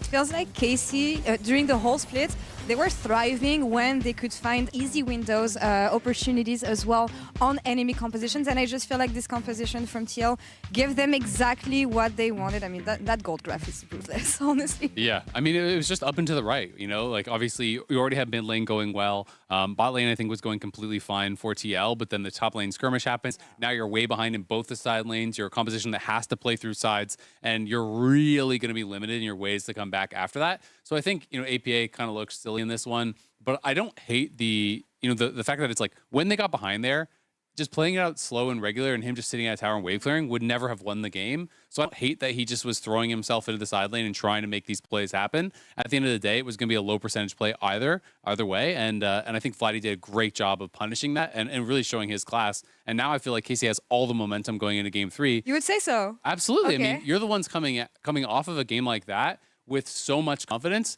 TL just got blasted in game 2, and that is in the back of your mind. So I think it can be really hard to have that quick mental reset, you know, going into the next game. And if their preparation told them that we should be playing, you know, these kind of like skirmish heavy comps and we can play, you know, carry versus carry against Kana, well, now your prep is kind of out the window. Where do we want to look at in Game 3 here, Ox? A lot of champions taken off the board. What are the win conditions for either team to pick up the win? Both teams have different win cons. We've seen them kind of in both games where like the solo lanes for the side of K-Corp are really strong. Particularly, Kana is able to get big advantages, but needs to be in a matchup where he can really snowball with that. On the other side, I think the bot lane of Yon and CoreJJ has been ahead in both games. So it's just about enabling your stronger lanes, whether it's a solo lanes or K-Corp, whether it's a bot lane for TL, and then able to leverage that and snowball it while mitigating where you're weaker.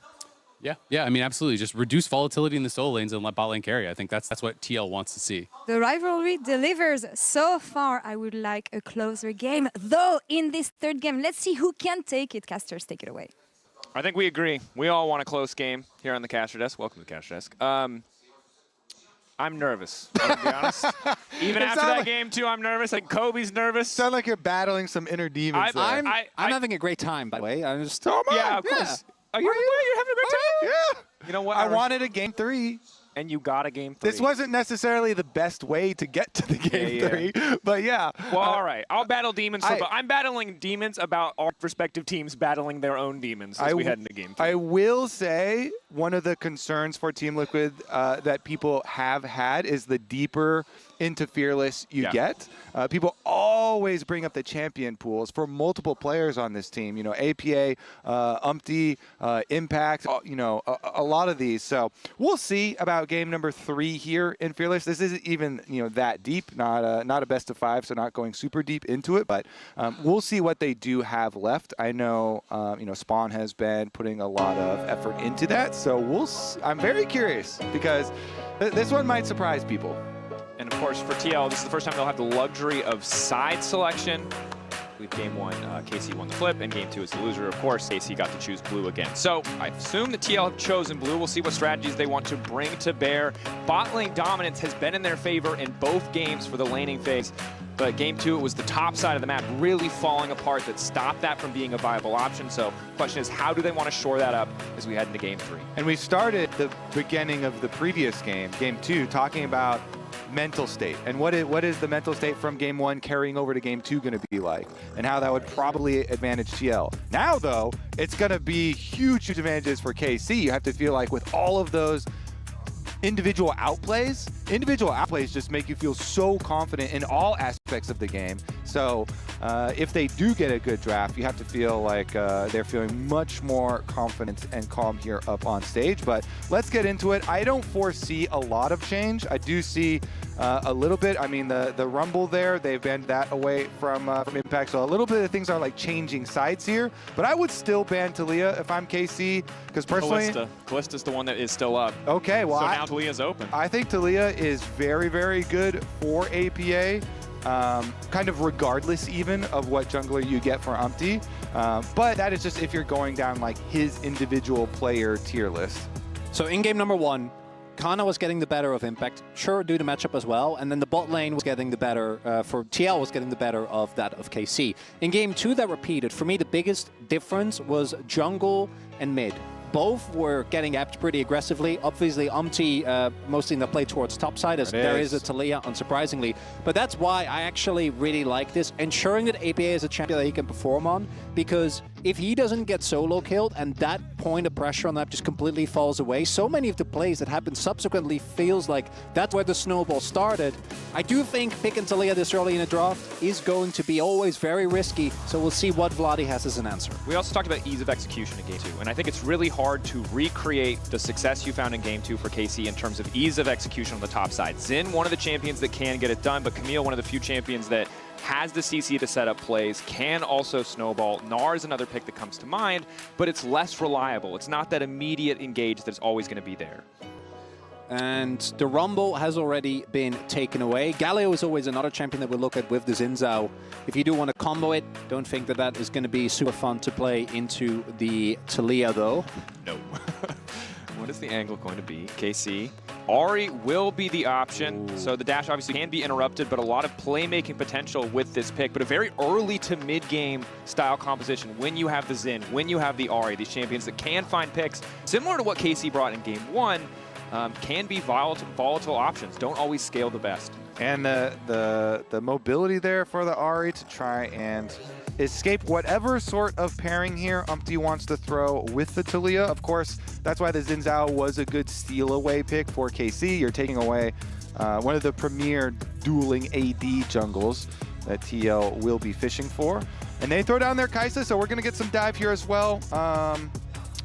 Expecting some follow-up CC.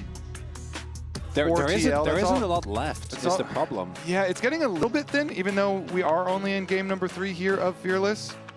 Also, it's not lane swap meta, so Alistar, which would normally be an option on the list, is really not on the list. It's a champion who struggles to deliver in those early lanes. Yeah, what I'm wondering is if you end up going for Rakan, you know, the Kai'Sa Rakan is extremely weak in lane, but once you get out of lane, it is insanely strong. Rakan is a really easy way of activating those. You still get Core JJ on an engaged support as well. The Poppy still being open might make that a little bit scarier. I saw Cassante flash up there on the big screen. I don't know if that actually indicated it's something that was going on in game. And we'll get to see when we get back Impact on a tank? Champ Select. I imagine it's similar to game 1, where it's just a quick remake of the lobby, but we'll keep you guys posted if there's any other updates needed.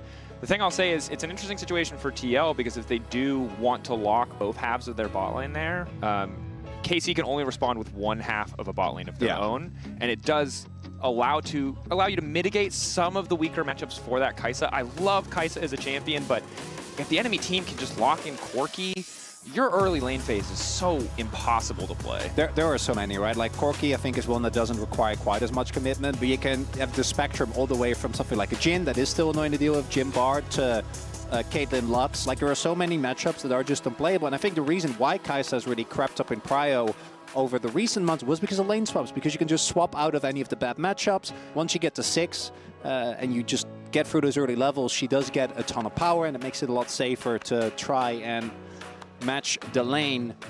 I do like the fact that they ensure that Jan is something that he feels comfortable that he can carry on, because he has been, even in the loss, by far the most consistent player that TL have had. And I think they're going to rely on him if they want to win this game number 3 as well. Certainly are, certainly are. All right, let's see as we try and get ourselves back into it for the champion select. We keep you guys updated when we get a little bit more info.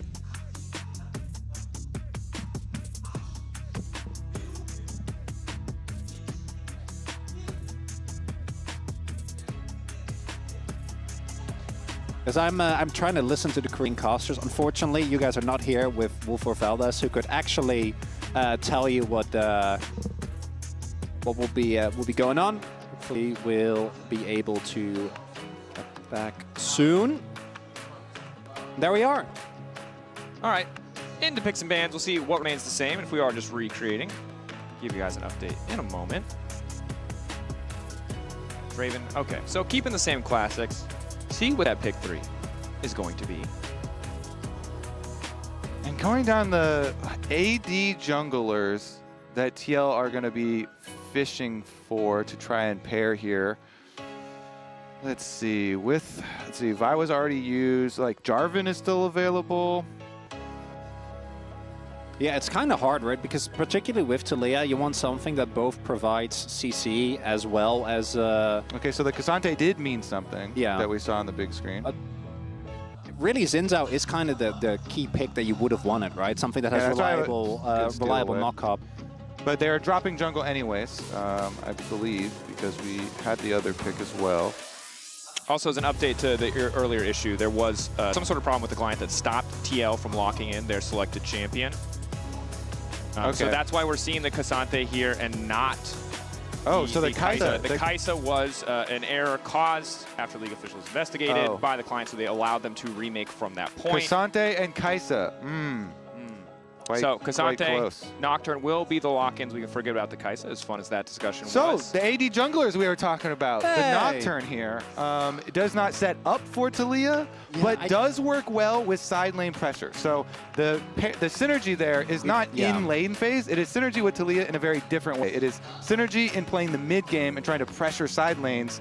And I also do like this, although it does give you a way to go way, way too deep in some plays. So we'll see about the coordination with that combination. But this is a combination that can have extremely powerful synergies. And funnily enough, what you'd want to pair with the Nocturne is actually dive, right? So I do think that Kaisa pick does remain at the forefront of our minds. There is also something like the Jhin, where you'd not necessarily have to be in the middle of the fight. And I think as we get deeper into the pool, right, game number 3 now, the value of picks like that are going to skyrocket. On the flip side, though, especially with that Xayah ban, KC could very well themselves be fishing to just pick up that Kaisa on 4, save the counter pick, and then, because with the Ahri and the Xin Zhao already locked in, you're going to be very happy to play towards that. The amount of CC that's available that Kalist would then be able to utilize is quite large. It's going to be a tough game for AD carries either way. You either pick the Kaisa who gets to dive with your dive, or you pick something else and you're going to get dove on. And it's while your dive probably jumps forward. So I think it's tricky for both AD carries in terms of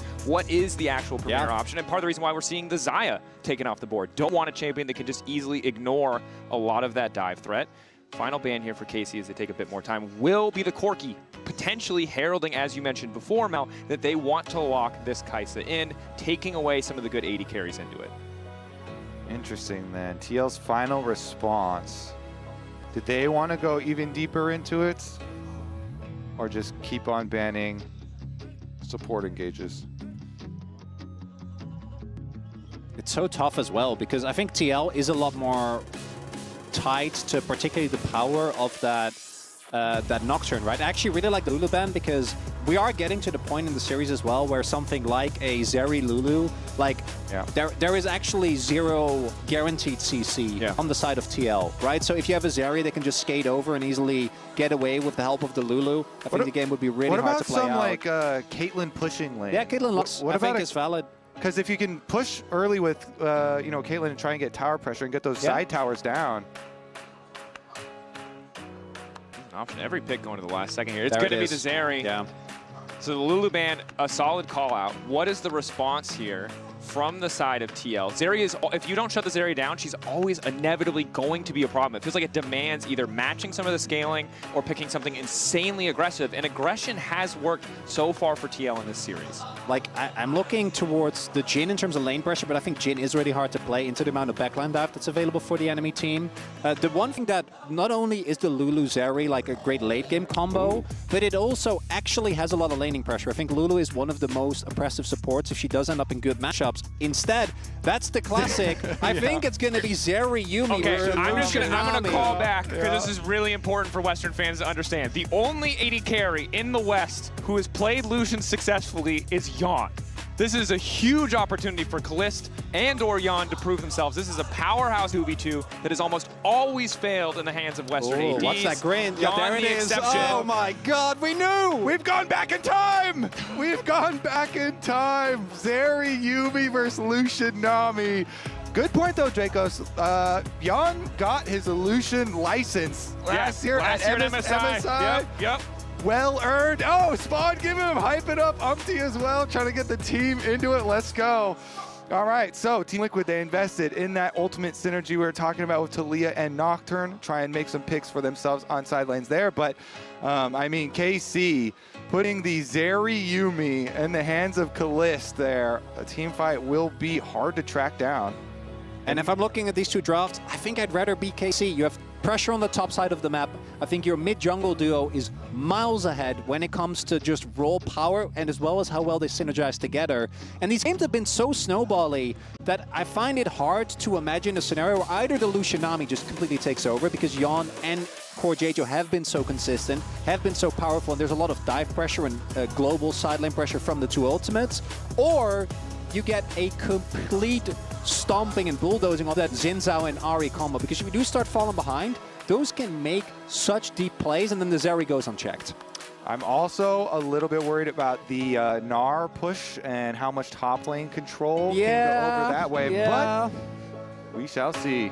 I'm worried about a lot of stuff right now, guys. I'm excited. I'm so excited, but the thing is, both of these comps, incredibly explosive mid-game. The late game insurance for KC is there, but man, that early game with the Yuumi can be rough.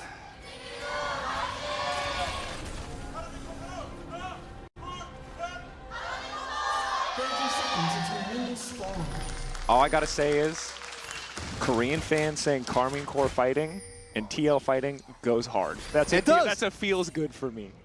It does. I love that they also go for the whole name as well, which is especially for Creeper is a lot more awkward. It works so well. The Low Park fans are amazing, man. Builds the environment nicely.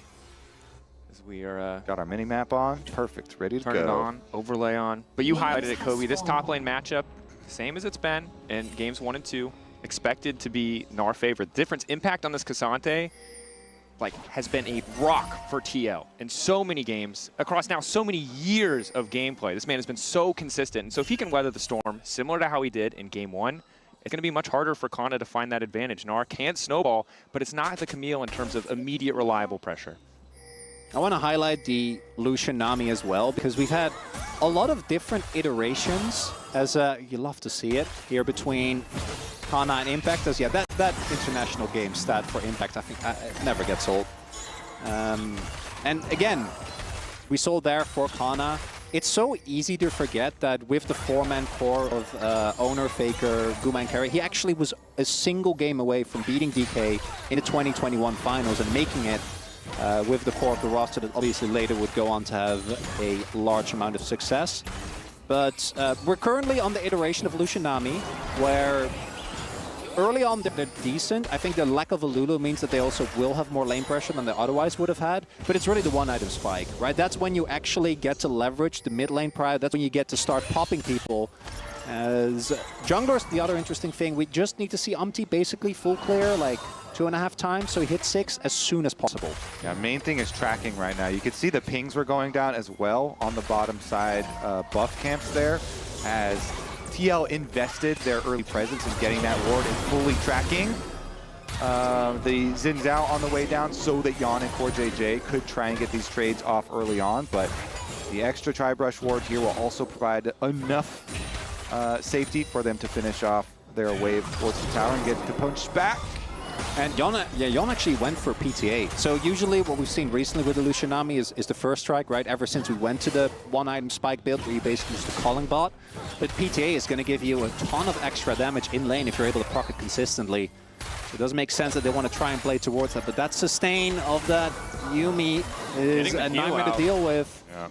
Very frustrating. You already have the combat spell advantage for any Yuumi duo.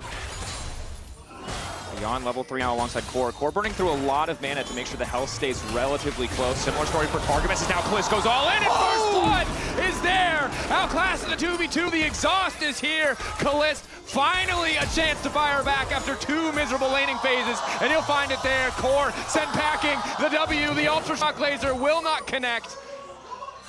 But that's the 2v2 kill, and it feels like that might be the beginning of the end. Yeah, we have seen a lot of this matchup, and when the Zeri Yuumi is the side that gets the first blood, it does not go well for the Lucian Nami.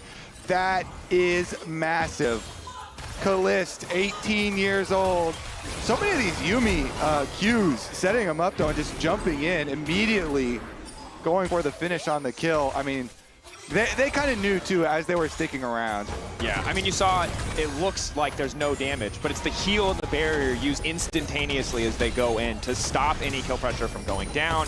So that difference in Summer Spell is really paying off, even if the exhaust is just used ultimately to poke Core out a little bit more as Kana continues the assault on the top side of the map. Early game working out really nicely for KC so far, and while the early lead is good for KC, it's only a small item difference thus far. It's just gonna be so hard for TL to lock down a Zeri. That's one of the things when so many things are taken off the board. It's pretty easy for Zeri to get away from Nocturne when you have a Yuumi on your back. So KC towards the mid stages of the game, if TL are not able to utilize, you know, their global ultimates to make some side lane picks, that's why you're really worried about early money on the Zeri. It's just so hard because there is no guaranteed CC, right? Like Nautilus and Vi, one of the big reasons why Vi started to come back in the first place is Yon still going. Yon trying to keep this one going, knowing that they have no sums left. Bubble goes in, but just barely misses. Kalista able to walk away, but it's still close.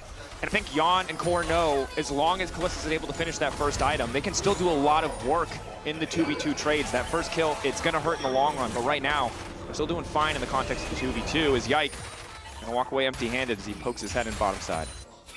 Would have been big if they canceled the backs there. Because you could saw as well, was just slightly diverting for a little bit there. Swap it out. But he's Nocturne, and really he doesn't really want to get distracted while he's doing the most important thing, which is get to 6 as soon as possible. Should be able to hit it when he clears some of those topside camps. As we do have movement towards the top side, I imagine playing for grubs here is TL. They're dropping a whole wave to be able to go over there.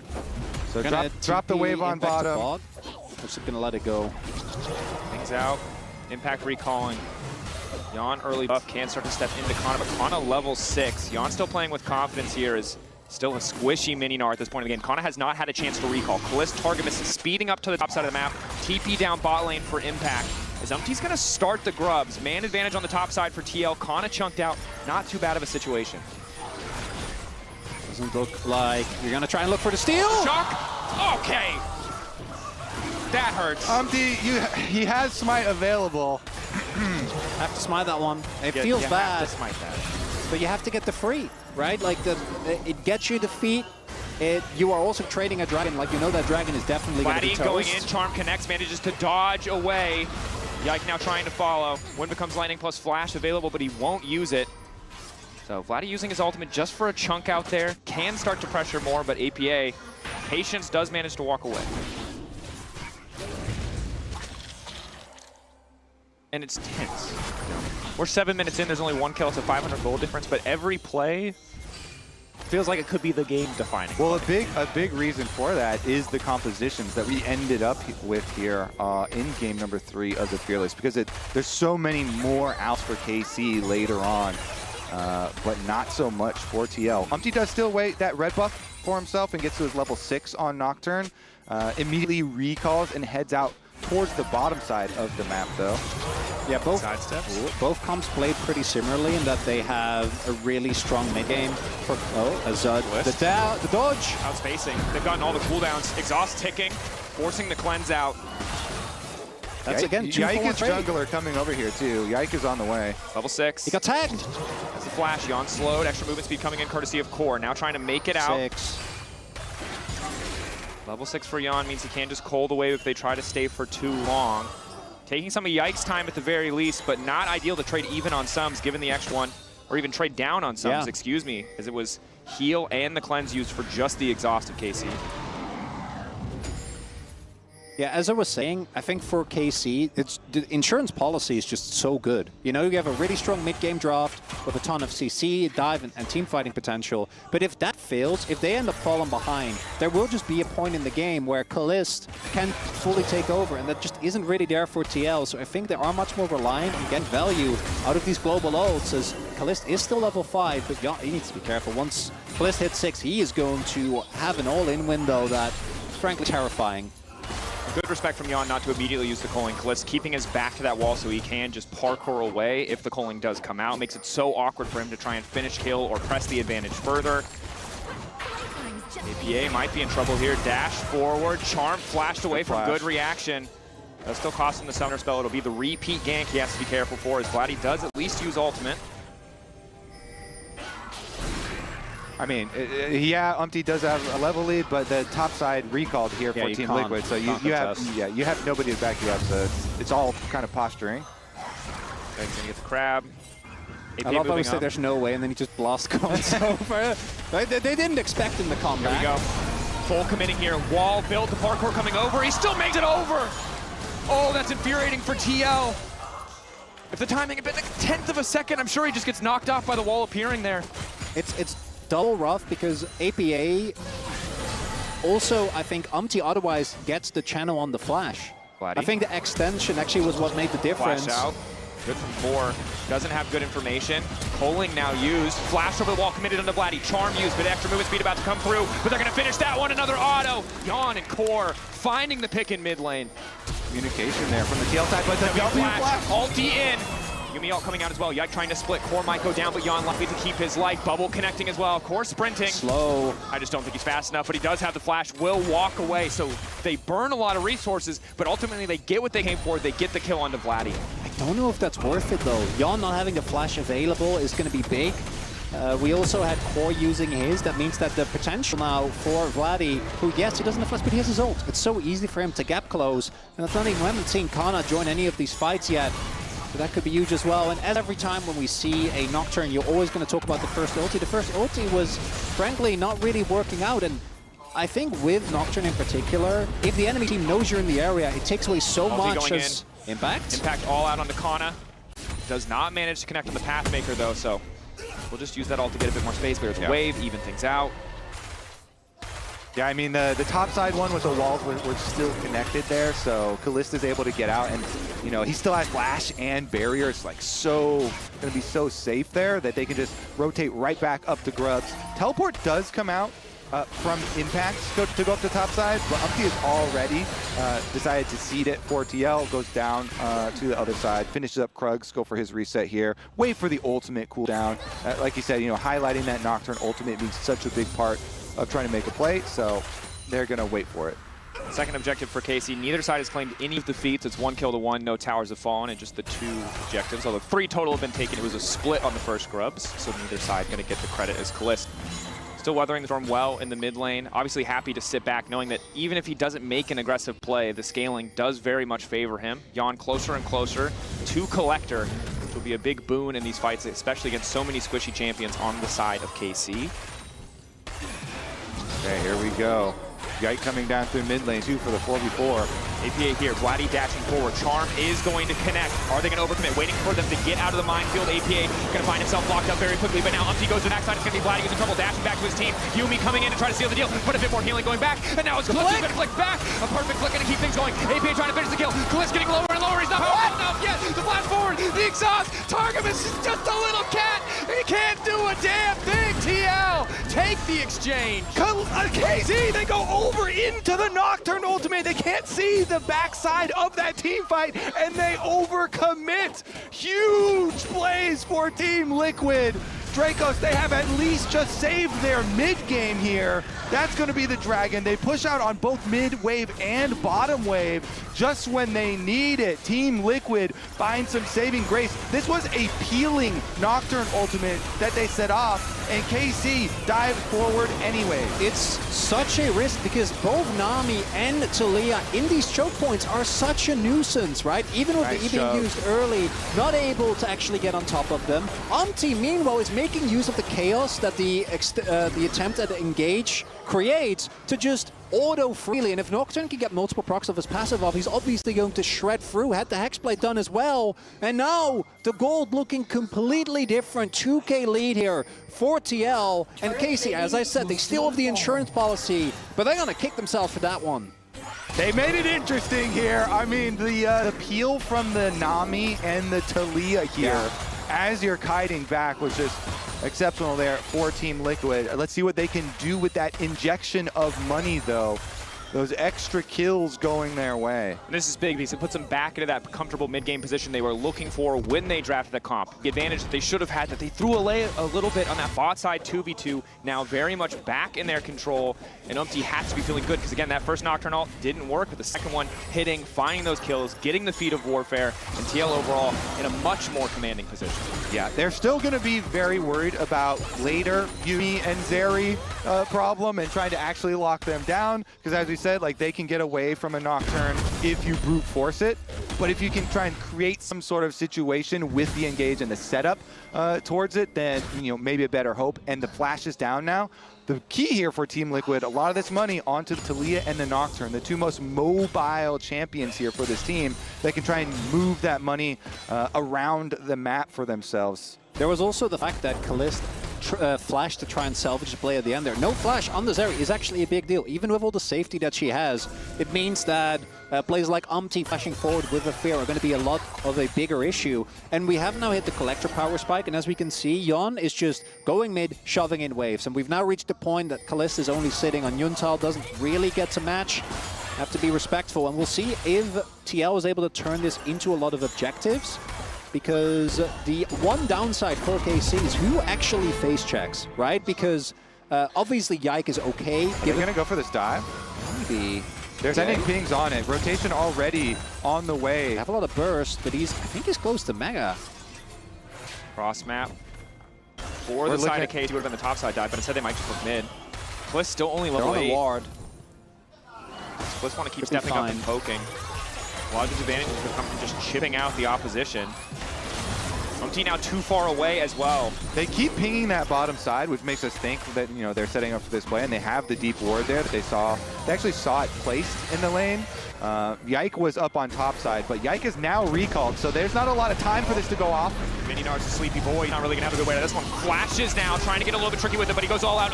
Tanking the tower, but just a blinking health bar. Kana's still standing for a little bit too long. Third stack on the Hyper. Kana trying to run. Manages to get one back again. TL find the kill, but trade one in return.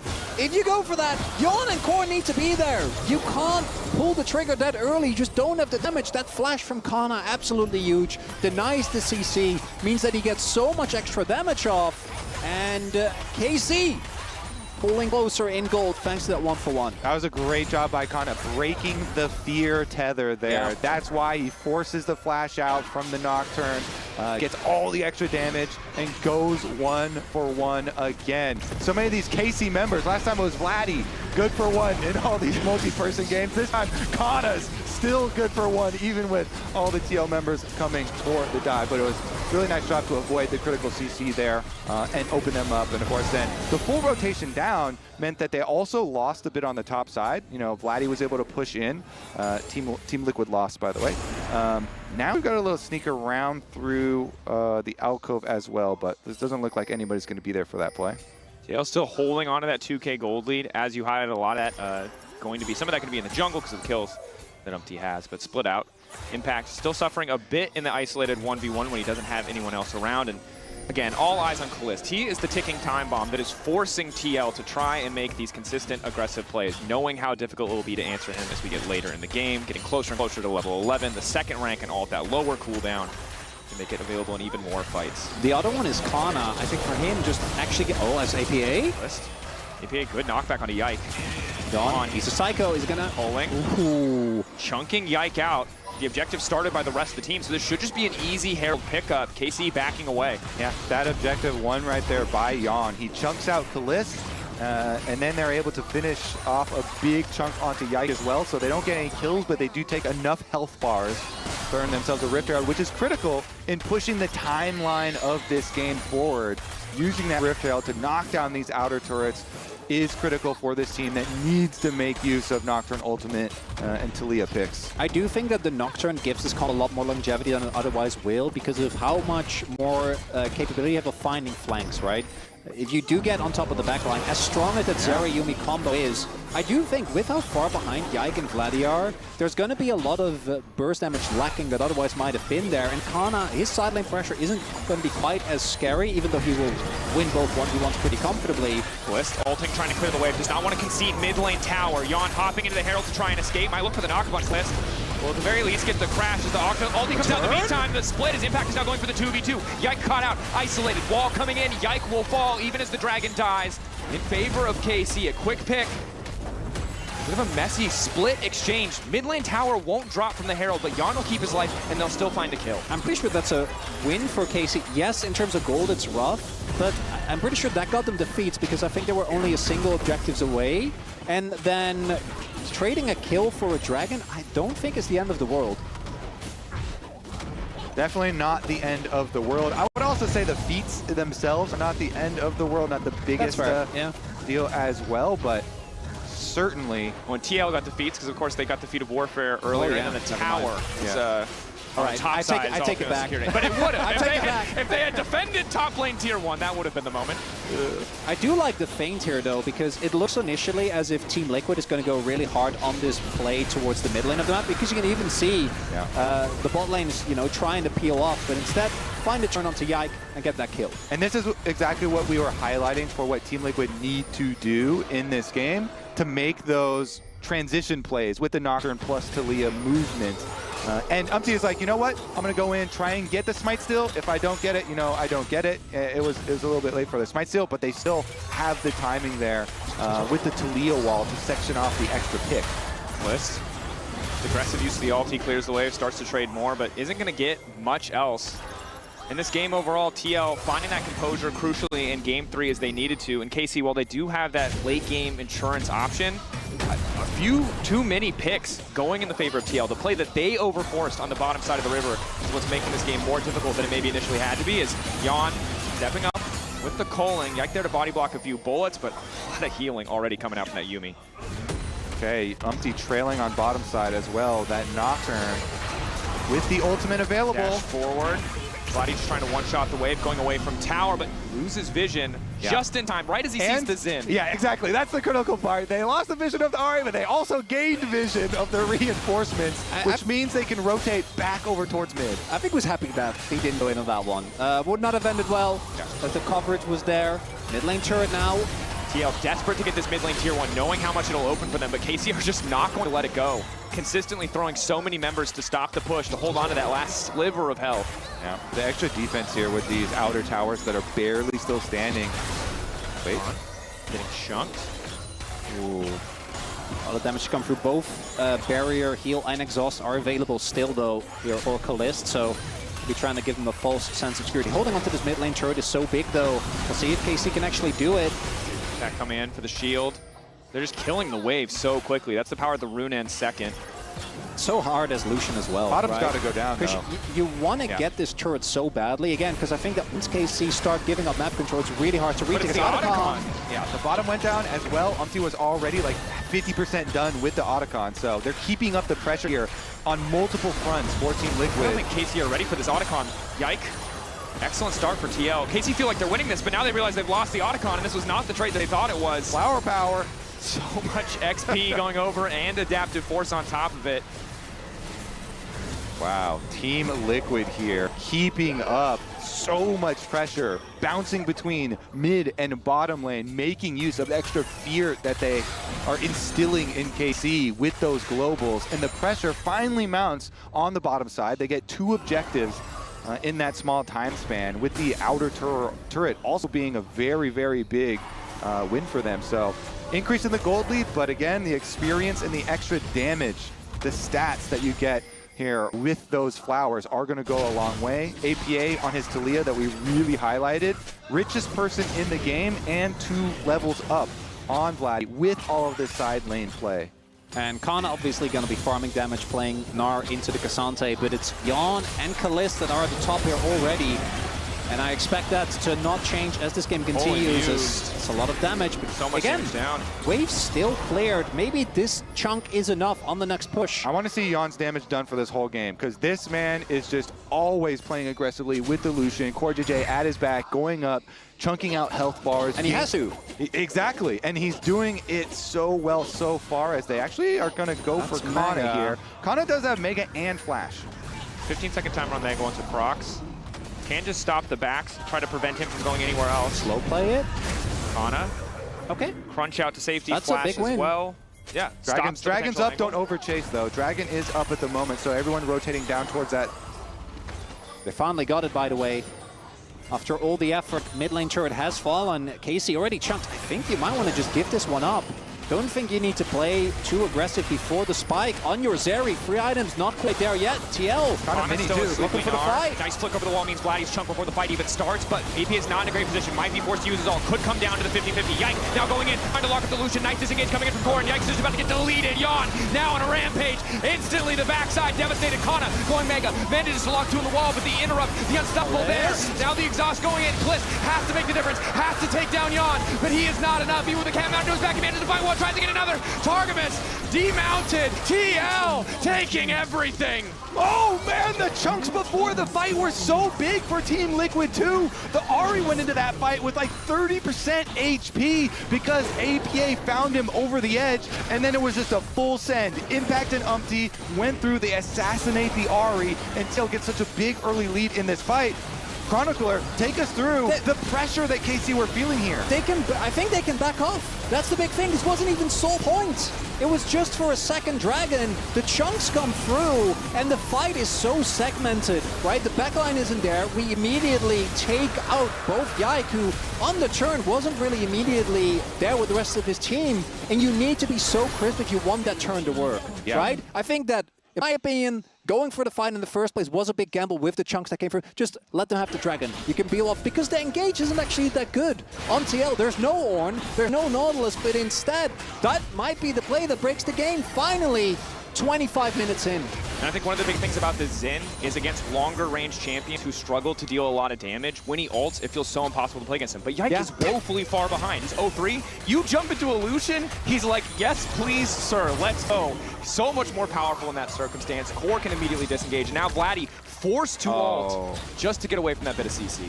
Jan retains his Lucian license. Yeah, I really think I regret him getting that. I think that he's too young. Don't give him the Lucian license. It's kind of crazy, right? Because we're so used to, like, it's been beaten into us over and over, seeing it lose so many times. Not allowed for anyone. But for Jan, time and time again, Jan is cracked. 3 items on the Lucian. His damage stats are going to be through the roof this game, constantly putting out so much pressure for Team Liquid.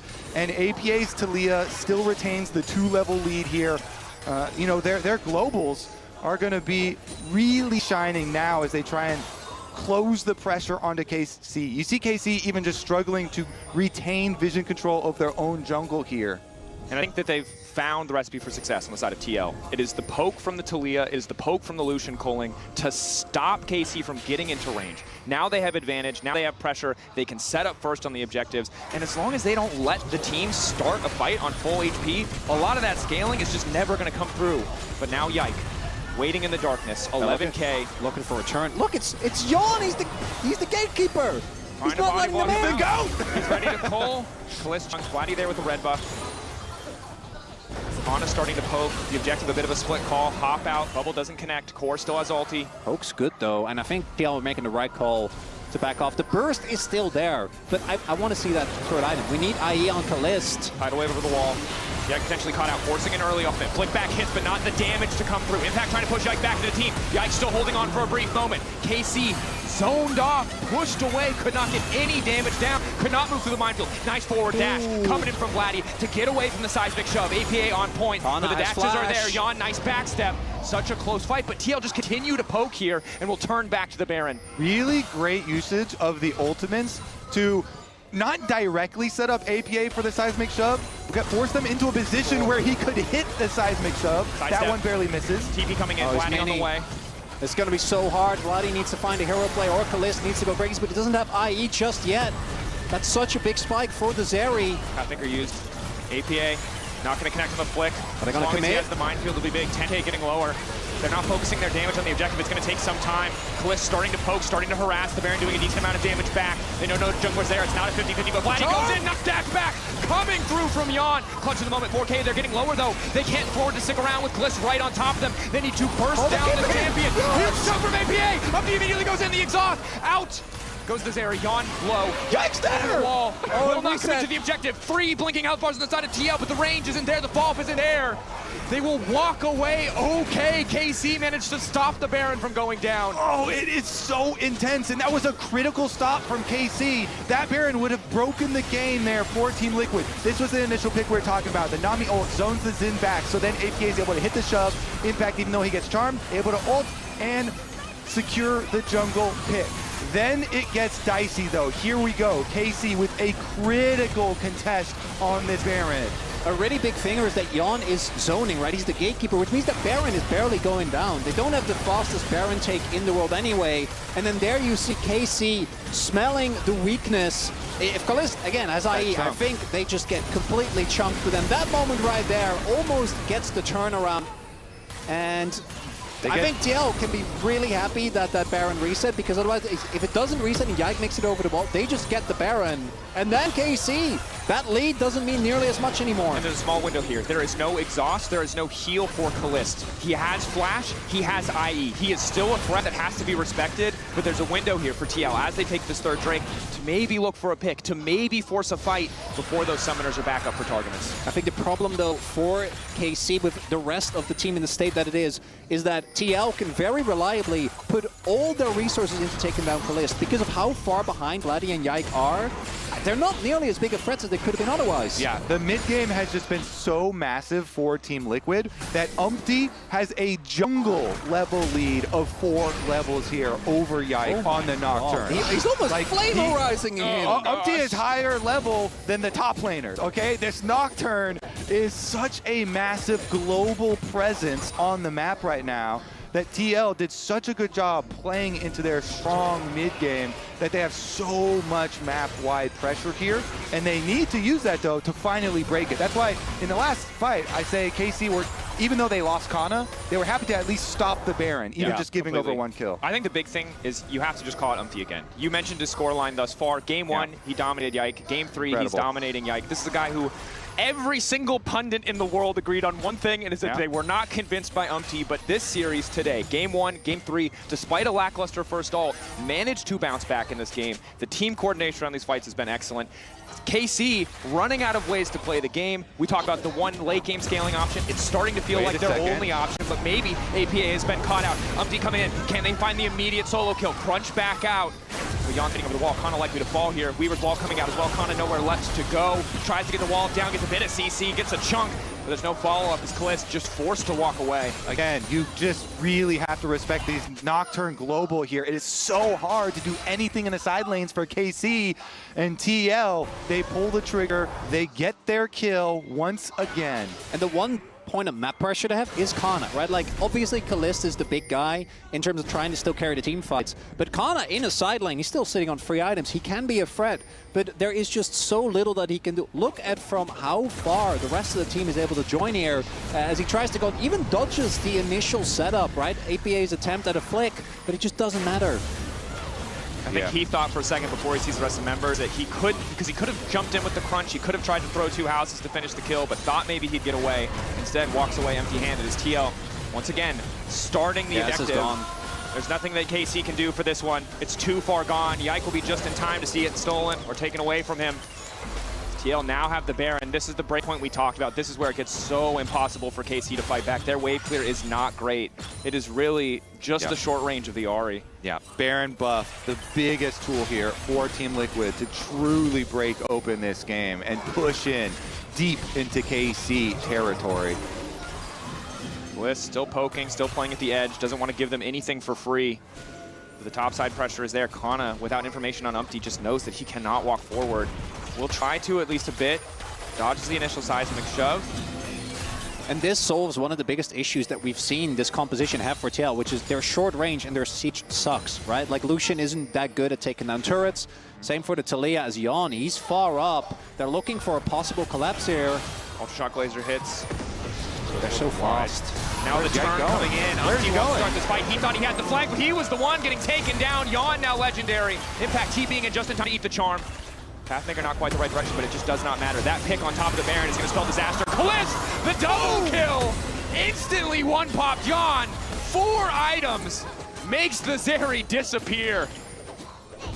It had been a while since I really just loved a Lucian Nami this much, Dracos.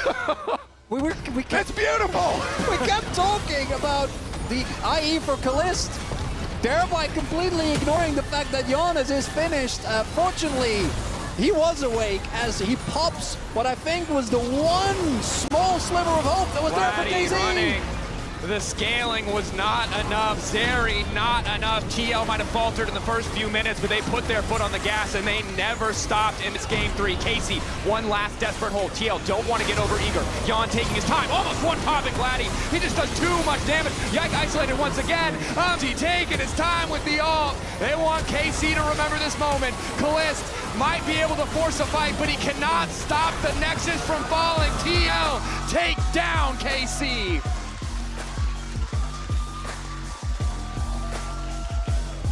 Impressive stuff from Team Liquid here. They have received so much criticism this year, even from myself in particular, and they immediately stand up to all of that. Umti has 2 extremely good performances. Jan still remains LTA MVP. Huge stuff from him. Work put in on the Lucian Nami. Wow. In this final game, also delivering a much more tense affair. Yeah, what a best of 3. Actually ending up nicely. You can see the joy there for TL as they take the win 2-1. Incredible stuff for TL. What a way to start the tournament. We'll see what they can do as we get further in the tournament. For now, though, we're going to break down that game and tune in to the press conference with APA and Impact right after this break.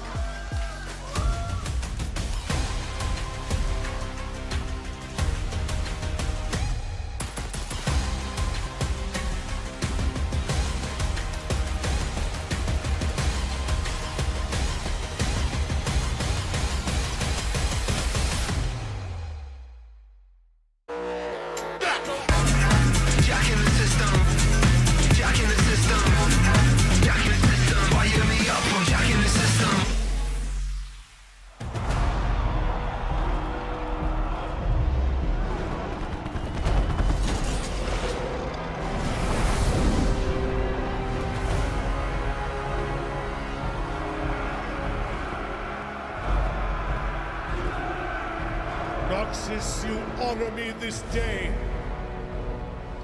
But we are not here for celebration. Not for spectacle or sport. No. We stand over this blood-soaked sand because it is our legacy. It reminds us of the taste of triumph. The roar of defiance.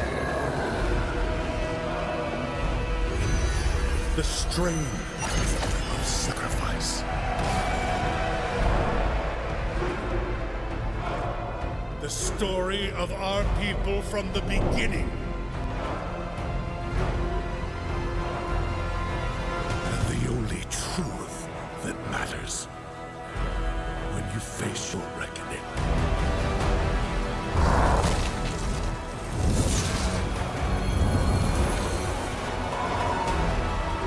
Strength above all.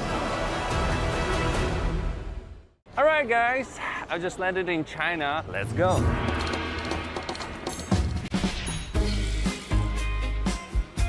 Play the local way, pay your way. Have you ever seen the Great Wall at night? Play the local way, pay your way.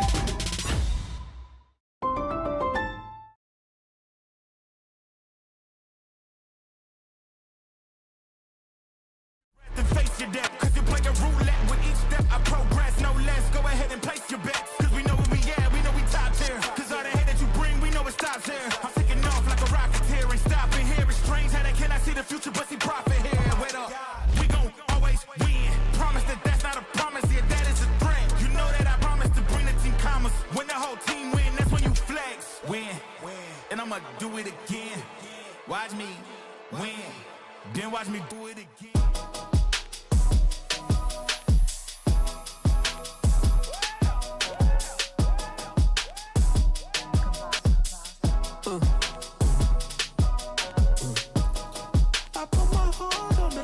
Every time I come through, hope that you notice. Hoping that you notice it. Hope that you care. Hoping that you care,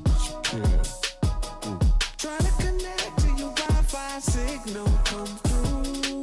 Gotta stay focused. Gotta stay focused, baby. Gotta stay there. Gotta stay there. Oh, baby, yeah. Make time for the FaceTime.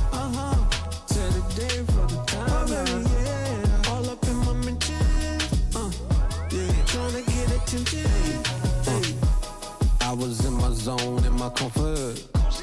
I was in the dark, I was on that gas like a Hummer. I was steady focused on the come up until you caught my eye. Girl, I hit the Johnny Gill, my. Now I'm knowing what a true love is, and the mothers was so bogus. I put my heart on the line every time I come through. Hope that you notice. Hoping that you notice it. Hope that you care. Hoping that you care, Try to connect to your Wi-Fi signal come through. Yeah. Gotta stay focused. Gotta stay focused, man. Gotta stay there. Gotta stay there. Oh, baby, yeah. Make time for the FaceTime. Set a day for the time. Baby, yeah. All up in my mentions. Yeah. Trying to get attention.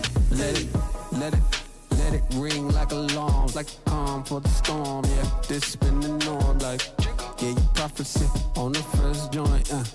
Been ahead, been the future. That's the point. Yeah, love and touch, watch them off, hit the dance. Been rocking with the Campton, your stamp. Sipping, running with OBJ. Small things to a giant, we don't play. Hey, I put my heart on the line every time I come through. Hope that you notice. Hoping that you notice it. Hope that you care. Hoping that you care, Try to connect to your Wi-Fi signal come through. Gotta stay focused. Gotta stay focused, man. Gotta stay there. Gotta stay there, man. Oh, baby, yeah. Make time for the FaceTime. Set a day for the time. Oh, baby, yeah. All up in my mentions. Yeah, trying to get attention. Baby, online like a Wi-Fi. Jack in the system. Fire me up, I'm Jack in the system. We can fight it now if they goes. We have field advantage. Nice. Does it look like you're gonna try and look for the steal? Shock. Okay. Adi. I got Adi.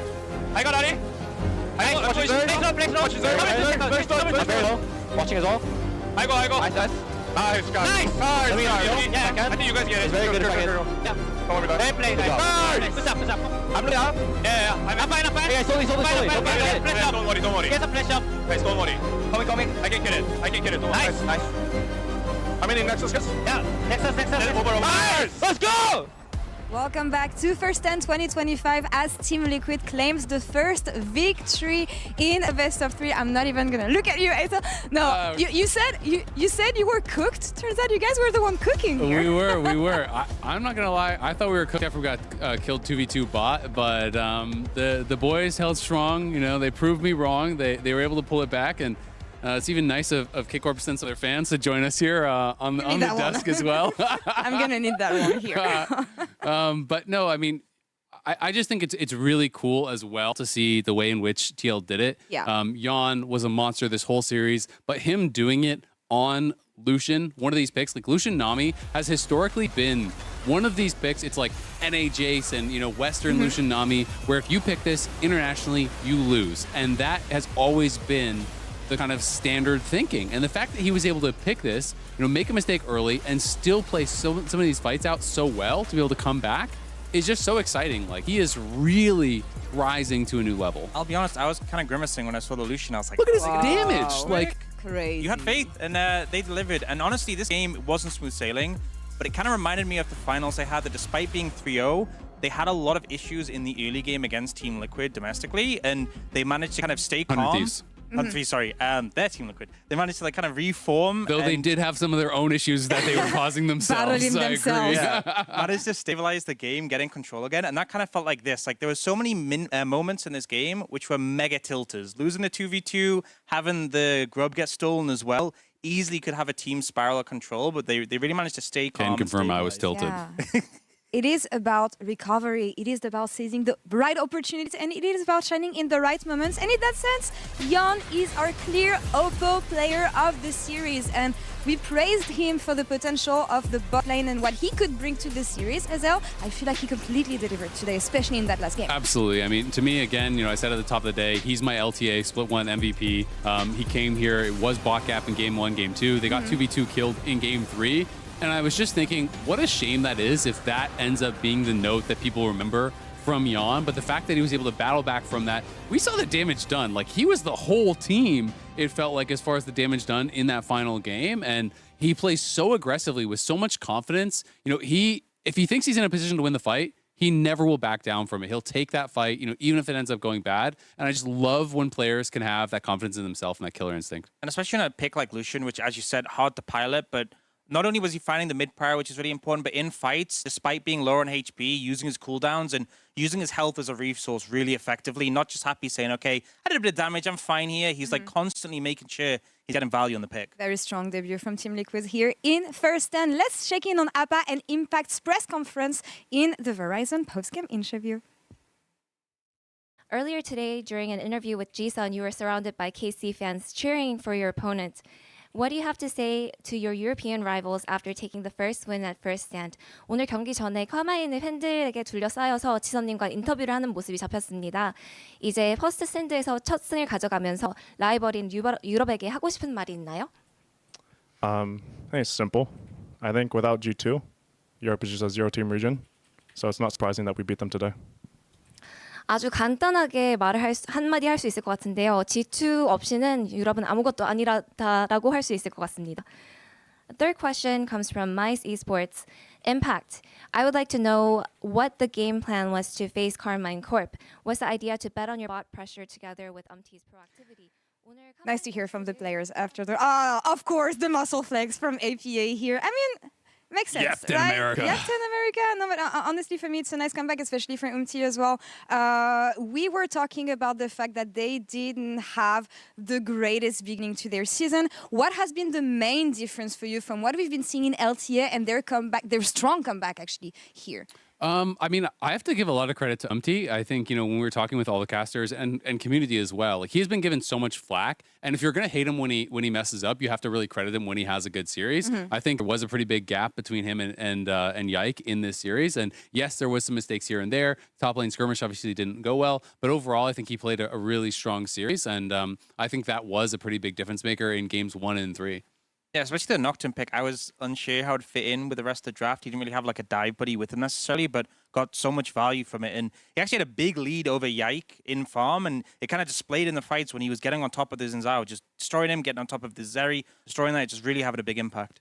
We'll see what they can do in their next series. But let's turn our attention. In the next series we have today, HLE versus TES. We're eating well today. This on is the such a first banger. Day of first stand. And I really love the powerful names that we have on both sides of the rift here on this matchup. Looking first at top lane. Of course, top lane is useful again. And it's going to become even more useful, especially when you have Zeus on the top lane. Is he the GOAT of top lane? It's my question. I think here. yes. I think yes, point blank period. People, when they talk about top lane, it's really hard because not a lot of top laners have that crazy longevity, but this guy has so many international titles already, so many regional titles, and he's doing it in a way that is just pure dominance. He can play every style, but when he is unleashed on these carry picks, there's no one like him in the world, and I don't think there's ever been a top laner like him. And honestly, he's been such a boon to this team. We've seen Honorable Life Esports constantly go to game 5s, and he's come out with clutch picks like the Olaf, which have just completely ran the game. I feel like, players can do well on T1 because T1 is a very successful team, but being able to prove you can do well on different teams is just another step. And really, Zeus has managed to do that with HLE. Absolutely, and now he's taking this dominance on the international stage with HLE, a team that dominated a lot as well in the LCK. What can we expect from HLE here, especially against TS, when you look at both teams and how they could clash, Ox? I mean, I think a big thing for me is the fact that we have seen lane swaps gone. I think that Zeus is really going to enjoy that. As much as he was good at playing in the lane swaps, it's not his forte. The one thing I am a little bit worried about is Delight, because we've seen a lot more like focus on these 2v2 fights in bot lane, and Delight prefers to be on these engaged supports where he can roam about. But the solo lanes for HLE have been so good. real powerhouse there. They really have, and I think coming into this, people are going to be looking at those solo lanes as an advantage. But you have to talk about Cream and the journey he had. He has been so impressive, you know, for TES, and the lineup of mid laners he had to beat was just so insane. You know, Rookie, Scout, Doenby, Knights was just the path to get to the finals. Like, that is insane. And, you know, this team, you know, made some changes. They brought back Crisp. They brought back, you know, brought in Kanavi, you know, made those changes with the roster. And a lot of these guys, even though they are big names, it's been a while since they've won a championship. Jackie Love hadn't won an actual title in the LPL since 2020. Crisp, not since he won Worlds in 2019. And they came together and really are looking strong. And Jackie Love, I think, has been incredible for the team. You know, I think the time of talking about Jackie Love as this like zero hero player is gone. He is consistent. He is a bona fide superstar, and he's easily one of the best AD carries in the whole world. I think that's the thing, is you'd have this feast and famine with Jackie Love, where sometimes he'd go for the really aggressive plays and they'd pay off, and sometimes they wouldn't. Now we're just getting payoff, and it's just really just puts him on top in terms of AD carries from the LPL. There's a lot of interesting players to look at, and I love the fact that we have strong players challenging an established order in their region. We were talking about Cream. I'm just wondering how this one is going to go against the Game 5 devil that we have on the side of HLE, Well, Zeka. In the the good thing for TES is that there is no Game 5 in a 3-game series, so that's working for them. But Zeka, I believe it's 9 Game 5s in a row now that he has one. They always seem to win Game 1. They always seem to win Game 5. And I do think there's just a bit of that aura around them where, you know, these stats can be kind of meaningless. Sometimes they're just kind of fun. But when it keeps happening, it really does build confidence in yourself. And it puts a bit of fear into the hearts of your opponents. There's just so much clutch factor with this team. And honestly, it's not just Zeka, but the fact that this team as a whole has played more best of 5s than all of the teams at the tournament combined, with that big gauntlet run, having to go to 5 games against so many top teams in the LCK. And every single time series again, was 5 games. Time and time again, it just felt like you get a Game 5, the pressure's on, and they just rise up and manage to come out on top. So much experience on this format. Of course, here it's going to be best of 3. They're also playing at home here. They've been playing weeks and weeks at LOL Park. Who's got the advantage? What is your prediction, guys? I have to go HLE. I think they have the edge in the solo lanes. I'll leave it at that because we only have a couple seconds. I think top esports bot lane might really appreciate the lack of lane swap, so I'm actually leaving them 2-1. 2-1. We'll find out about this very soon. It is time for us to gear up for second series of the day. 2 new teams, HLE and TES, take on to the stage. And here we are, our second series of the day. I'm Dragons, that's Mao. We let Kobe enjoy his victory away from the camera. My original joke was going to be loser had to leave, but then my region lost, so I don't have a new joke good in time. But it's not about that anymore. It's time for classic LCK, LPL showdown. Ox betraying his own region. But you know what? I just hope for a close one. I think if there's anything we learned from Series 1, it's that if you make it to 3 games, you're going to have a good time. We did, and that final game, I think, really made us want more. And guess what? I hope, and I think, between 2 teams of this caliber, there's no way this is going to be 2-0. I want to go all the distance as TES and Humble Life. They're too eager. They're too eager. They're too ready to start. They're hungry for blood. That's what I'm going to say. First stand. Saw first bloody of the day. Who is going to come out on top here? I mean, 2 all-star lineups. The history, the pedigree of these teams. There's no way it's not going to be incredible. But the 2 members that you just saw fist bump, all these other guys, they're important. But the main show, the creme de la creme, is not Cream. It is 369 versus Zeus. That is the matchup I'm most excited for. I'm ready to see what a world without lane swaps looks like. And there are not 2 better players on the face of this planet to show us what top lane could be. It's the matchup that was just insane in 2023. You know, back at MSI, 369, I think, best tank player in the world by such a large margin. Back in that tournament. The JDG Golden Road that was then denied at Worlds with T1's historic run. And I'm going to be honest, 2024, Mao, not close. 6-2 in favor of Zeus, but an opportunity to flip the script, to show us more on the side of top esports. Bringing in Coach Home from the JDG era, Season 4 World Champion. We'll see what he's able to do. Helped bring the team this far. Maybe looking to recreate some of that fire, some of that success that they experienced on JDG, especially with Kanavi also joining the roster this split. And Kanavi, to me, is such an insanely cool player because over the years, I think there are very few junglers that have been the original, original creator of jungle tech. There are so many times that a jungler will play a really weird build, and then I'll go ask them about, oh yeah, Kanavi was playing that. And I really appreciate that in a jungler in particular. I think it's a role that really rewards creativity, and I'm hoping that we're going to see some of that on display here today as well. I think Canyon, Kanavi, when I think of junglers, as in what is your jungler's favorite jungler? Those are the two names that come to mind. And we'll see if Top can find, some of this consistency on the international stage. I think unfair in the first best of 3 to cast too much doubt based on historic performances. Yeah. But we're going to need to see how this tournament unfolds for them. And for most people, expectations of this tournament means that this is a finals preview. These are the two teams that we expect to make it all the way through. And we might be seeing a battle for first seed before we head into the best of 5 portion of the tournament right here on day 1. It's going to be likely. These two teams coming from the regions that have had so much success. We had an absolutely bonkers Worlds final last year as well between BLG and T1, LCK versus LPL. It's going to be a pleasure to watch these two teams face off. Our meta questions do remain, as we saw in the first game that lane swaps, at least in that series, do seem like they are completely gone. As God of Nut.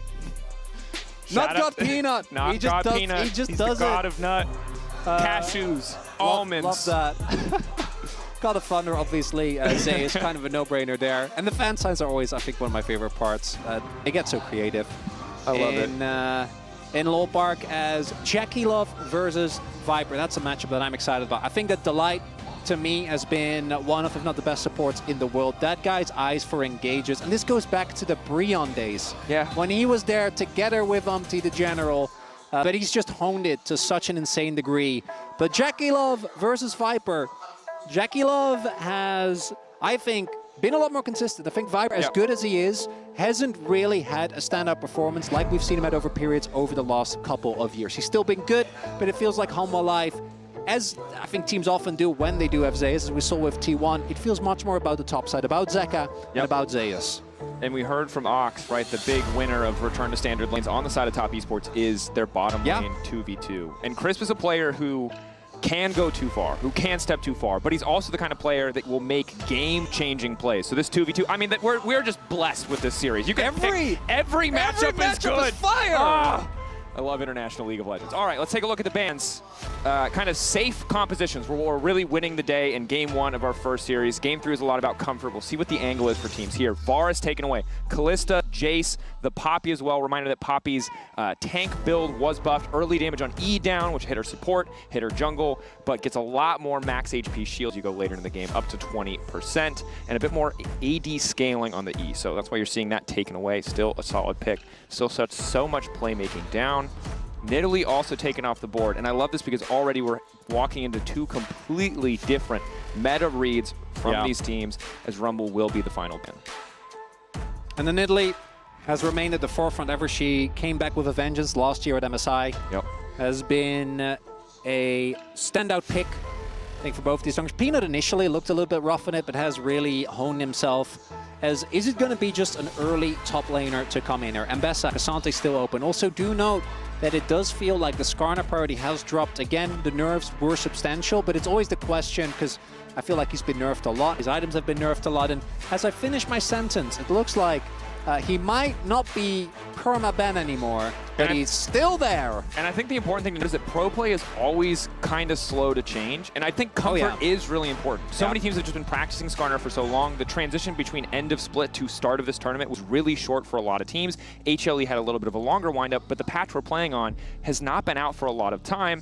And Skarner, while it didn't really work for TL, it's still clearly a solid champ when it comes to fighting those engages. But the immediate response from the side of Top Esports is going to be the Vi, showing us that early indication of pick composition. We'll see what other kind of dive options they want to pair alongside it.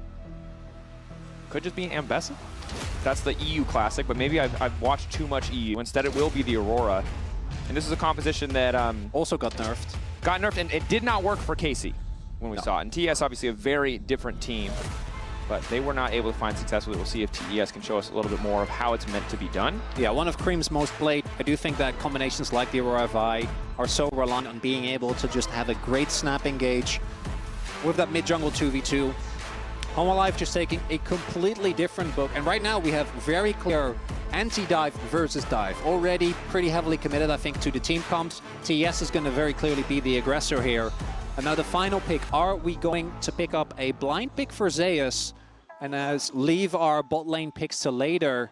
Or instead, it's going to be securing the Ezreal for Viper. Ezreal goes with anything, in anything, and it's great into dive. And I really got to say, I love this first 3 from HLE, right? The safety into the dive that you mentioned, the scaling safe options with Azir, a champion that can still make plays in mid-game. TES, the pressure is on them to leverage these champions to find picks, to not let HLE just scale comfortable in this game.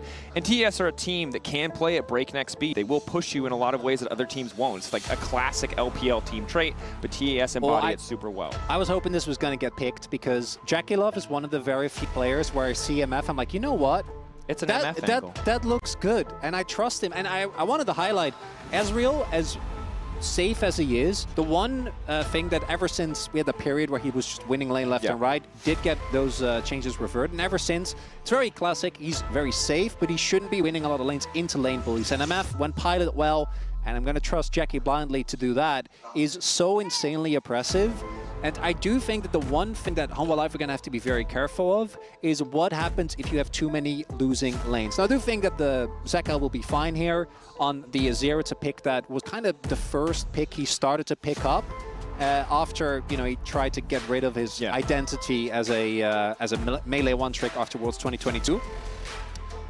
But it is a type of champion. I think the draw for Hanwha thus far, it does need some time. It doesn't quite have the same explosiveness that TES has. Well, the early levels for Ezreal, because of the attack speed steroid, I feel like you're in a position where HLE, the good news is, even if you end up in a situation where your early lanes don't win on paper yet, you will get to counterpick one of these matchups. Yeah. TES have red sides, you won't get counterpick on both, but you could prioritize blind picking your support, probably losing out in a bot lane 2v2, depending on what HLE want to bring. Or you can prioritize counterpicking for 369. It is just going to be the immediately on a lock-in. So that is a clear signal that I think they're looking towards the Jax. So Jason's already been taken away, and Gragas is the classic counter matchup. Jax also feels very safe as a blind pick. Doesn't really have a lot of champions that I think counter him quite as easily. Can go towards something like the Camille, which frankly would make a lot of sense in this style of composition when you're already fully committed to dive. And it does come through there. And then for the light, his Alistar is absolutely mind-boggling. It's also something that we see picked a lot into the Leona, has the ability to do things like cancel the MF field. It's both great as an engage tool, but also to slow down the dive that certainly will be coming through from TES. And to me, this is, we are conceding bot lane, right? Alistar level 1, you're not doing anything. You are not stepping up there. And now the response, I mean, fighting fire with fire here. Credit to 369. This was how they wanted to use their counter pick, right? They could have gave it to Crisp. They could have gave it to support. Instead, it's the Kennen now coming out here. And this is a tough pick to execute on. Can TES keep the momentum up? Because if you get the Aurora into the Kennen, into the MF, everyone at home can visualize the Wombo combo, but pulling it off is another deal entirely. And I think both teams are going to be feeling happy with what they have here. When executed perfectly, I think the Hanwha Life comp, it's so hard to actually reliably dive targets, right? There is so much safety. There is an incredible amount of counter engage, a lot of mobility and safety. Trying to dive into Skarn or into Alistar, into Ezreal, these things are tough. But I do think that with dive comps in particular, when executed well, you can reach a critical mass. And TES, to their credit, that's 100% what they've gone for, right? Like, this is a critical mass of dive, teamfight potential, and just AoE damage that Hanwha Life is going to have to deal with. I will say this is an insanely free Merc Treads game. Anyone who does not build Merc Treads into the Leona, Kennen, Aurora, I think is making some mistakes.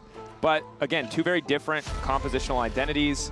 I think we have something a bit more, what you call a standard, like, good pro play draft, right? You have Azir, you have some decent power on the bottom side of the map in the Ezreal, you have the safety. It's a bit boring, but it gets the job done. But it gets the job done, exactly. And on the opposite side, we have TES with, you know, all-out aggression, foot on the pedal. Love it. It's so, I love it when a narrative comes together. Isn't that great when they just deliver like that? I love International League of Legends games.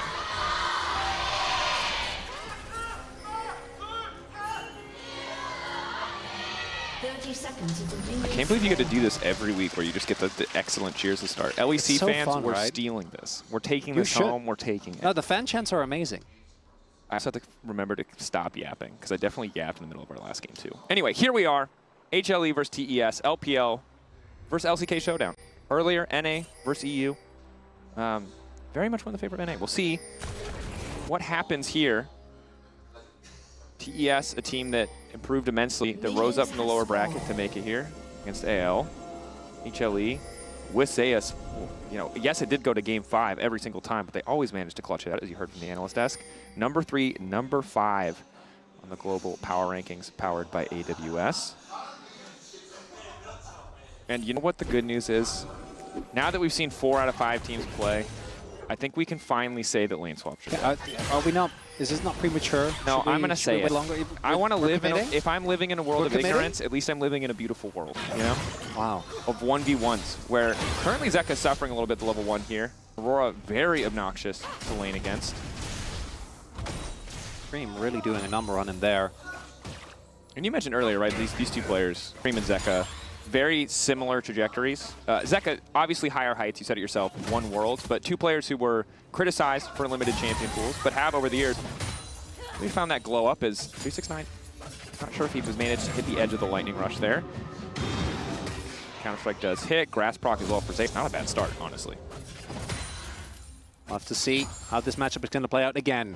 And it's funny because 369 on a carry is something that he originally was known for, then he kind of rebranded as a tank player. And again, Man's had a lot of rebrands. In 2023, the best tank player that we had throughout basically the entire year. Absolutely incredible. Large reason of why the team fighting of JDG at the time looked so insane. Then Hingham Knight creating so much space for Ruler, who obviously made it back, but not here right now. But we will see, as that Cannon matchup can definitely feel a little bit rougher. And I think once you get your first back and Cannon starts getting some AP, get some levels in Q, that's when it's really going to start hurting for Zeus, as we do see the health bars here in mid equalized a little bit. Zek also going for lethal tempo, so is going to really improve his DPS as we get towards the later stage of the game in these longer drawn-out fights. And also might want to look for that here, because Cream with Electrocute, you're not going to out-trade him in the short trades. And Zeka, a lot of CS being dropped here. Scream keeps the pressure up. I mean, but credit to Zeka. Good movement in the early levels means he hasn't lost too much HP. That first level 1 trade going against him, but managed to dodge at least 2 Qs and an E from what I counted for, taking the back half of the weirding there on the trade. Reminder that Aurora was nerfed in terms of AP scaling, not the base damages on this patch, so the early trades still are going to hurt from Cream. Peanut still just continuing to clear through jungle. I think a race to 6 for both these junglers, most likely. Yeah, and Kanavi obviously going to have more early pressure. I think the Skarner ganks, unless someone really overextends, aren't looking too wide. And also, the lane where I think you have the most kill pressure, which would be with the setup of the Jax, is also really hard to gank. Reliably locking down the cannon is always a bit of a nightmare. And Peanut just going to be looking to get to his, as you point out, get his ultimate as soon as possible, and then act as either the engage, because I do think that Alistair can sometimes struggle as solo engage, so having some backup there is nice. I also want to highlight that the light, obviously, you're playing any cannon, you have to go exhaust. It's basically a prerequisite. Does mean that there might be an opportunity for Jackie Love and Crisp, because as far as raw combat power goes, in the 2v2, I think the barrier clan or barrier ignite is going to feel a lot better than the clan's exhaust. I mean, favored certainly in the 2v2 and in the summoner spell selection. Yeah. Viper will back, picks up the tier. Jackie Love, similar scaling option in the form of the Cole, just trying to get more money into his pocket. Kind of knowing that Ezreal's going to go back for. I mean, Ezreal's first back just kind of sucks, right? And that's one of the downsides of the pick. The first few levels really strong because of the power of the passive. You reset, you basically buy nothing. So. As well, we have a late lane swap coming through. Rotation both sets up a possibility for Grubs. It's going to put, I think, TS pretty far behind. And Zeus is able to catch this wave as well. And this is something you talked about in draft as well. With the Leona locked in with some of the bans that we saw in second phase, it's a great Jax angle because it's just so hard for Leona to dive this champion. So while it's not the traditional early level lane swap, the changes only affect the first 3 minutes of the game. So happy to just swap down around a Grub setup. Very reminiscent of kind of an optimal play from last year where you just have this 5-minute swap to topside for the first Grub spawn. Kanavi is, or 369 rather, is still holding on to his TP, does have that available. So we'll see what the response is going to be. Obviously, want to match the top side because they want to keep the... Okay, Cream fishing. That ult is gone. And actually, I think the level 6 spike for TES is completely bonkers, right? I think even though there is a lot of scaling on Hanwha Light, it's going to take a lot more time before they have the same level of lethality as that gets cancelled. That's big. 369 has the empowered auto, waiting for the counter strike. Good timing coming in for Zeus. Now 369 is going to ult. Zeus taking that ult is fine. They just lost both of their big team fighting ultimates. Yeah. They do not have it for the grub fight. HLE very comfortable to start that objective, knowing there's not really a good counter punch from TES. I mean, good patience from the side of HLE to just get the ulti out on the bottom side. Mid lane Clean was a bit over-eager, thought he could find the kill before the back completed. Even if you cancel the back, I think that will net you the For what it's worth, never mind. We'll talk about it later. Fun fact from Delight after Brock. This is going to be rough. Nice. Hit coming in there from Crisp. Delight trying to walk away. Ball breaker will not connect from Kanavi. Just going to back off. Very close to being a disaster. And in the meantime, the grubs are still just being hit. Damn, without those ultimate, like, I do think for 369, because he TP'd, him using that Candle isn't that big a deal, because realistically, he was never going to be in the grub fight because he had to catch the bot wave. But yeah, I agree. The one not having the Aurora is a big deal. Sets up nicely for Jekylov as well, as in they go again. Going Peanut here, level 6. Kanavi might try to kick this one off, but Ezreal hasn't taken any damage. An excellent interrupt from Peanut. Hard read on Kanavi, but now the fight coming through. Alistair, no level 6 means he's easy picking. Jackie going to try to pick up the kill, but he doesn't have any mana. Kanavi now running. Jekylov caught in the 1v1, forced to flash out. Viper continuing forward, needs to land each and every single Q. Hits one, just not quite enough damage to finish the job. Yeah, barrier was still there. I think otherwise Viper might have flashed forward, fished for that. And this is what I was saying is... The Rock! Doesn't stop it. Shields. Ooh. Shakes fist. Not even close, says Jackie. Close. Gets his back off. And that is going to be a big gold influx there for TS. And it was Hanwha that started, and it's kind of what I was talking about, right? Even though Peanut gets an incredible 2-man ultimate there, it doesn't mean much because there was no damage follow-up. Yeah, I mean, again, Ezreal just now has seen. Now it would have been great. Yeah. And it's an Alistair with exhaust, no ignite. You just don't have damage. And without the Alistair ult, you didn't have the tankiness either. Good recognition of their own strengths, right? TES not a team that hesitates to pull the trigger. If they think they have an advantage on a fight, they're taking that fight. And I think the read might have been that Kanavi had already gone for the back there. Yep. Beautiful ult from Peanut there, actually catches Kanavi mid-Q, but there is still more than enough damage available here. And without the damage on Viper, like, it's not going to be able to take anyone down. And this is also, these are the situations where you really do see the nerfs to Skarner. Like, otherwise, a couple of patches ago, Peanut would have got that grab, and it would have been at least a kill, possibly a double. Yeah, you would have had the E up more reliably, you would have had 2% more max health damage, a bit more slow, probably could have finished it out. In this case, it was not enough, and again, a brief window of opportunity, very well capitalized on by the side of TES. Ezreal does not do damage, even though Viper, I feel like, landed every single ability. Just did not matter. It will be a different story with the Sheen, but still not that crucial first item spike, as Jekylov, no surprises, just rushing for a little bit of extra lifesteal so he can eat that poke and continue that endless push that MF can just bring to the table. Yeah, it's the classic on MF. You get the BT, get to just strut around unbothered. Any poke that does come through from Ezreal, you can easily shrug off. And we also see Zeus and 369 are still, again, there's a level 6 for Delight, hoping to get the ulti, and they do manage to get it initially. Aftershock there, but Crisp too damn tanky. Now the ulti comes in from Viper. It's a little bit wide. Peanut finding the knockback into the wall. Kanavi locked up once again. They managed to walk out of the ulti coming in from Jekylov as well, but still good damage going down. Ulti again coming in from Kanavi, but they managed to find the kill. Viper still in touch for now, but Jekylov does to finish a kill. Second on the way up. The slide, the glide, the flash available. He can find the angle, but doesn't need to. Crisp taken out as well. TES trying to rinse and repeat, but Alistair's level 6. That was not easy pickings. Feat of Warfare claimed. Viper popping off. And perchance a false sense of security after that previous play ends up working out for TES. They opt into a very, very similar skirmish, with the difference this time, no sums on Jackie. Barrier isn't up, Flash isn't there. And initially, this does look kind of suspect, right? Delight just walks up and they're like, we can take him down, but no ult for Crisp, and there is ult for Delight. So all the damage doesn't really mean anything. And then here, Jekylov tries to take down Delight, he just walks it off, Peanut walks forward. And while all of this is going on, Viper has just been free-firing the entire time. And at this point, Jekylov and Chris, all they can try and do is maybe get the counter kill on Viper. Not gonna happen. And now Viper is fed.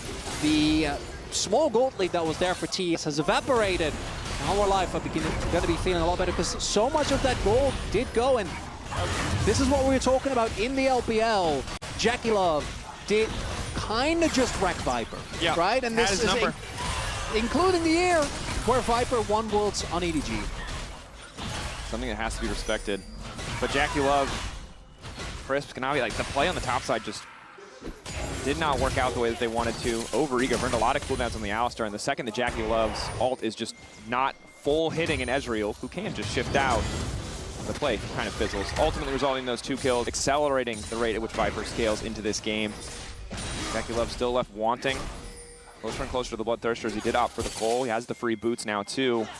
But a little bit harder for him to walk up in the mid lane, right? Viper's is the point where you can just ult mid-wave whenever it's off of cooldown to just try to secure prio for the team. And HLE, with that prio, have already started the next objective for themselves. The Drake, they pick up 3 grubs earlier. Now grabbing the Drake as well. 3 kills.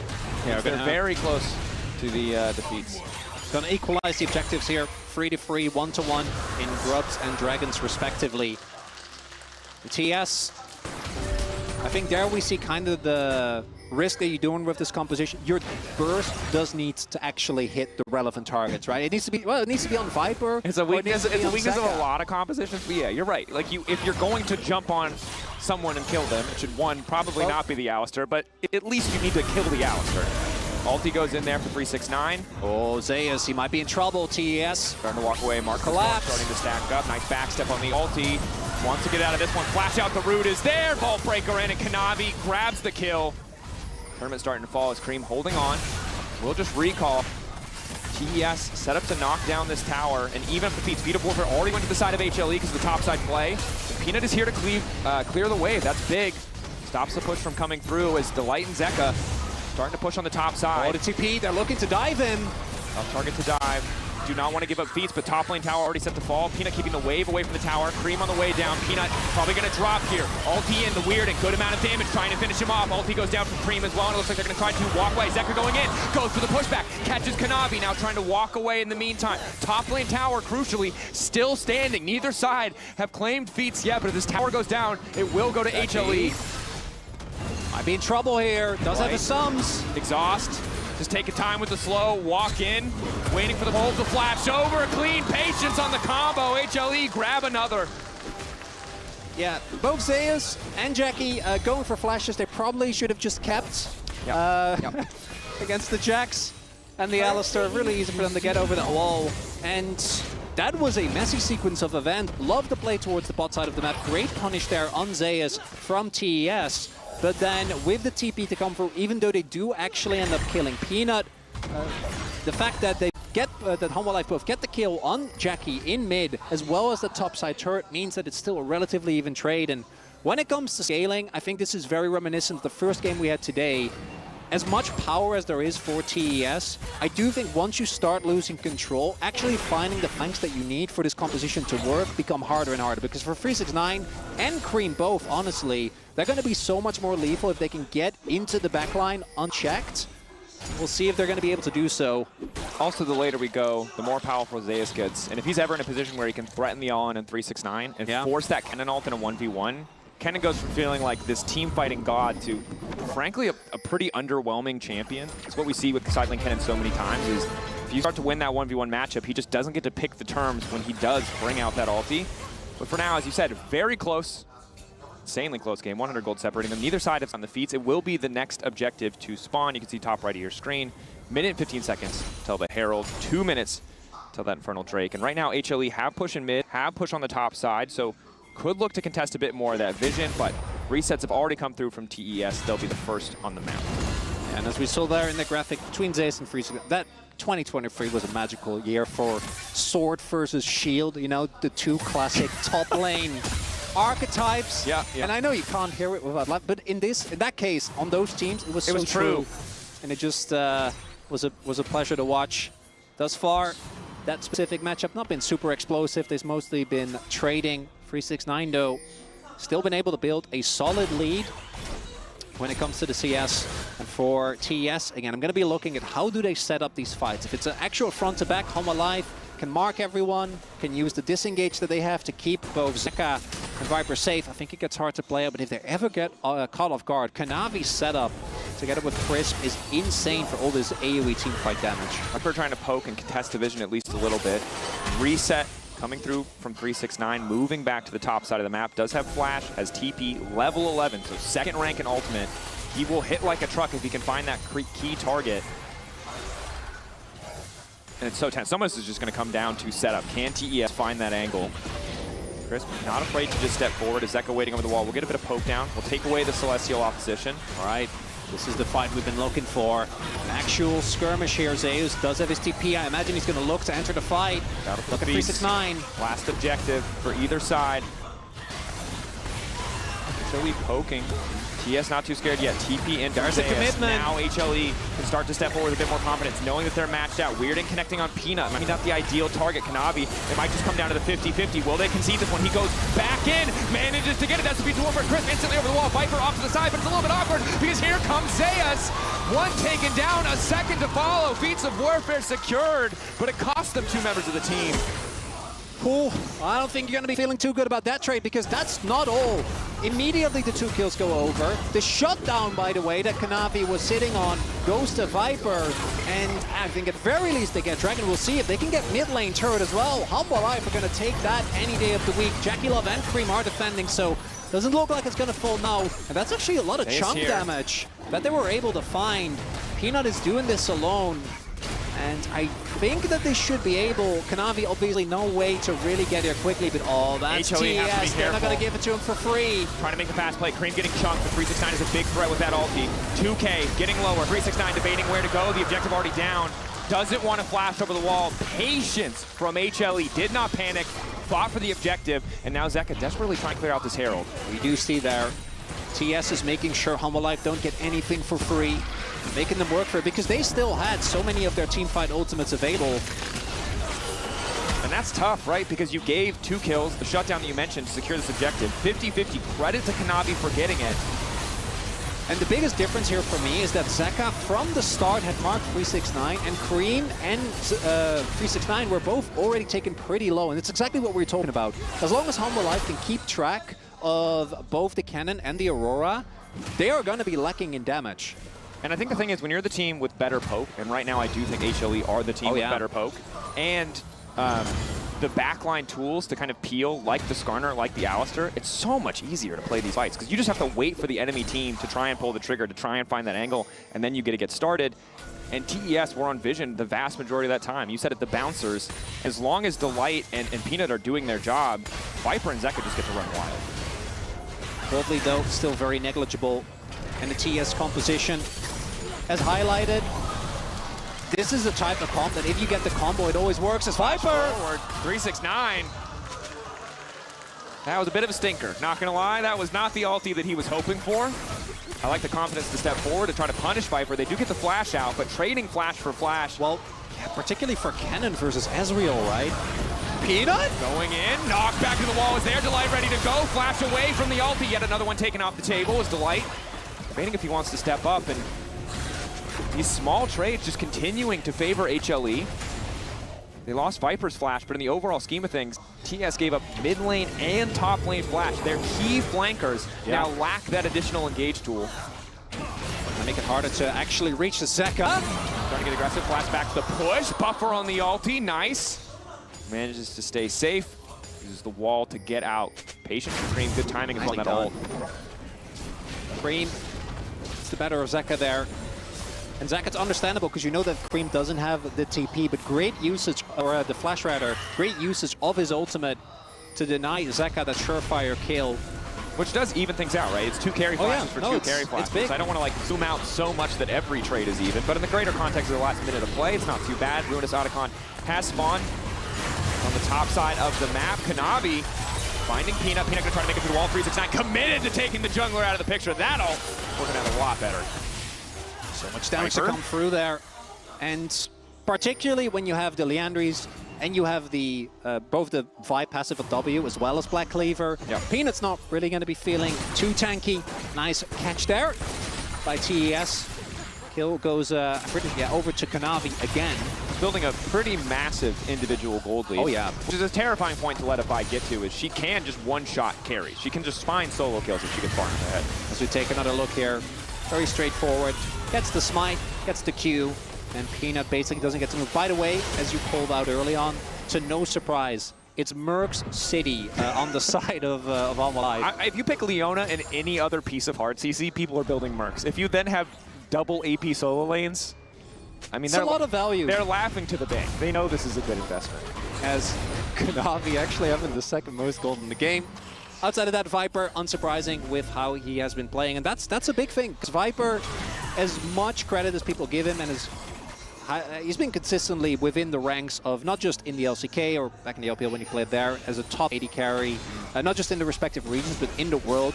But he definitely has had ups and downs throughout that period. I think recently he has really struggled with consistency. So him having a big performance thus far on the Ezreal is big. They highly prioritize this pick as well. Yep. And again, weathering the storm of the MF Leona 2v2. But thus far, the gold lead still really doesn't mean that much in the grand scheme of things, Dracos, which means this game still to be broken open by either team. We're waiting. But I will say, similar to the first game we saw of the day, I think HLE have a much easier job. TES are the ones that have to find the engage, have to lay the traps, that have to find the creative flanks. HLE, if they push first, if they take their time, it's a much easier game to play out, and without the threat of getting outscaled, although I do think that you'll hit a threshold where Ezreal will just get one shot. You know, you got to play the game at a much more relaxed pace. As long as you don't get overeager, as long as you don't try to force anything, it's a little bit easier for HLE. Those decide that he doesn't want to give his life for a crab. Tough call, sometimes it's worth.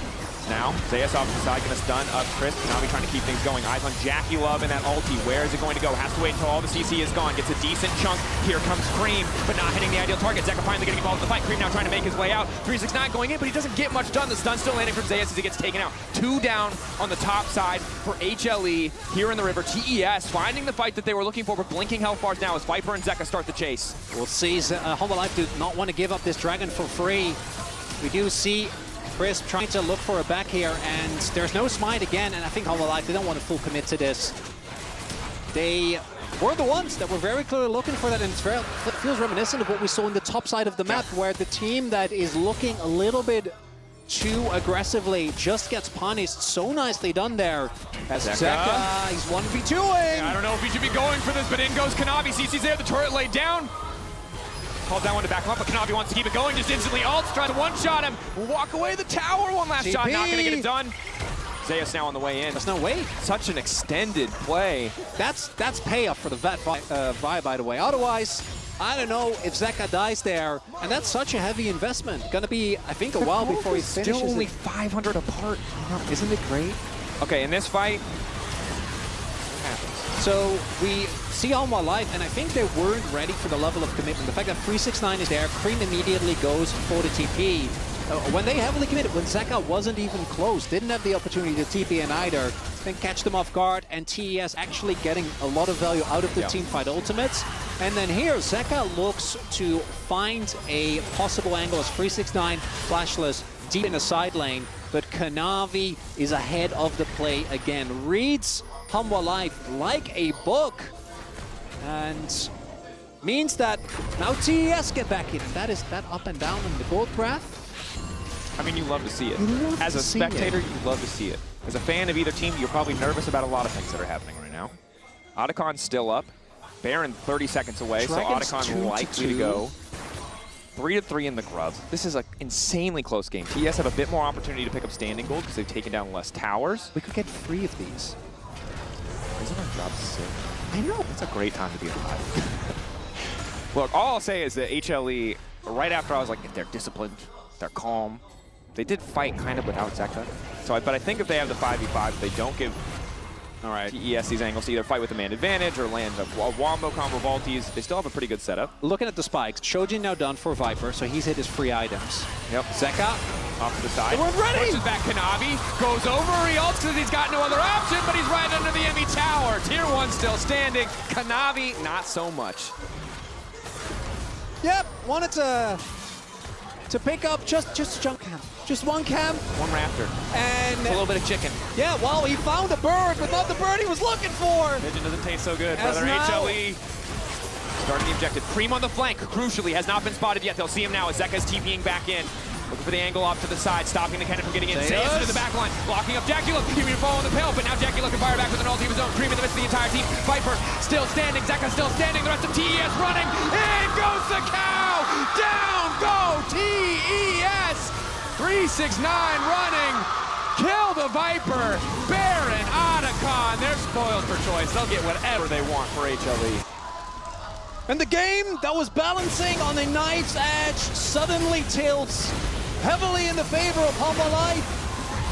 That was a 5-0. Yeah. And it starts all the way back here. You see Otacon starting to fall. Kanavi just wanted a Raptor. Maybe thought he had a pick. He did not. Gets way more than he bargained for, and then Humble Life immediately gets the setup. Zeka marks Scream, and look at the light as well, ensuring that 369 doesn't actually get the flank. It looked like the backline was at risk. They weren't. And then by the time that Cream and 369 actually get to have any impact, Jackie's already dead. He had to flash very early on in that fight.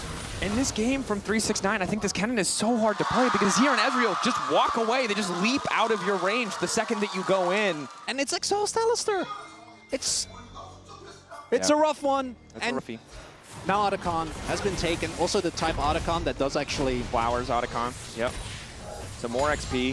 I thought you were talking for a second there about Captain Flowers. Like, does he really like Flowers it? Otacon. Because it's bloodthirsty? Flowers, like Jungle Champ, Flowers Otacon. Yeah, I could see it.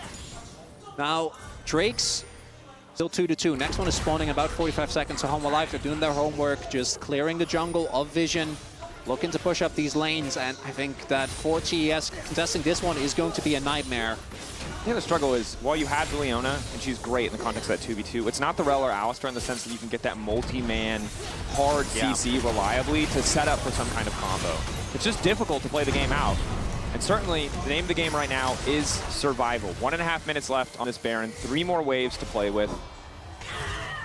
Yeah, we're also getting to the point in the game where the gold lead on the Vi isn't going to feel nearly as good as we're just looking at these 5v5. Zeus, possibly a target here, but he backed off in time, and we see TES hovering very heavily towards the top side of the map. I don't think they're going to be looking to contest the Dragon that's spawning, but seemingly Humble Life also not too interested. Wanted to make sure that they get these turrets before that Baron buff times out. Zeka, he's just always biding his time. He's waiting. The wall wants to get 2, and he'll find them! Patient Hunter finds the prey. And now TS might just be out of this one. Delight keeping the fight going, knowing doesn't want to give them a chance to clear the waves. HLE can keep pushing. Zeus is here. The counter-strike over the wall. Aurora can't even get into the ulti to escape. HLE bloodthirsty. Not looking to give this one up. Knocking down Christmas. Somehow Peanut gets the kill credit. Flashes his Penguin. And with the Baron buff, that's going to be it.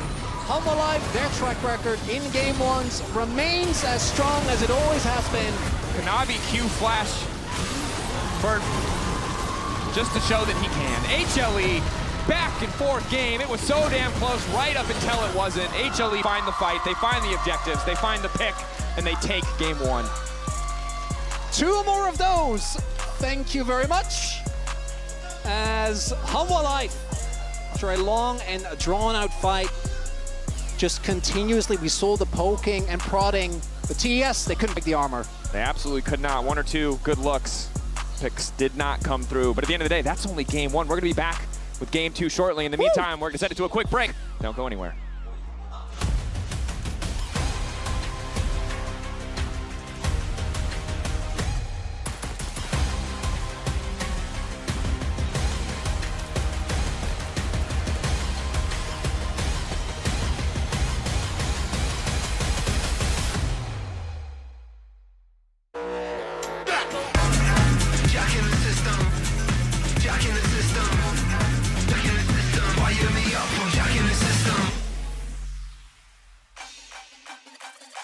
Dominate the Rift with Opera GX, the ultimate hub for all things LoL esports. Get a browser built for League fans. With a custom UI, exclusive themes, and seamless LoL esports tournament integration. Follow every play, see every result, get access to exclusive contests, rewards, and co-streaming options. Only on the browser for legends. Only on Opera GX. Here, puppy, why don't you take my keys and go for Red? Welcome, Stella. So you talk. Stella? Almost. What's next? Bright blue. It's bold.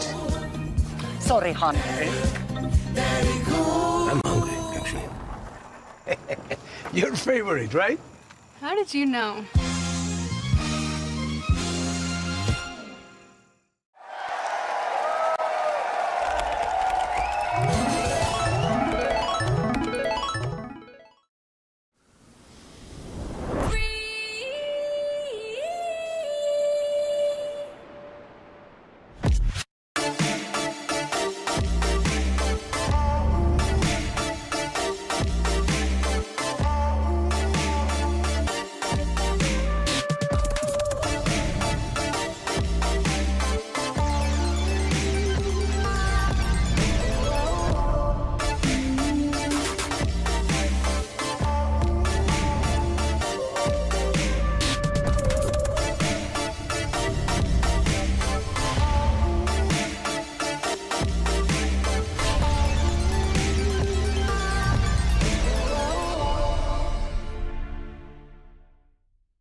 Flashback, we got mad, you can crack that. In and out of dolo when a new match. To the boy, got only make that.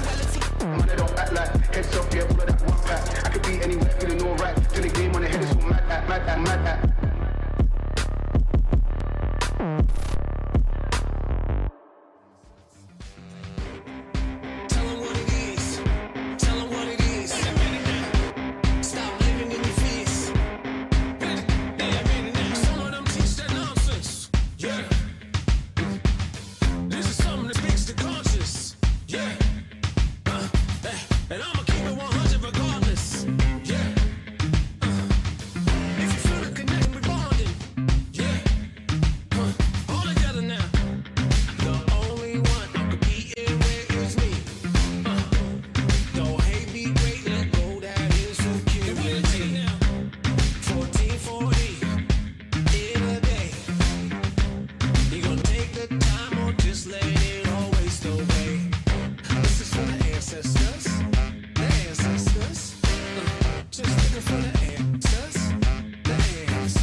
Easy.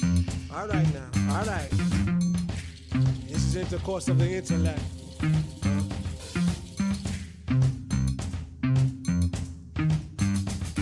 Soul, spirit, liberate. Easy, easy. Okay. You great man. Be great. You great woman. Be great.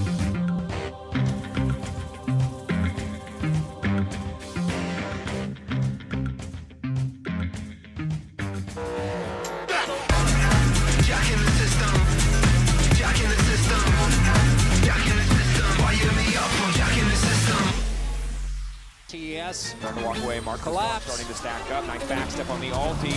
Wants to get out of this one. Flash out. The root is there. Ball breaker in, and Kanavi grabs the kill. Manages to get it. That's a piece of warfare. Chris instantly over the wall. Viper off to the side, but it's a little bit awkward because here comes Zeus. One taken down. A second to follow. Beats of warfare secured.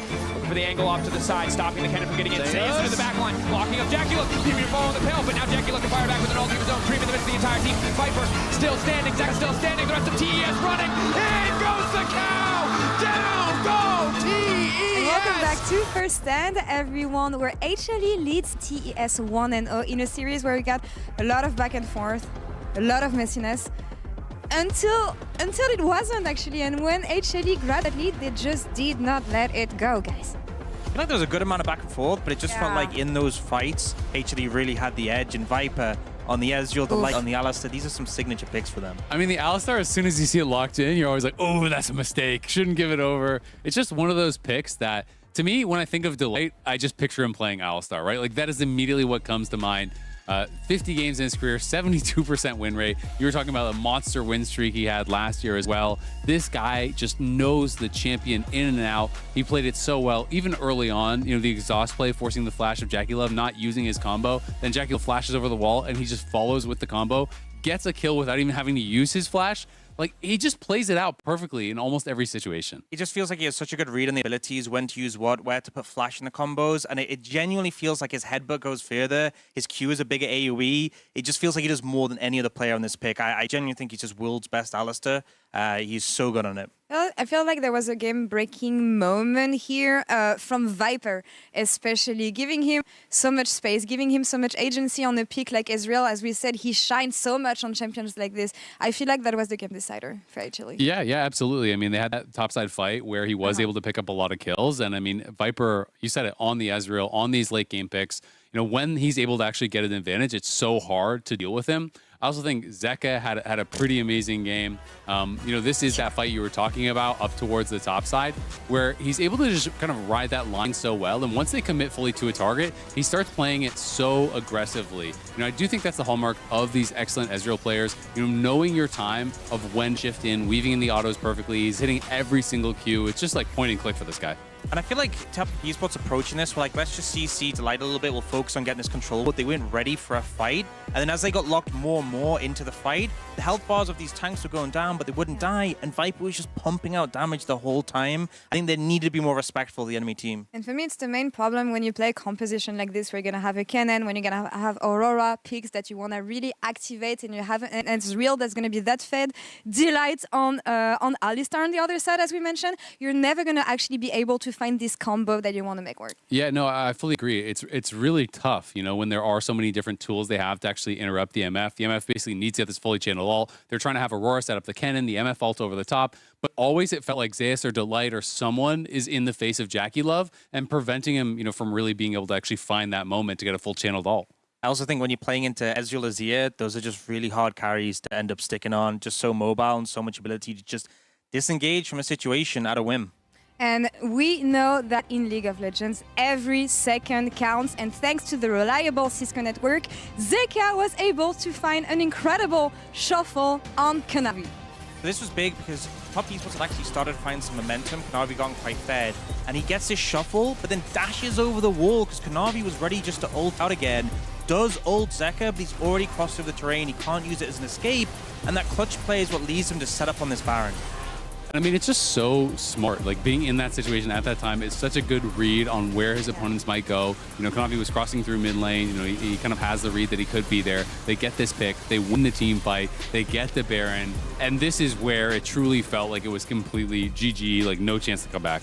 What do we think about the second game, though, guys? Because for me, so far, HLE sitting pretty comfortably at Lowell Park. At home, TES chose blue side. What do we want to prioritize here, Ox, in the second game? Yeah, I mean, I think MF wasn't really working for me. Nah. Like, you lost some of the safety of the picks that HLE had in game one with, like, the Ezreal and the Azir. So I think you can pick, like, a strong laner, something for Jackie Love, like, you know, Varus, Kalista, those options are available, maybe, like, an Ashe. And then have options to get on top of these backline carries and team fights. You're not dealing with the Alistar anymore. I think they should have an easier time in game two. It's tough, though, because when I think of HLE, one of their greatest strengths is their flexibility, right? You know, I do think that they have developed to a point where it's like these players can play almost everything. And I think that is one of the strengths of them in Fearless. You know, when we first saw Zeka come into the scene, it's talking about, he's like, you know, this melee guy, he's this assassin guy. Well, he just super smurfed on his ear, and you're like, well, thank God he's not on his ear. Guess what? He's got a lot more champions left where that comes from. He does. And I think Viper, he hasn't brought out any mages this year, but when I think about flexibility, like I think he is actually the most flexible AD carry in the world, probably all time, because he was playing like Riven and Yasuo in every mage bot lane when the meta called for it. So it's like he has so many tricks in the bag that he hasn't even had to pull out. And I just think that HLE gets harder game over game in every Fearless, not easier. Yeah, I think there's space for champions like this, though? I think there fully is. I think you can play Ziggs bot. I think you can play, Victor bot. I think you can play these types of things. Mel bot even. Mel bot. I think the draft has to call for it, but I do. Yeah, I think as well, we're one game in, right? But HLE are a team who've constantly gone to game 5 and best of 5s and shown they still have picks in the wheelhouse. And we are almost ready for game 2, so let's send it over to casters. Take it away, guys. I'm almost sad we have to start talking. I just wanted Azael to say more ridiculous historical Viper bot picks. I was like, Riven, Yasuo, yes. And they said Ziggs, and I was less excited. But if we can get back to random AD champs, that would be sick. You know the big one is Teemo, right? I'm not joking. No, I forgot about that one. Yeah. See, again, it's a gift. That's the best Every one. time someone just says a weird Viper pick, it just gets me hyped. That said, we'll see if he finds the opportunity. I don't think he will in game 2. No, it's game 2. It's Fearless. A lot of champions, 10 champions have been taken off the board. 6 more to join them in this first phase of bans. We'll see what the angle is, what the strategies are for both these lineups as TES try and bounce back. TES, still that game outside of the cannon specifically, which between the Alistar getting marked by the Azir the whole game and getting countered by Exhaust. I think that the draft at least was cohesive, made a lot of sense. Well, Cannon made sense, but he didn't really do anything, unfortunately. I forgot they picked the Cannon into the Alistar. That makes it a little bit rougher. Yeah. But hindsight's 20/20. We'll see what the adaptation is as we look ahead instead. So Galio taken away. So looking at picks that are still very much up and available, we already saw that the Skarner, the nerfs, not really anything to really be too worried about. I imagine for Cassandra and Abessa, it's going to just be the same. Wouldn't be surprised if they end up getting banned out early on here, as the Yone gets banned by Hanwha Life, which is a very, very clear sign of respect towards Cream, because let's be honest, we all know that Zeka absolutely loves playing the champion as well. Yep. Zeka's played it. It's also the second most played for Zeka. Cream's only played it twice, but obviously an incredible mid laner, could get a lot of work done with it. And when Galio's taken away, right, who's a decent option with the taunt, don't want to let that through, is Jace. Again, just a lot of priority solo lane picks just being deleted. The Rumble, I think, has to follow as well. One of the few like soft counters that we do see towards the Rumble, as it does get taken away, is the Galio specifically, right? So I think that TES also knew if we ban the Galio, most likely that's going to come through. Wondering if they want to be looking towards something like a Sylas as well. We've seen that Sylas Galio a lot.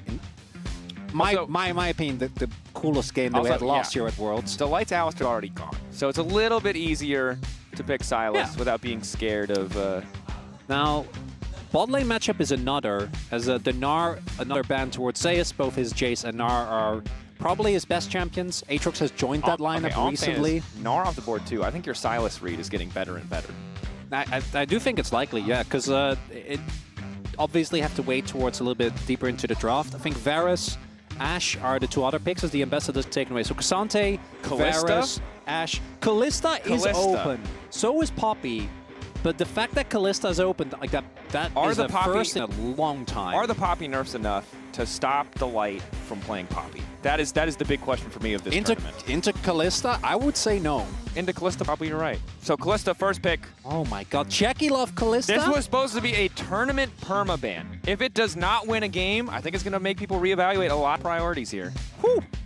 No lane swaps? Lane swaps. Kalista, first pick. Whew. Well, we'll see if they go for a preemptive takeaway of something like the Renata. Poppy is the other pick that I do think, interestingly enough, even though I think bot lane matchup will still be quite rough, I'm wondering if we're going to see the Poppy just go towards Peanut, because he was the big Poppy guy for a large part of 2023. Had great performances on that after kind of getting schooled by BLG at MSI.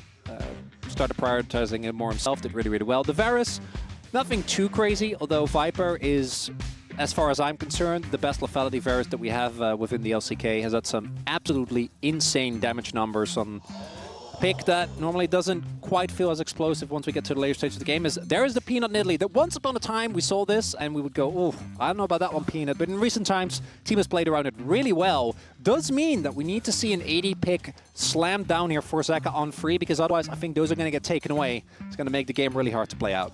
It's always nerve-wracking when you see a Nidalee locked on the opposite side. Very feast or famine champion, and there's so many excellent combos that pair with it. Any form of hard CC to set up for the spear connecting. Renekton, obviously the classic, but giving up the 2v2 bottom lane powerhouse. I think this is probably the strongest 2v2 you could possibly pick in this current meta.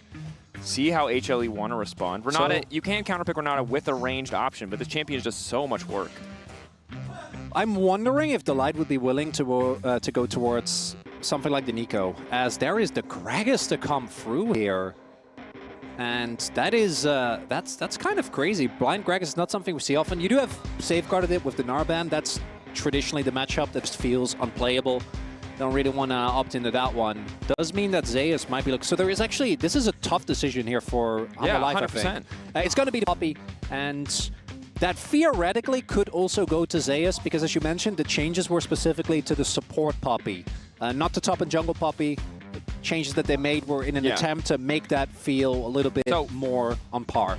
Yeah, she loses 20 damage if she E's someone and they hit a wall at level 1, which is a very big amount of damage in the context of an all-in. It probably means we're less likely to see things like the Hail of Blades Poppy. I don't think it means Poppy's out of the meta at all, but she's definitely weaker when it comes to early kill pressure. Still will bring that utility, and you highlighted this well. Technically, this Poppy is a flex. We could see where it goes, but because the Gragas is locked in so early, you kind of have an option now on the top side. If you can guess the Poppy's going bot lane, I think it's more likely top lane. This is where you could ban those 80 mid laners away, knowing it's kind of mandatory for the side of HLE. Yeah, read from TS is that this is still going to be the Poppy support as the K'Sante gets taken away, so not reading too much into it just yet.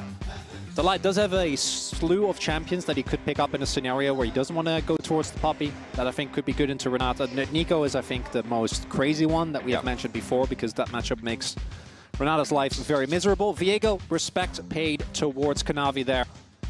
4 games played, and definitely something that when you already have arguably the strongest early game skirmish champion in the game, and then you also have Renata, and that's the Nico ban that you talked about, right? The Viego takeaway definitely makes a ton of sense. I love the respect ban as well. I think that's 100% the right call. I also just think if you're going to draft an early 2v2 lane, and don't give away a counter pick that could jeopardize your entire lane, right? Sure. Like, you need to spend bans to secure that.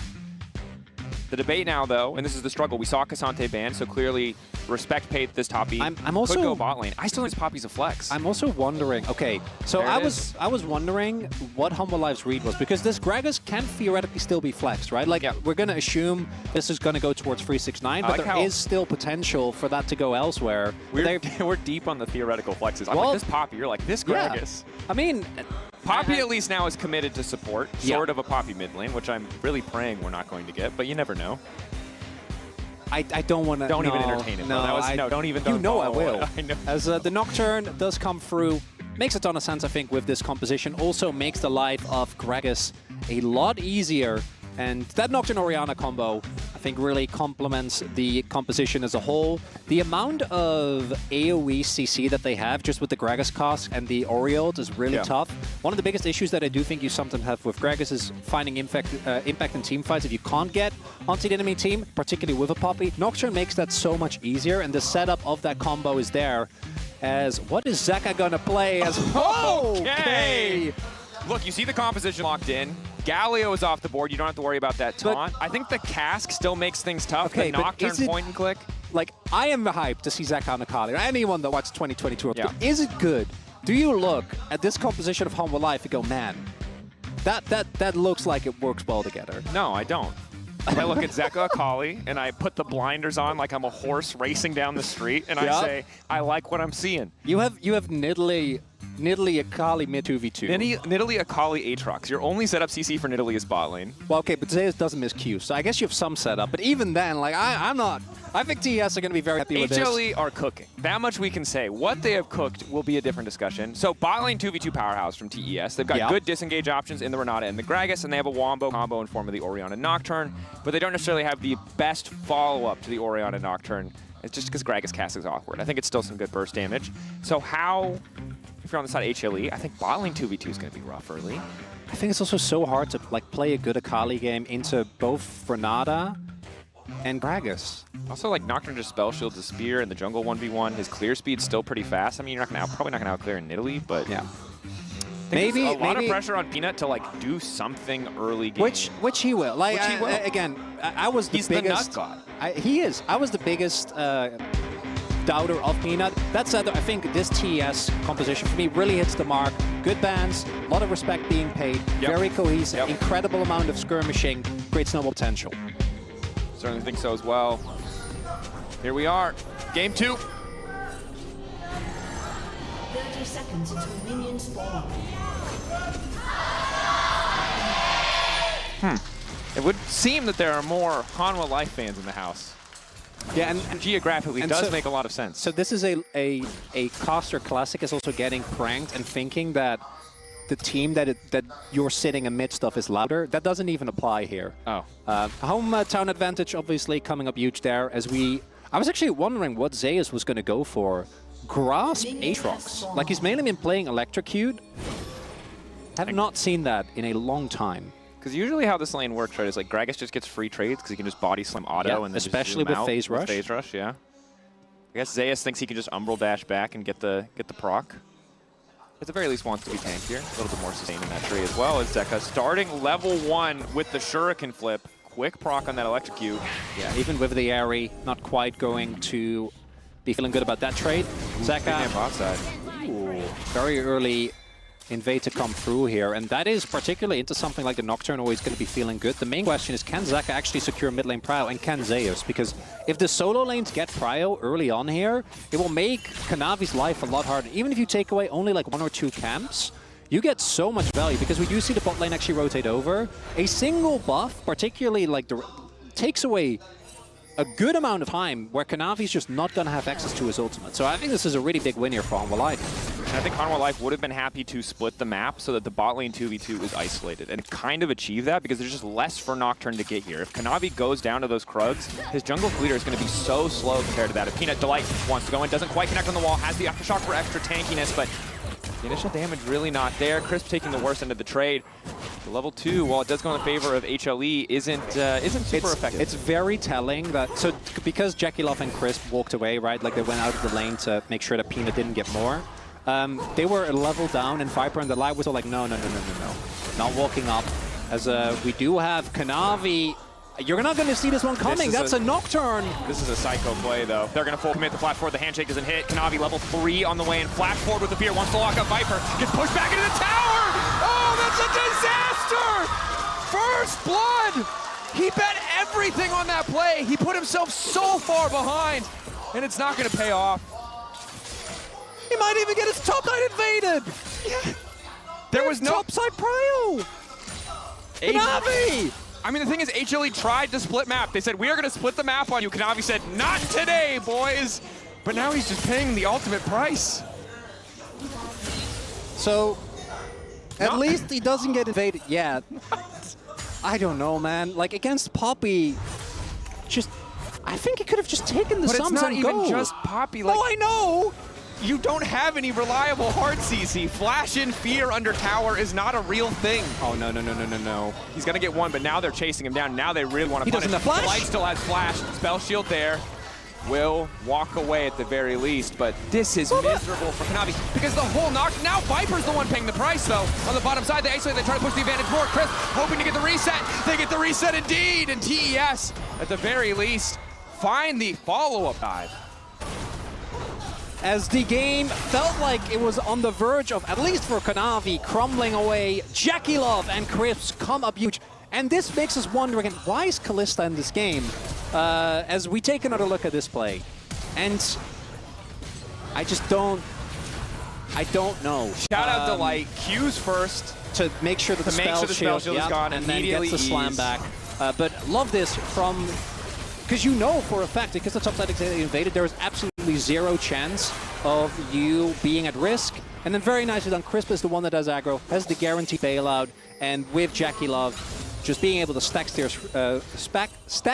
freely, thank you very much, always going to be able to get it done. And that means that Viper is put monstrously far behind. And all of a sudden, I know that Humble Life is ahead on gold, and I think that Kanavi's game is not going to be very fun, but that is Jackie Love with an incredible lead over his opponent. And with the swap, 369 is going to be really comfortable here on the bottom side at least. Hard for Delight to 100% threaten the dive. Easy for 369 to clear these waves.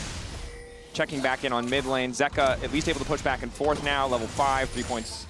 And the 5-point strike, that Q, making things a bit easier. Once he gets 6, kill pressure comes online, but Kanavi is still the biggest loser in the context of this game, as he's pretty far behind in terms of camps. 27 to 36 the CS score, level 4 to level 5 at Peanut. Zeka playing his own skin, that's always a nice flex. He's winning the early game, which I think the big thing with the Akali is that late game in side lane, like Orianna can't ever walk up, right? Even with a Nocturne, it's just so it really is, yeah. Delight, that's the worst gank when you know the gank can't work, but you still have to respect. And look, Delight leaving might have gotten his AD killed, but he has done a lot of work in the context of this early game. He saved him once, left him once. Kanavi the one who's just going to suffer. He can't really walk into his own jungle. Mid lane push is coming through. And this is the adaptability of HLE that makes them so scary, right? Is that they have so many carry threats on the team. Even when Viper is struggling on the Varus, other members of the team just step up and fill in the gaps. Jackie is here, though.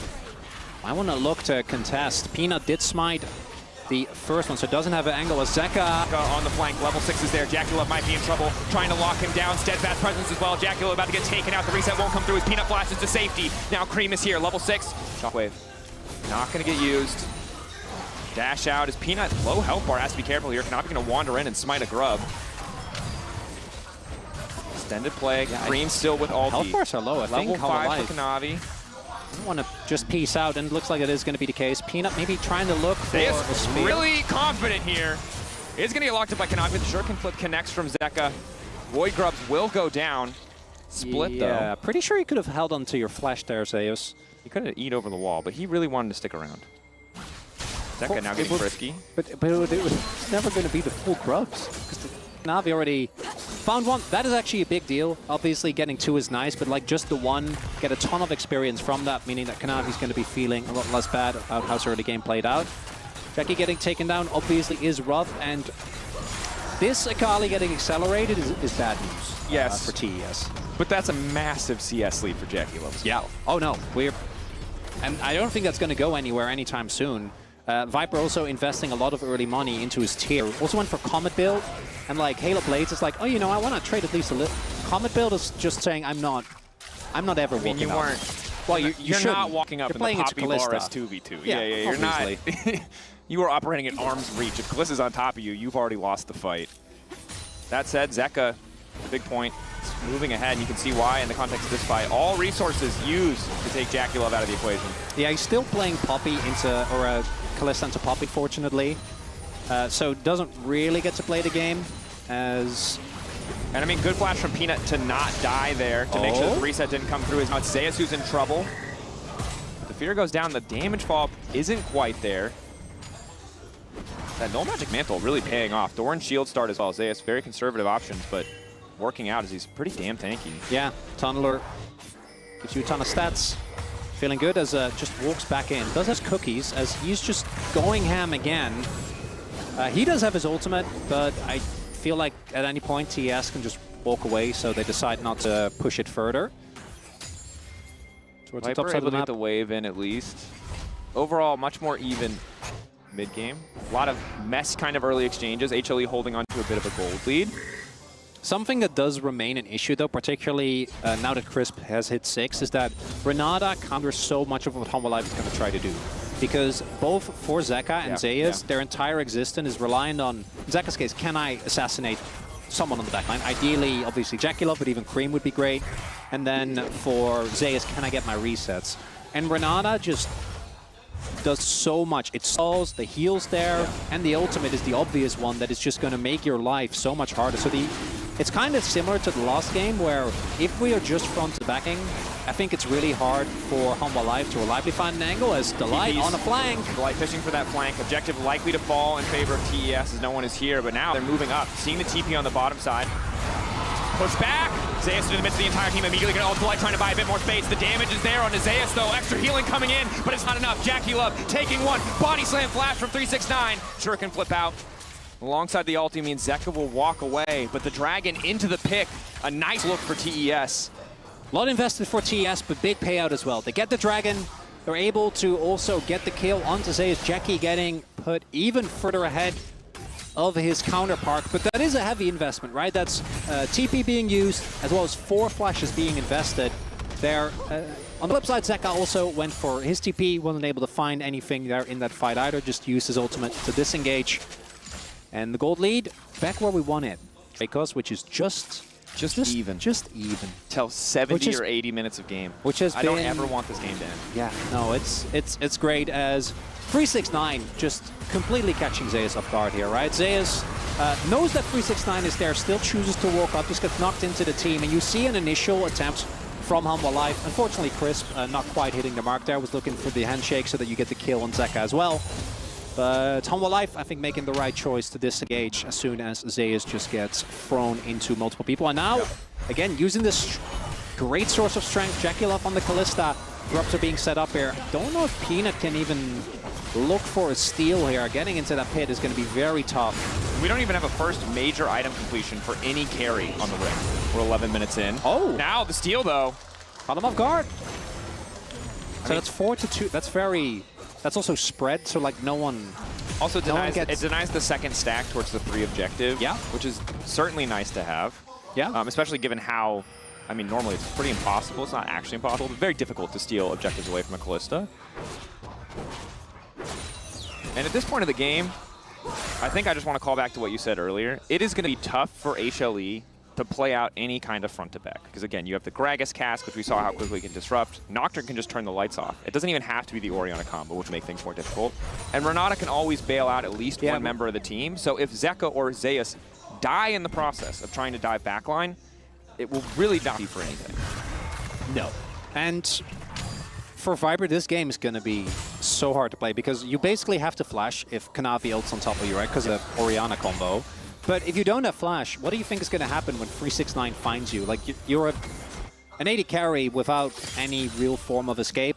It's just going to have to be your movement speed, which is Ghost played early on, so that's at least something. Yeah, Swifty's likely to follow too, but the 1v1 really starting to look easy for Zeus. 369 has the cast back, so at least we'll be able to walk away in the isolated 1v1. But this, of course, is the other thing we have to mention, is that Zeus lived for quite some time with no items. And eventually he'll have one item, and then a second item. And anyone who's watched the LCK remembers how good Zeus is at this pick, because you might also remember Zeka as he goes all in on Cream on the bottom side. Follow up there from Peanut, zoning Cream back the HLE side of the map. Shockwave, but it's not going to do much. Tries to get some damage down. Ultimately, Zeka just going to grab that, claim the feat of warfare in favor of HLE. Kanavi was in the area, but I think by the time that he actually got close enough, it even did, the range on old level 1 really isn't that big. It's not until you get further in that it starts to feel really oppressive. Cream was basically already at like 10% HP, so even if he does go in, I don't think that salvages the play. As we are looking on this Akali. All to the bot side of the map. Level 8 for Kanavi. Is Zeka going to be forced to flee. Running him down. Does a flash. The Jackie Love's there. Zeka trying to get out. Flash away to safety. Initial damage comes in. Trying to get out. Goes invisible! There's just nothing you can do. That's a heartbreaker for TES. Prez Zeka, he waited as long as possible to flash. And now Peanut's on the chase to the top side of the map. Delight can stop the Gragas from getting away. With 369, again, great use of the cask to walk out as Viper trying to find the snipe. He's hunting. Powered Q, I don't think will finish him, but it will set up for the dive as Zeus trying to hold the line here. Does not want to give up this tower. Rain of arrows. On the wave. 369 zooming out. Got the flash. Gets the flash as well. Body Slam flash takes him to safety. Zeus still holding on to the tower for now. And Zeka here too. If they try to commit for a dive, it could get messy fast. Zeus is I think they can just kill the turret though. Him on the way down, but Zeka wants to fight for it. There it is. It might cost him, though. The chase now coming in. Spell shield there. The fear waiting. The handshake comes out. Now he's been taunted. He's starting to hit Zeus. Zeka in trouble. And the fight's going to keep going. Jackie Love can just dance around Zeus. But can he find the Q3? The flash. Jackie Love cannot do it. He zooms out. World Ender to safety. Chris praying for the handshake, but he does not find it. And that's just a Zeus diff right there. These two teams are just skill checking each other time after time. Zeka going in there is like, Zeus, we can outplay this. He gives his life. And I gotta say, I think he could have also just backed off as Kanavi. Staying way too long. Peanut on the hunt now. Turns the lights out. Gets the healing. It's not enough. Mayhem! Mayhem, Dracos! There are a lot of ways we could describe what just happened, but mayhem is the most appropriate. MasterCard lane economy snapshot. Bit of a mid diff, bit of a bot diff. Otherwise, yeah. Zeus Aatrox hits a little diffy. I didn't think, like, new Kalista feels so good after the changes. It feels like you can glide away from anything. Yeah. Apparently not Aatrox. Yeah. Zeus has been having a very, very troubled history of this champion as well, right? Obviously losing to it in 2022, and it kind of made it his job to master it. As we take another look here, because this whole seems the first TES. Look at the amount of CC that comes down to Zeka, right? Kanavi baits him in, gets the fear, then the ultimate, and there is just nothing Zeka can do. But crucially, Jackie Love flies a little bit too close to the sun as Zeus. He just doesn't miss these sweet spots. Ends up taking that, and then this is just, I don't know, Kanavi. It's just... Let's all just take a breath and be honest with ourselves. That was a terrible play from Zeka. Like, Zeus, no, I know! Zeus he's just going in, like Zeus first! The tower was gone. There was nothing to be claimed. And then Zeus just hands dipped. So I do want to call out that while I appreciate that Zeka is so strong, he needs to chill a little bit. He needs to just leave. He just needs to calm down. You can just walk away. Leave. You don't have to just go forward, okay? I'm not an LEC anymore. I'm not casting Fnatic. You're allowed to back up. You're allowed to leave. That's fair. They don't deserve that. My region is sad enough today. I don't need to drag more teams down. TES, happy to have that play despite losing a kill, because setup control is here. Herald will fall. Oh, we do have Zeka on the flank. I think maybe learning from his mistakes. Ooh, goes in the Shroud. Has to stay here until the ulti expires. Trying to get tricky with it. Dashes through. Shockwave there. Zeka gonna get taken down. Wants to take Cream with him, but the damage not quite there. Will fall. Good patience in the Shroud does mean that the rest of his team can respond with a mid lane tower. They'll lose the life and the Herald in the process. Now when you have a player in your game that's clearly a smurf and then he just starts doing stuff that he definitely shouldn't. That's kind of how I feel about like these consecutive plays. Like, I can flank! The problem I can is, go in! The Zeka Copers have an angle on both plays. The first play was Zeus outplayed. The second play is they got a turret mid. They're going to get a tower bot as well. And now 369 may have overcommitted. Ulti connecting. Cask pushing Viper back. And he's trying to zoom out to safety, but Peanut's on the hunt. Kanavi there to interrupt. Wants to flash in. Goes forward to the blast. Go with the body slam. And Peanut's out of there. That's the nut god right there. Gets his kill on the Nidalee. And it makes sense. If you're at Gregs, you feel so safe. You have so much safety with your body slam, with your ultimate, as we can clearly see the rest of Humble Life backing off. I'm not giving you cope on this one. But they have Prio mid and they get Prio bot. So this ends up being not a good play, but a good death, is what I will say. It takes 4 people. Have you been watching scrims for a certain team? The ringtone. As we take another look here, 369, even without a turret again, I think you, as Gragas, often get yourself in the situation because you have so much innate safety, but Peanut just chases through. Kanavi, unfortunately, cannot get over walls by his biggest enemies unless he has his ultimate available, so Peanut just gets out. Does have to invest his flash for that, whereas 369 doesn't really give anything up. But Italy getting further ahead, I think, is always going to feel nice. But look at the gold lead. Like, this is nothing. It's 2K. It doesn't. Let's just take a brief moment to breathe before Zeka inevitably ults forward again. Like, gold is dead even. Herald about to come in mid lane and crash. Things are pretty close, but second item's now completed for Jackie. He's going to be a terror. It's the same story for Viper. As the siege starts in the mid lane. I think Zeka's going to deep TP. Oh my god. The man knows one way, and it is forward. Zeka on the flank, and he can find these kills. 1.5 items completed. Oh, God! Ulti ready to go. Lights turned out. Cream trying to disengage. Beautiful ulti from Viper. The bomb coming in from Delight. Jackie Love isolated by Zeka crucially. Viper going over the wall, but Kanavi finding the 1v1 versus Viper. About to take Viper down. Zeka trying to finish the kill on Jackie, but Jackie's still standing. This is a struggle with the dive, but it's the ult down from Delight. Jackie's still going. Jackie flashing out. Zayas' ulti expiring. It's a bloodbath. Back and forth. Kanavi taking out Viper solo. Cream falling, but it's only the 1-for-1. Bit of a letdown there. Thought a lot more was going to happen. As the aggressive TP, a lot of summoners invested, and I do think that Humble Life is going to take. They got what, 4 flashes throughout that whole sequence. The attempt to turn onto Zayas, he sidesteps, doesn't get hit by the knock-up, and then here the crucial thing is that you know that it's really hard for Zeka to actually burst down Jackie Love here. So you see, plays it slow, waits the bailout out, but Crisp gets so much value from the ultimate because it also denies Zayas and Peanut to further follow up, which is why Jackie gets off. Really nicely done there with the body slam there from 369, ensuring that they can't quite follow up, because otherwise I think Peanut might have claimed another. Zayas just checking, you know, just every now and then we do a little Q forward. I mean, level 13, still paying attention. You got some ability haste. You're feeling good on Aatrox. Just Q spam now. Viper has gone for the I don't get to play the game build, Edge of Night, as well as Ghostblade. And based on the previous team fight, he would be correct. He does not get to play the game. Yeah. He did buy some time getting Kanavi out of the fight. He did eat the ultimate. What is big, though, we haven't actually seen the combo of this Nocturne. The reason why you pick this is because when you are the aggressor, it 100% forces summoners out. But I think the problem is, well, you can't do it on an Akali.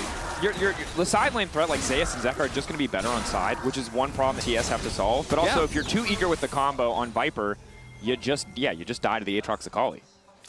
It's tough. Cream kind of has to protect himself. He has to be a little bit of a selfish Orianna here, or protect Jackie at the very least. Has now 2 objectives up towards the bot side of the map. Big gold leads there, and yeah. I mean, Jackie Love 1.6, Zayas basically on the same level. The light potentially caught here. Nice backstep. Shuriken flip still hitting from Zeka, and that's his cue to start things off. Gets a huge chunk out of Cream. Luckily, the Honey Fruit are there to heal him back up, or that could have been bad. Spear's also landing.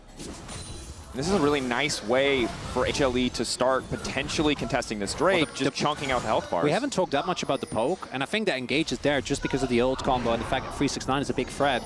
But if they just get to sit there and basically serve them up to Zeka with these Qs from both Nidalee, the light, the Varus, and there we go, another. Cannot be ready for this one.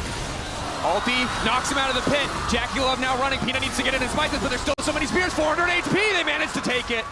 Dragon down. Cloud for the side of HLE. TES close to the Otacon, but don't have great setup. We didn't want to get more. They did. It's Humble Life. They TP'd Zeus in. They're not getting away with just a dragon. Zeus off to the side. Fear is there. Huge damage coming for Zeus. They use the shockwave as well, trying to lock him down. Zeus doesn't quite make it over the wall with the flash. Does Umbral dash over in the end. And that will be all. Flash used there by Zeus. Again, a flash that he definitely didn't have to go for, but I think Humble Life fell priced in because of the fact that they TP'd. As a potential trap being set here. Zeka, he uses his shroud, but he's out. Not gonna walk forward as he shouldn't, as 369's like, are you paying attention? And he was. Yeah, you give him a little shop check. You never know. Look, if there's one thing that I've learned... Look at the gold, Dracos. Dead even. Like, 1K difference. What a gift. All I'm saying is there's one thing I know. I thought Poppy nerfs would be a bigger deal, but I don't think you can nerf Delight Poppy. This guy is so annoying. Like, he left bot lane, and yes, it did cost Viper his life because TES executed that beautiful dive. But this man has just been interrupting plays left and right. The knockback on that Drake, it's so frustrating for the side of TES. We're 23 minutes in, and no one has gotten feats yet. That's kind of insane. Yeah. But now the objectives, it's 2-2. So the next objective gets feats, no matter what. All right. Item spikes. We have Cleaver done. Stopwatch as well. Zeus had Sterix, but or got Sterix, but already had that in the last exchange. Alapros might not have lived towards that with that bot side play towards the map. And you can see Humble Life. Someone's always looking for a flank. Watch out on a 369. Flash trying to get to safety, but a lot of cooldowns burned as HLE smell blood in the water. Spear on the Jackie Love, bit of poke. Ulti in, the combo there, but it's only going to hit the light, the flashback, what you called out earlier. Now Kanavi the one in trouble. In the meat grinder, Zaya sidestep on the LP. Reset coming through, but no one is going to drop. Shut down there. HLE deleting. TES, they bait the cooldowns. They force the fight.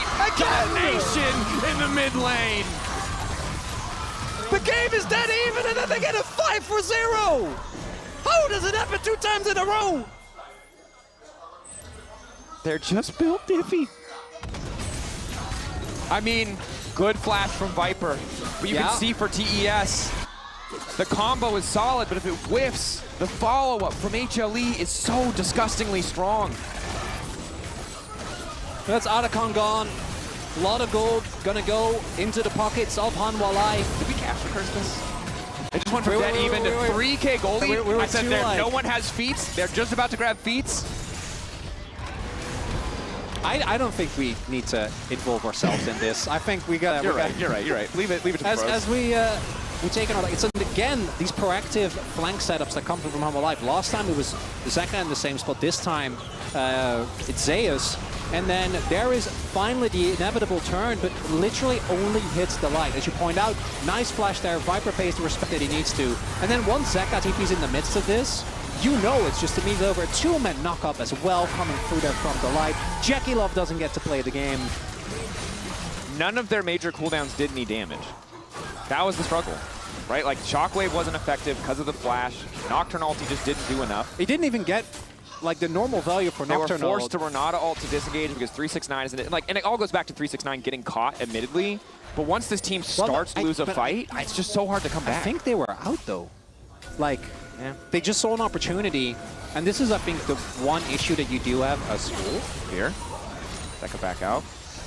I mean, it highlights back to the earlier issue we talked about, which is Viper is not the only carry on this team, and he's not even the traditional crit scaling hyper carry, right? So one-shotting him, even if it was successful, doesn't guarantee you the fight if Jackie Love is constantly under threat from the Aatrox, from the Sakali. And I want you to think back to the hole that Viper was in. Yeah. And now look at this total gold graph. He's 2 levels up. He was 30 CS down, like 5 minutes into the game. He was dove 2v1. Plays a great scaling lethality Aatrox. What? I'm not joking. Seen this happen multiple times over the last couple of years, and Viper did come in with, as mentioned, I think bit of an up and down performance. You mean scaling lethality Varus? Yeah. Oh, you said Aatrox, and I got really flustered because I thought I had said Zeus on accident. No, I'm definitely wrong on that one. Okay. I was like, one of us is trolling, and I was almost afraid to ask. Zeus also does play a great scaling lethality Aatrox. Scaling lethality champions, not normally, they don't go together, but on HLE, apparently the answer is they do. For TES, like, look, you still have good disengage. There's still an opportunity to fight front to back. I think it's hard because Kallista's strongest point in the game relative to other carries is like 2 items, right? Yeah. So for TES, I think now you're looking towards either a unexpected engage from 369, right? Like knocking everyone out of the team fight, or a multi-man combo. Maybe, as you point out, you do just let go of needing to combo the Nocturne and the Orianna and just use the Nocturne ult to then have a Orianna ult that basically isn't counterable because of the vision denial that it provides. But I do think they're going to need the help of something like a Baron, right? Like we're talking any further addition to damage, because if they don't have that, Otacon obviously didn't get an opportunity to try and fight with the debuff up. That's always a great way to get back into a game, because it's either that or Hanwha Life funnel like into a choke, and then obviously you get crazy value out of really anyone on TES. But I don't see Hanwha Life doing that realistically with how they've been playing out the game thus far. And I think TES, they're just looking for the one pick that can create a tempo lead, because I think the team fighting power is still there with this composition, actually executing on it, when Hanwha Life have now actually built a sizable gold in one dragon away from a Cloud Soul. It's going to be easier said than done. And this has been a tough series so far, especially for the TES Soul, right? Game 1, 369 did not have a great game. Game 2, I think his lane was fine, right? It fell out of his hands due to other reasons, but you can see the massive gold difference. Jackie Love, the sole strong point on the map, 2K difference in mid lane. Despite the amount of times that Zeka has stepped forward for maybe not the best reason, is how I'll face it for now. And Cream has just been woefully behind. He just hit 2 items. There are 2 needlessly large rods for Zeka on his way to his 3rd, on his way to that death end. Cool. Ulti. They can just do this. Like, the cooldown is basically nothing. Another Q gonna connect. Knock up there. Nocturne now going and trying to catch out Viper, but will it be enough? They can't finish the kill. Again, the option does not work. Chris trying to find the disengage. Zeka still standing. Zeka trying to make his way out. Jackie Love needs a kill for the reset. He cannot find it. He will not be bailed out. And now Zayas is on the hunt, looking to end the dreams of TES in this first series. The cask is there for 369, but it is too little. It is too late. HLE don't have a wave, but they can take whatever they want. And TES, a final Hail Mary, not going the way that they were hoping to. Hanwha Life is ready yet again, even though Viper gets caught, he's just completely out of range. Jackie Love desperately tries to salvage the game, might as well. If you don't turn around that fight and the Baron falls, the game is done nonetheless, and I think that sixth game, the third game in this series, seems further away than ever, Dracos. That it does. The windows of opportunity for TES are closed. They're going to have to break them open. They want to find a way back, because again, you can see the start of this fight, so much CC layered beautifully, but that combo, what you highlight, there's no follow-up. 369, like, body slam Zayas doesn't actually get to play. Jackie Love right there. If he gets the reset, maybe him and Chris can pop off, take down Viper, who obviously didn't have his flash. It was a desperate play, but at that point, nothing else remained. TES? I mean, it's level 14 Orion to level 17 Akali. I think it's just unplayable. Yeah. Like, you just can't. It would take a miracle. And that miracle might be Zeka going way too far forward, but the rest of the HLE is now here to follow up. Forcing the ulti out, fall up there. Zeka giving his life in the exchange. A little too eager. Delight going back over the wall alongside Kanavi. Peanut now going to follow, but it's Zeus who's isolated. Three members collapsing on him. Looking to trade one back as Kanavi will finally go down. Zeus living for a damn long time. Trying to find that kill back onto Jackie Love. Death Stance is there. Viper on a rampage. And Zeus refusing to die. This man's Aatrox is untouchable. Double coming through. HLE looking to finish it with a clean 2-0. And Jackie Loves, he keeps stacking spares, but it's just not doing enough. Zeus stands tall. Zeka definitely made some aggressive decisions in this game, but guess what? If the Nexus falls, get away with it, and a 2-0 here for Hanwha Life, cementing themselves again. Tournament favorites. What a incredible build-up to two deflating team fights. 5-0, 2 times in a row. Look, man, HLE are scary. They know exactly when they can go in. They punished TES multiple times. The Kalista, a massive threat, a huge gold lead for Jackie, but in the mid-game, they just dissected that pick. They did not give them the 5v5s, the opportunity for that Kalista to front to back. And it's the team fighting that's the big difference. And that was what Kanavi and 369 excelled on, why JDG got so close to the Golden Row, why that team was nigh unstoppable. Them and Knight, I think, on an absolutely incredible run in that year. And it was the team fighting that, when it actually came to the execution of these 5v5s, Hanwha Life just got the better of them in that pretty aggressive fashion. 100% outclassed them in both series. Played around the opportunities, the angle for success. The TES had drafted and just outmaneuvered. Delight as well. Alistair, the signature pick, weathered the early laning phase, was a monster. Poppy was a monster. Might have given up a kill on bottom side as he left his AD, but otherwise, flawless game. And Peanut, talking with the coaching staff. Zeka, talking to Mowgli earlier as well, who of course was there with him in 2022. And the light, when that guy gets to play Engage supports, the amount of double knockups he got in that game, knocking away Kanavi to ensure that they got the early dragon as well.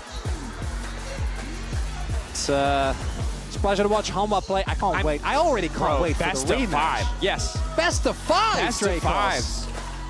But also just how they're going to look against everyone else, what else they've got cooking on a brand new patch. Like, this is only the start. This is only 2 best of 3s, brand new patch, no lane swaps. There's so much more. So they're actually gone. We've been freed. It's been a year and a half. We're finally free. We're finally free. Look, before you head off, have you heard? That's the name of an emote. You can subscribe to LOL Esports on Twitch now to support your favorite team, use custom emotes, and go ad-free on Twitch. Regular subscribers are also rewarded with the Vi Have You Heard in-game emote. Look, do it. This is your time. This is your opportunity. Just do it. What an incredible day. That's it from us on the day. Let's send it back to Laura for first stand cooldown. Yay! Thank you, Dracos. And thank you, Chronicler, of course. We're back here at the cooldown. Sorry about this. We have Jason here, of course, LCK representative with us. Thank you so much for joining us, Jason. Anytime. Any first impressions on HLE for this 2-0 series that they gave us? I was actually a little nervous because I was expecting a 3-game series, but they were looking stronger than I expected. So I think this is a really good sign for them. Yeah, I mean, honestly, I thought coming into it, the HLE could 2-0, but then after I saw the draft in Game 2, I thought we were going to Game 3 for sure. I thought that HLE had a really hard draft to actually play out. And when we saw this blind Renata, I was like, oh, HLE are going to go long range, they're going to go poke, they're going to be able to deal with it that way. But they went all hard commit on this dive, and they even gave over the Callista. And I was thinking that top were so well set up to take this second game, but HLE just kind of styled on them. They straight up out-executed. I think it's so true, and the fact that we saw signature picks like the Aatrox for Zeus, the Akali coming out for Zeka, and they really just showed what they can do on these picks, and it felt like Top Esports, you know, they had good tools in their composition, but were really mis-executing. On the screen is a great example, not getting the Orianna Nocturne combo down. A lot of things hamstring this game for the side of Top Esports, but it feels like HLE super comfortable at home here in LoL Park. Yeah, absolutely. Is that something that you felt as well, Jason, looking at the game, looking at maybe the players, if you run into them, this confidence from them playing at home? For sure, they already mentioned multiple times in the interviews that because it's gonna be at LoL Park, we slightly have a home advantage. Also, they even mentioned that I'm a little worried because we're too used to LoL Park situations, so we might not even locked in. But I think they are locked in. But also a lot of teams, because they're having their first day, are not on their best level, but it's only day one, so I don't want to overreact at this point. But still, I think HANA Life, they have been performing at a dominant level. Yeah, and that is something that we've been talking about, the pace of this tournament, the fact that most of the teams have to play every day, not a lot of time to prep, the fact that you really have to bounce back quickly. What is the expectation for TS? What is something that they should be working on to be ready for tomorrow's games? I felt like Kanavi looked really disjointed from the rest of the team, and you know, watching Top in the LPL, when they struggled, it was often that Kanavi wasn't on the same page with the team. So I feel like in those moments, you need to slow down a little bit, like make sure that you have the same idea, because sometimes players, I think, are, you know, seeing a certain play or a way that something would go, and they're not necessarily realizing that their teammates are maybe not, like, you know, seeing it the same way or approaching it the same way. And I feel like we saw that a lot, especially in this second game, the Nocturne game. I mean, even from the word go, like that early flash in, you know, on Viper, like I just didn't see a way in which that was going to work with everyone not being in position to immediately follow up. It felt like so many, even at times, unforced errors that were just being heavily punished by HANA Life Esports. And HANA Life Esports played fantastic, but I honestly think if Top Esports play like that, there's a lot of other teams at this tournament they have to worry about. And I think we are ready for the press conference. We are not ready for the press conference. I'm sorry, I'm baiting you guys completely. I want to talk about the meta, though, because new patch, no lane swap, something that we've been talking about a lot. Do you feel like teams so far, especially in the second series, had the right read on the priority picks that they should have in draft? I think so. I mean, it's interesting because, especially for game 2, it was clearly, I think, HLE seeing, can we let Callista through? Because Callista is generally a permaban on red side, but the fact that they can actually let it through, that they can, you know, be playing not even really a lane dominant lane at all when they're bringing in the Poppy, but still have an answer to it. I think that was like a really good read from them. And that's going to give them a big advantage going forward, especially if we get into best of 5s and you don't actually have to ban that. That opens up another ban on red side if you always have this plan, and potentially even forces like Varus bans and stuff if teams can't deal with it. So I feel like HLE have got to be really happy with what they walk away from day one. Yeah, I feel like, honestly, prior to us having lane swaps, we had a lot of situations where you'd stack the third wave, you'd dive on that. It was really punishing.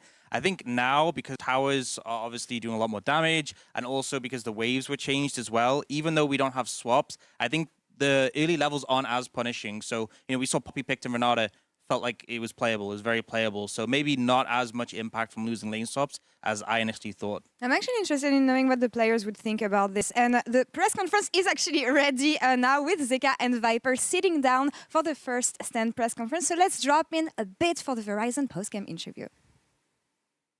The first question is from LTA. For Viper, this LCK was one of the most electric and competitive LCK tournaments in recent memory. What has changed in the level of individual demand to be able to win this first stand? 바이퍼 선수에게 질문입니다. 이번 LCK컵은 LCK를 통틀어서 더욱 치열하고 전류를 돋는 대회였습니다. 이번 퍼스트 스탠드에서 우승하기 위해 선수들의 기량에는 어떤 변화가 있었나요? 한국말로 하면 되네. 우선은 네. 퍼스트 스탠드에 아무래도 각 리그에서 가장 잘하는 팀들이 오기 때문에 좀 기본기나 이런 측면이 부족하지 않은 팀들만 모여 있다고 생각을 해서 그런 걸 항상 중요하게 생각하고 있고, 그리고 바뀐 패치 버전에서의 어떤 운영이 아무래도 저희가 해오던 게임과는 많이 다른 양상이다 보니까 그런 것에서 빠르게 적응하는 팀이 좀 유리함을 가져갈 거라고 생각을 했고, 그런 라인 수합이 안 되는 상황에서의 운영에 굉장히 많은 좀 개인적으로 어떤 말을 할지 어떤 이제 시간에 어떻게 플레이해야 될지를 많이 고민했던 것 같습니다. So first stand is where all the teams from each league and region, all the good teams are all combined, and they're collectively playing and partaking in this tournament. And so I do believe that is a collection of teams that are very good with their basic skills. So I believe that the most important part was that with the new patch and all the changes, it does feel like a different game than what we had been playing in the past. So I think it definitely gives you the edge when you are able to adapt faster. And I think we try to really focus on what kind of game that we are supposed to play when there is no longer the lane swap factor. Next question is from LTA and LEC. For Zeka, you have just beaten Cream, who had infamously defeated Legendary 4 of the LPL mid laners in a row in playoffs. Are Korean mid laners just that much better? What are you able to do different to beat them when he couldn't? 제카 선수에게 질문입니다. LPL 프로에서 연속으로 LPL의 4대 미드 라이너를 쓰러뜨렸던 크림 선수 상대로 승리하셨습니다. 그래서 한국 미드라이너 선수들이 그만큼 우세한 걸까요? 어떤 차이점으로 인해서 오늘 승리하게 된 건지 설명 부탁드립니다. 일단은 저희 팀이 이제 퍼스트 스탠드 준비하면서 일단 TS가 이제 LPL에서 꺼냈던 조합이나 이제 팀 특성을 좀 잘 파악하면서 저희가 좀 뱀픽 쪽에서 유리하게 좀 얻어왔다고 생각하고 그 부분을 바탕으로 게임을 좀 더 유리하게 잘 이끌어낸 것 같아요. So it really all comes down to how we prepare for today's match. I think we really tried hard breaking down the whatever comps that TS had used in the past and just their play style, and we tried to come up with a way that we were able to play and take the advantage over them as a team. Dominant series and performance on the side of HLE here. A lot of smiles. And Jisan, I wanted to ask you actually, what was the expectation coming into this year when it comes to HLE? Because a lot of different and strong opinions on the game, especially with Zeus joining. And we were talking about how he is the GOAT of top lane actually, and especially proving this once again here at First Stand. What was the expectation from his side in HLE's success? Well, before the season actually started, when we were just looking at the lineup, everyone was like, Hana Life, they will stop the LCK Cup, they're going to win it all. And then the first couple weeks, I think they were a little sloppy actually. They were not performing up to their best level, and they were pretty vocal about not like being synced perfectly as a team. So they were very humble, we were not expecting ourselves to go win it all, we're trying to get on track, we're trying to learn each other better. And then when they finally won the LCK Cup, we had him actually speak to the LCK Global side, and he was also saying the same thing basically. He was like, in the beginning of the year, I was not expecting us to, do so well in the playoffs because we were actually facing a lot of hardship in the earlier phase, but because we have such a talented lineup, we managed to find our way. Everything started to kind of click together, and then it worked so well. So I guess having Zeus in addition to their Hana Live roster worked really well in the end. I feel like it's always impressive when you have so many strong opinions on the game to have them click so well and so fast. And for me, that's the case. It's really scary. I feel like when you see that, because there's so many cases where, it's not just a foregone conclusion that you get 5 really individual amazing players, you put them together and they just win. Because there's so many examples of super teams flopping, right? Where people just try to get all the biggest stars, they shove them together, they have different ways that they want to play the game. Some players, struggle moving from like a star role to more of a role player role, and not everyone can be the star, right? But when you have a team that is this talented, that strong individually, and they are this good, only having played together for like a month or two, it's like, oh God, who's going to beat this team come Worlds?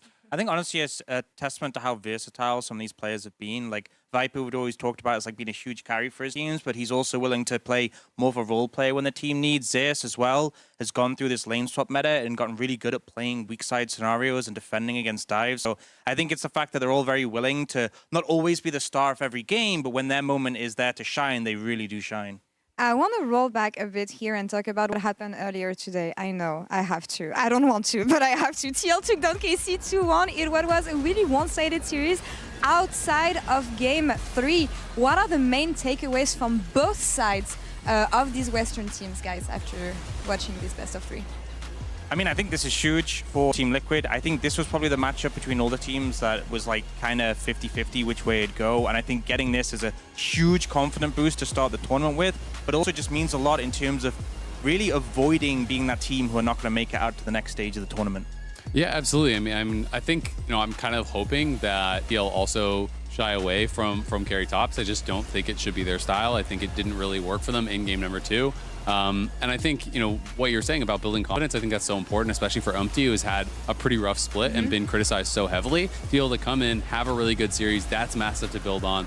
For KC, I always say in any sort of professional play, you have to have a short memory, right? You have to just be able to say, all right, we had a bad series, who cares? Time to move on, time to focus on the next match. Yeah. And really focus on what got you here. They are a very strong team. They have very good individuals. They showcase that in the LEC, and there's no reason you can't bring that same level here and still battle back and make the best of the tournament. I was talking to Yike earlier, actually, and he was mentioning communication being a bit janky and like not as on point as it used to be. And it is expected from someone like Yike with his international experience to help younger players in this roster. I was actually wondering if Kana said something about this as well, because he knows LOL Park. That's his home as well. Yeah, I got to check in with Kana actually today. I asked him, like, LOL Park so well. So how did it feel to be back? And also, did you give your players any like tips or advice? Because LOL Park so well. He was like, actually, I did not. So maybe for better luck tomorrow, he should be spilling all the teas about LOL Park, which bathroom is actually giving you the best luck or something like that. And they might do the magic. Best snacks, show them all the good places. Like, don't choose banana is a bad luck for LOL Park, something like that. Well, hopefully it can help them tomorrow. Let's take a look at the schedule, actually, to see what KC has tomorrow. They're going to open the day against CFO, and the second match will be Team Liquid against TES. Zell, what do you have? This is a banger day. I mean, I think, immediately right off the rip, KC has got to do well. Wait, is this, am I reading it wrong? Because yeah, so CFO KC, I mean, because especially now that you dropped to TL, the expectation was that it would be CFO, TL, and KC battling to be like avoiding getting knocked out in the first round. So this almost feels like a must win now for KC because they dropped to TL. And for TL, I think they have a little bit more of a spring in their step, and seeing HLE beat down top gives you a bit more hope. You can maybe be coming in with a better mindset tomorrow. This is a really big opportunity for them because they have wanted so badly to prove that they can compete with the top Asian teams. We saw last year they played T1 in best of threes twice. Both times they lost 2-1, but both times they were in winning positions in game 3 and couldn't close it out. And they have really felt like they are good enough to get over the hump, but haven't been able to do it. So if they were able to take down TES, even if it's just in a best of 3, that would mean so much to these players who have been working incredibly hard over the past year and a half to try to get to a spot where they could do it. And honestly, TS have shown historically that they are very prone to being upset, much to my upset over times. So I can honestly see it happening. I think it's pretty within the realms of possibility. So they really need to sharpen up quickly, or this could go bad. It's a very short tournament. They don't have much time to sort of right the ship. Everything is new here. New international tournament, new rules, new team, and everything has been crazy so far, but that's all for us here for the first day. We will be back tomorrow with CFO taking on KC in the first game, 5 p.m. KST. Thank you so much for watching. Good night, good day, good afternoon, wherever you are. Take care. Hello. I was winning the staring contest, guys. Welcome everyone to our first match of First Stand as we see our teams take to the stage. KC and Team Liquid. Oh, they come in. They come in too much. It's okay, I think we can win. It's good. Nice. Can you get ending. Okay, good job, guys. Well played. Good first game. Yeah, good first game. Well played, guys. Such a clean game. Yeah. Let's focus on next one. We're better. Full commit to the trade here. Willie Flash trying to go for. Oh no! And he just gets him. Oh, nice. Good job, bro. Oh, flash? Yeah, flash. You can go. Yep. Maybe fast. Okay. No flash. I block the queue. Nice. Good job, Cam. Focus. We can fight it, no? If he goes. We have heal advantage. Nice. Doesn't look like you're going to try and look for the steal. Shock. Okay. Play slow. Very low. Watching as well. I go. Nice, guys. Nice. I'm looking up. Yeah. I'm fine. Yeah, slowly. Don't worry. Get a flash up. Guys, don't worry. Coming. I can get it. Don't worry. Nice. How many Nexus, guys? Yeah. Nexus. Over. Nice. Let's go. TES. Starting to walk away. Mark Collapse. starting to stack up. Nice backstep on the ulti. Wants to get out of this one. Flash out. The root is there. Ball breaker in, and Kanavi grabs the kill. Oh, but now Jackie looking fire back with an ulti of his own. Cream in the midst of the entire team. Viper still standing. Zeka still standing. The rest of TES running. In goes the cow. Down go TES. Take as a hit. Kanavi level 3 on the way, and Flash forward with the fear. Wants to lock up Viper. Gets pushed back into the tower. Oh, that's a disaster. Waiting. The handshake comes out. Now he's been taunted. He's starting to hit Zayas. Zeka in trouble, and the fight's going to keep going. Jackie Love can just dance around Zayas, but can he find the Q3? The flash. Jackie Love cannot do it. He zooms out. World Ender to safety. Reset coming through, but no one is going to drop. Shut down there. HLE deleting. TES. They bait the cooldowns. They force the fight. Domination in the mid lane. The game is dead even, and then they get a 5-0. How does it happen 2 times in a row?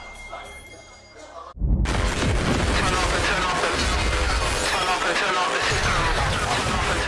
Why you me up? I'm jacking the system.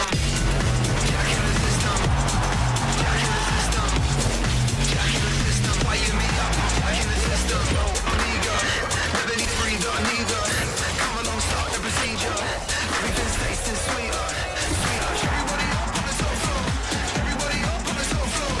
Everybody up on the top floor. Stand up, please down for you. To the AM. Rise up generation.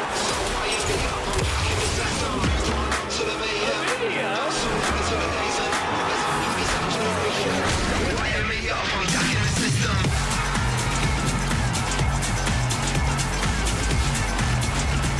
Why you me up? I'm jacking the system.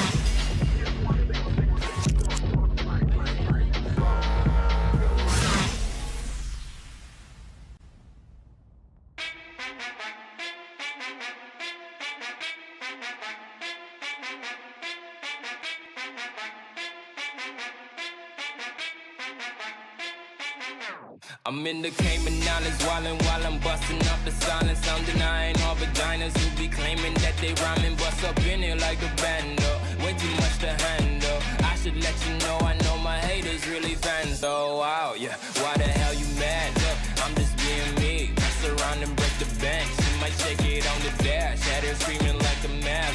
Way ahead you niggas, live your future in my past. Whip it like a flip phone. Oh, she love the phone. All you niggas big bandwagons on my shit. No, you can hop up off that. I just got my sauce back. So way out my mother loving mine. I think I lost that. Yeah, let's go.